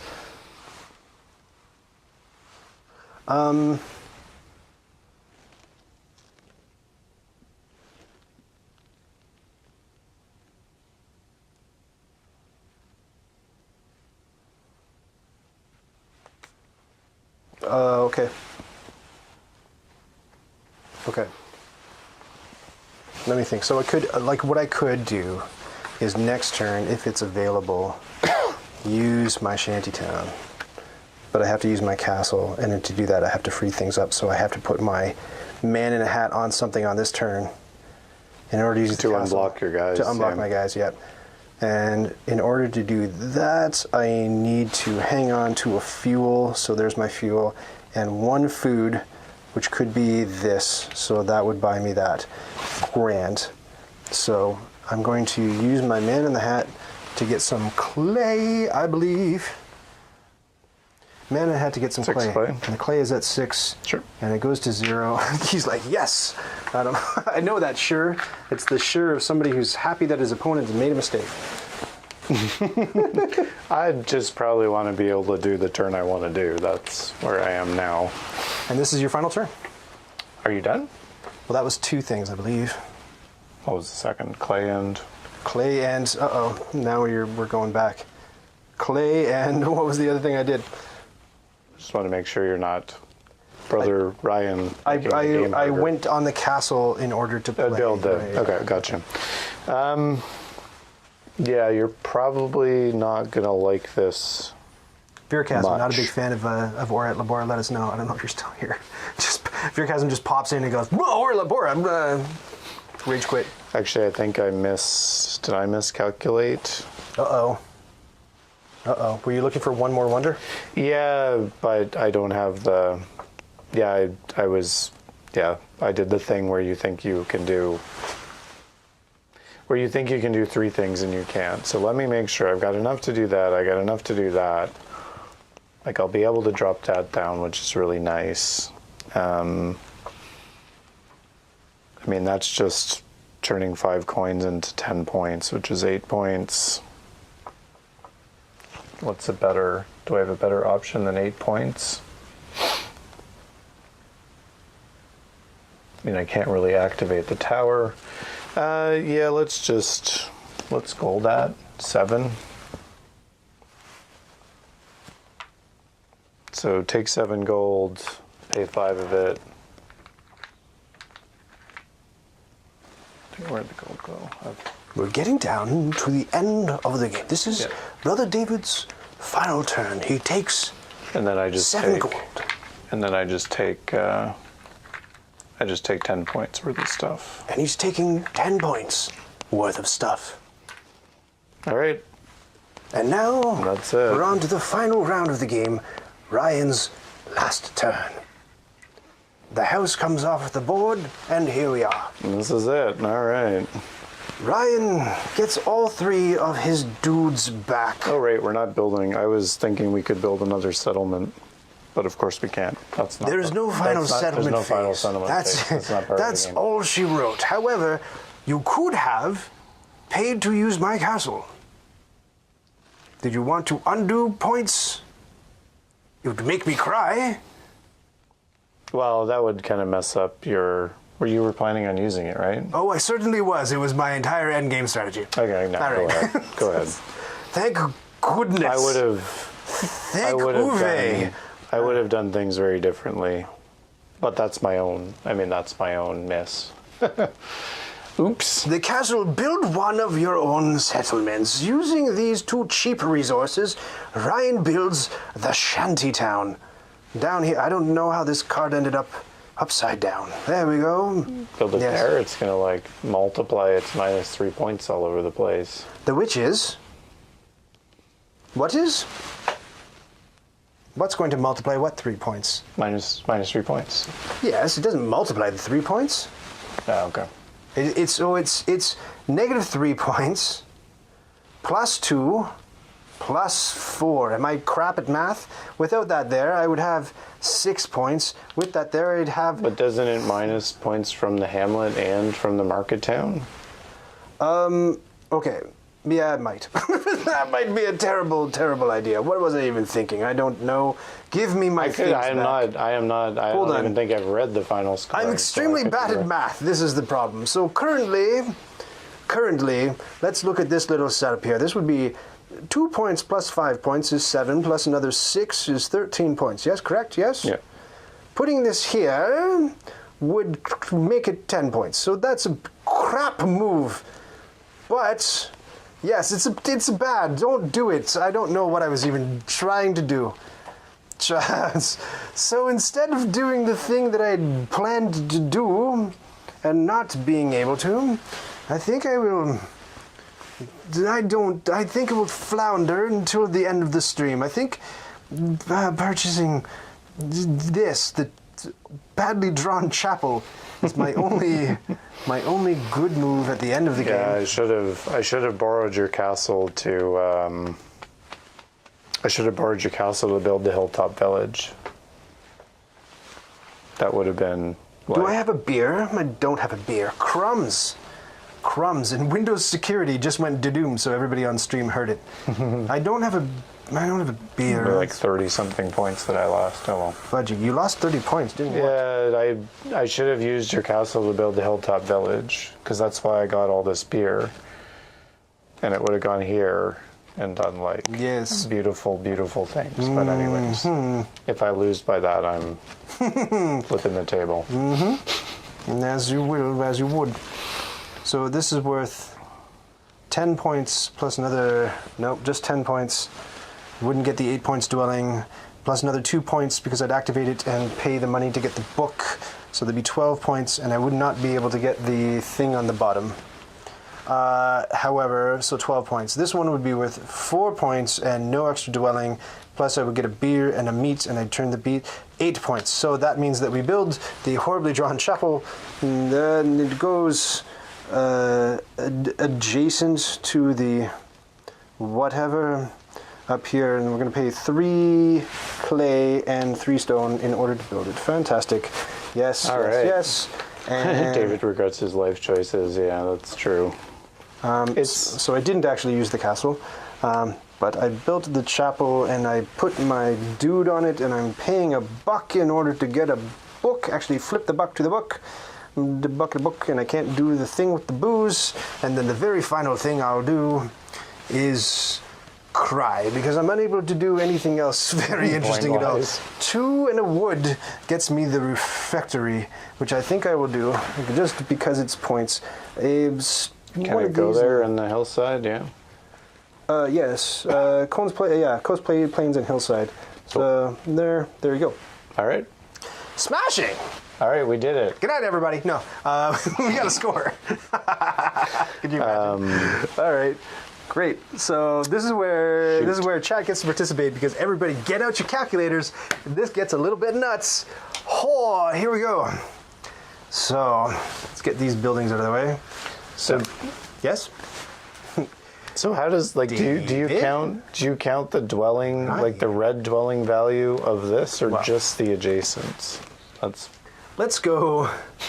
Anyways, let's go slowly. So over on David's board, the first thing that I want you to do is look at your first settlement. We're going to start top left and go across, and then down, like reading across, and then next row and the next row. So the very first one in the first row, how many points is it worth? So what am I counting? Look at the red house number on that settlement, just on the settlement, the one with the cross, yeah. 5. And then to the left of it? 4. So that's 9. To the right of it? 7, 6. So add those all up. So just add those up. Have those 9 and 13 is 22. So 22 for that one. Now go find your next settlement. Okay, the hamlet is worth 13, 14, 14 and 8, 22. 22 again. So apparently anything over 20 is time well spent. Okay, cool. Okay, and then the next one is the farming village, which is worth 8 and 9 is 17, 17 and 4 is 21. Oh, very good scores on these settlements. Yep, next one. The next one is the market town. Not as good. 10. 10. Anything else? Nope. That was it. That's it. So that's all of those. those. I did not build any extra settlements. So the total is 22 plus 22 is 44 plus 21 is 65, 75 for your settlements total. Now, I just want you to straight up count the yellow shields on all the buildings. And this might be bust out the calculator time. Right. Yeah, I'll do that. Meanwhile, I'll take a sip of delicious H20. Scrumptious. As you know, Knights Around the Table has a sponsorship by Water. Water, find it in why does my phone finer lakes and streams. Why does my phone not have a calculator? 5 minus 1 plus 9. Have you guys tried this stuff? It's exquisite. Whew. Really takes the edge off that water. Delicious water. Oh, who's coming in? Bob. Hey, Bob Cowden. Thanks so much for the follow on YouTube. Bob Cowden, not to tell tales out of school, but I heard that you have been doing some board game sinning. Bob, what board game sin have you committed? You have... Oh my gosh, this is not good at all. So you've apparently listed your used opened board games on online marketplaces for MSRP or higher. So you didn't even discount them, even though it's been opened and looked at and touched and pawed at. Horrendous, Bob. I don't know what you're even thinking. So Bob, we're going to open up the the Penance Picker 900. I can do this while David counts up scores over there. So here we go. Which game? Race or roll for the galaxy. Did you want to participate, or yeah, I can go ahead. I got 70. I got, strangely enough, 75. I don't think my score is going to be very good. All right, no, not with those first two numbers, but okay. No. So race / roll for the galaxy. We're dealing with Bob right now. That's the bigger crime beyond your first game score. So in race for the roll of the galaxy, this is the Pinocchio. This is the Pinocchio penance. So very Italian. So this is a game where normally you would secretly say what phase you're picking. You must loudly announce the phase you're picking before everybody else makes a decision. So just yell it out, announce that phase, and then if you lie, you've got to go into your box of meeples or start sourcing them from other games and start super gluing them to the end of your nose to make your nose bigger. Oh my god, like crazy glue? Like Yeah, just that's going to wreck the sure. game and your nose. And your that's nose. not good at all. Okay, and then Latin benediction, tu me sentire sicut mulieri naturalis. Go forth in peace and love. Thanks, Bob. Back to it. So we have one more scoring category to do. Points for goods. So count. I think you're doing okay with the points for goods. Count up all the points on your goods. So that's 38, 40, 49, and 4. 53. 53. So you're going to definitely smoke me in that category. So let's add it all up. 75 and 75 is 150, and then so 203 is your score. Did I do that right? Oof. Yeah, probably. Ooh, what's wrong with that? So you get the pen, and we're going to do mine. So walk me through it. I don't know if 500 is a good score. That is not 500. But that's So not. there were mistakes. Not. Mistakes were made. Mistakes were made. Okay, here we go. Here's how to score this. So I'm going to go settlement by settlement. And I was the settlement strategy, but I don't think I pulled out nearly the kind of synergies you did. We'll see. Okay, so this is going to be 5 plus 6 is 11, plus another 5 is 16, plus 6 is 24. So 24 for the first one. Oh, that's pretty good. And then 6 and 5 is 11, and then minus 3 is 8, plus 4 is 12 for the next one. Very bad. Okay. The next one is going to be, and you count these water tiles. So 6 plus 3 is 9, plus 6 is 15, plus another 5 is 20 for the next one. Sure, it's only 20? 6 plus 6 is 12, plus 3. 25. The Oh, whiskey. did I? Oh. What's the whiskey distillery worth? So it's, oh, did I miss one? I think you missed the whiskey distillery. So 6 and 6, oh, so 5 and 5 is 10, 6 and 6 is 12, so 22, 25. Yeah, you're right. Thank you. Yep. To the Hamlet. So that's going to be 4 and 2 is 6, plus another 6 is 12, plus another 6 is 18. A little low on that one. Market Down town. to the Market Town. 2 and 5 is 7, plus 6 is 13 points for the Market Town. Not so good. Yeah, but that's one extra settlement you have on me. True. And then the Farming Village is going to be 1 plus 2 is 3, plus 7 is 10. Okay. And that's it. That's all she wrote for those guys. So you had 24 plus 12 plus 25 plus 18 plus 13 plus 10. Remember, if you voted for Ryan, this is your moment. 102. 102, that's bigger than 75. Oh my gosh, 102. Okay, wait, back to it. Wait, I missed it. Okay, here we go. Now we're going to count up just the yellow shields. So that's 5 minus 1 is 4, plus 8 is 12, plus another 8 is 20, plus 10 is 30. Remember, I want you to remember, this used to be one of my absolute greatest fears, is doing arithmetic reasonably quickly on stream in front of people. But I'm getting better, slightly better. So we're at 30 points, and 34 plus 8, now I've jinxed myself, is 42, plus another 3 is 45, plus another 7 is 52. 0. Oh no, 52, wait, 56. Who was it? Say the name. Oh, JJ Wink is following on JJ Twitch. Wink. So we're at 52. Hold on. Hold that note. 52. JJ, thank you so much for following. Now we've heard that you've been up to some board game sins. We can interrupt it. That's okay. The board game sin that you committed, apparently. Let me just look this up. No, I almost don't want to read this one. 16. Is this true? 6, Even during the pandemic, you've been Donald Ducking it at a public game meetup. Do you know what that term even means? Don't Google it. It's not nice. Anyway, to the Penance Picker 900. To the Penance Picker 900 we go. We're going to do penance for a certain board game. So next time you play Agricola. Okay. What is it, David? Brother David. So you're gonna be an animal lover in Agricola. So don't play like Ryan played. So feeding your family is important, but not as important as your respect and love for animals. You can only use food in Agricola derived from grain or vegetables. Oh, man. No sheep in the fire. If you're not sure where the food came from, like day laborer Don't trust it. Grain you grew in your own.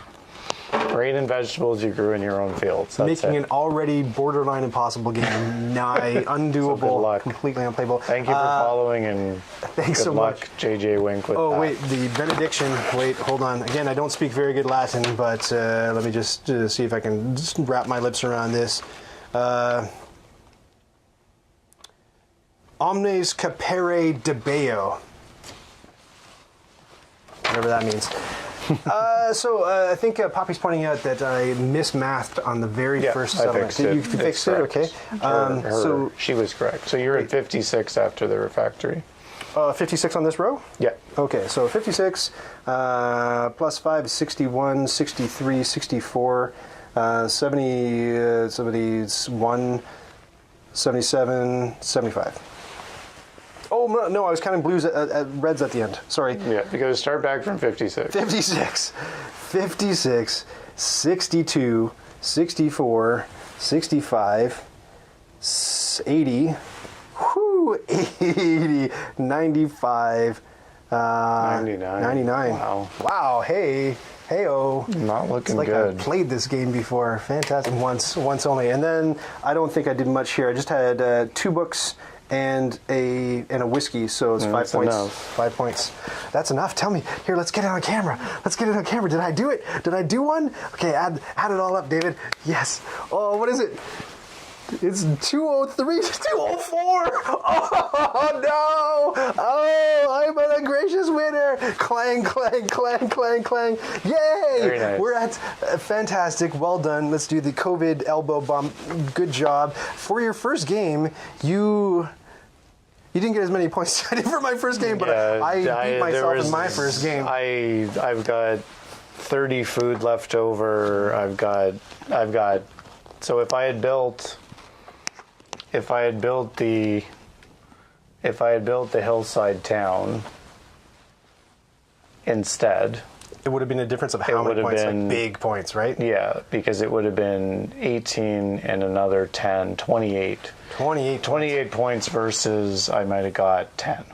That's what I learned in my first play. Was the settlements were I definitely botched that part of it. Settlements are huge, right? Huge. And then placement of settlements. Your placement of your settlements is way better. Look at this. Look how much tighter David's board is than my board. Let's go over to my nonsense of a gap tooth. Yeah, sparsy. I don't know what I was doing down here.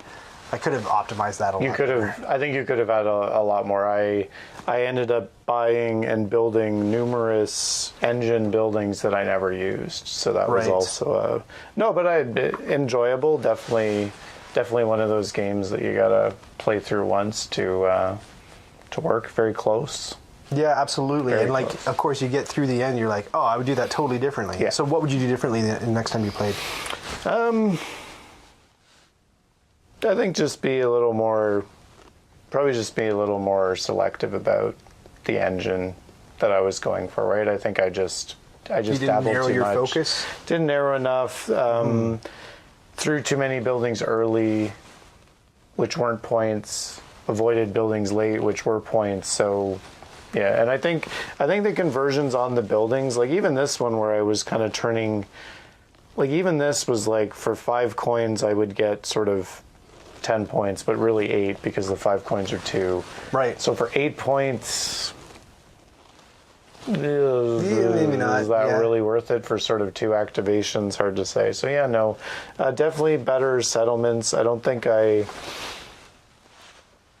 think I would, but yeah, but still lots of fun. Thanks, Poppy. I hope and thanks, Moran. Thanks, Moran. Glad Time to you- sleep, Moran glad says. It's you 5 enjoyed it. a.m., Moran. You stayed up all night for us? my We're not goodness. worth it. We're not worth all night. We're apparently not even worth it to get to that precious 200 Twitch follower we're number. not. Doesn't look like we're gonna make just it. like We one had step so forward, 2 many- steps back. My gosh, And if we you're had watching so right many now, sins, we'll so do many. so many sins were forgiven. We're gonna do one more appeal. So if you're just catching the stream right now, I doubt you are because there's only 4 Still people, the same 6 people people watching. that Yeah, are it's the here, same yeah. number of people. I might not do one more appeal, but I don't know. I guess we'll decide. If I were to play it again, I would definitely eat Walker's cheese and onion chips. I Yes, would definitely very have water. Brought to you by Water. So go seek out some water. You can get it basically everywhere. right? It's a very popular drink. So, like you know, I'm sponsored by a very popular drink. I hope you're enjoying Uwe Rosenberg Month. This is really only the second new episode that we've done this year for Uwe Rosenberg Month, but tons of cool stuff coming up. If you go to nightsaroundthetable.com, there's going to be a badge at the top. You click that, it'll take you to the Uwe Rosenberg Month calendar. So what's coming up? Yeah, so we should defrock. Yeah. We should, ooh, it's a bit sweaty under that cowl.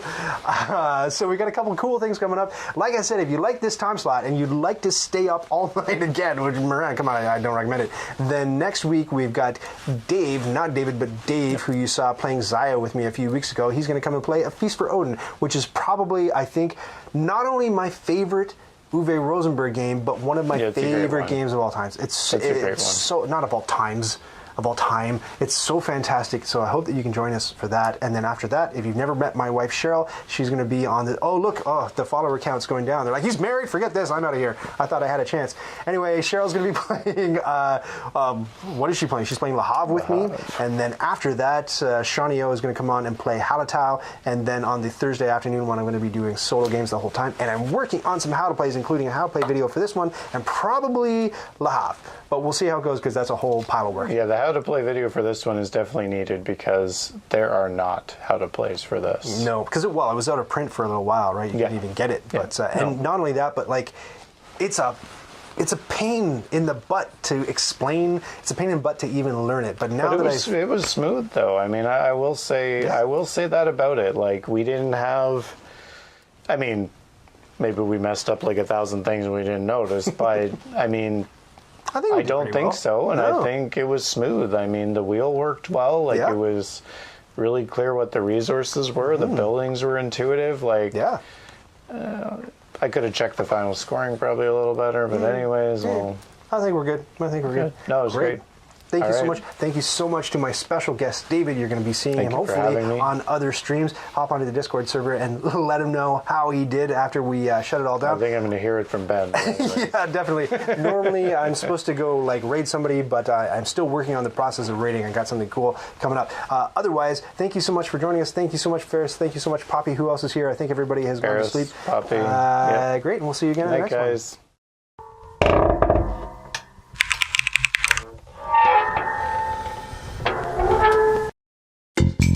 Did you just watch that whole thing? Oh, hey, to 100% this video, click the badge to subscribe, and then click the bell to get notifications when I've got new stuff.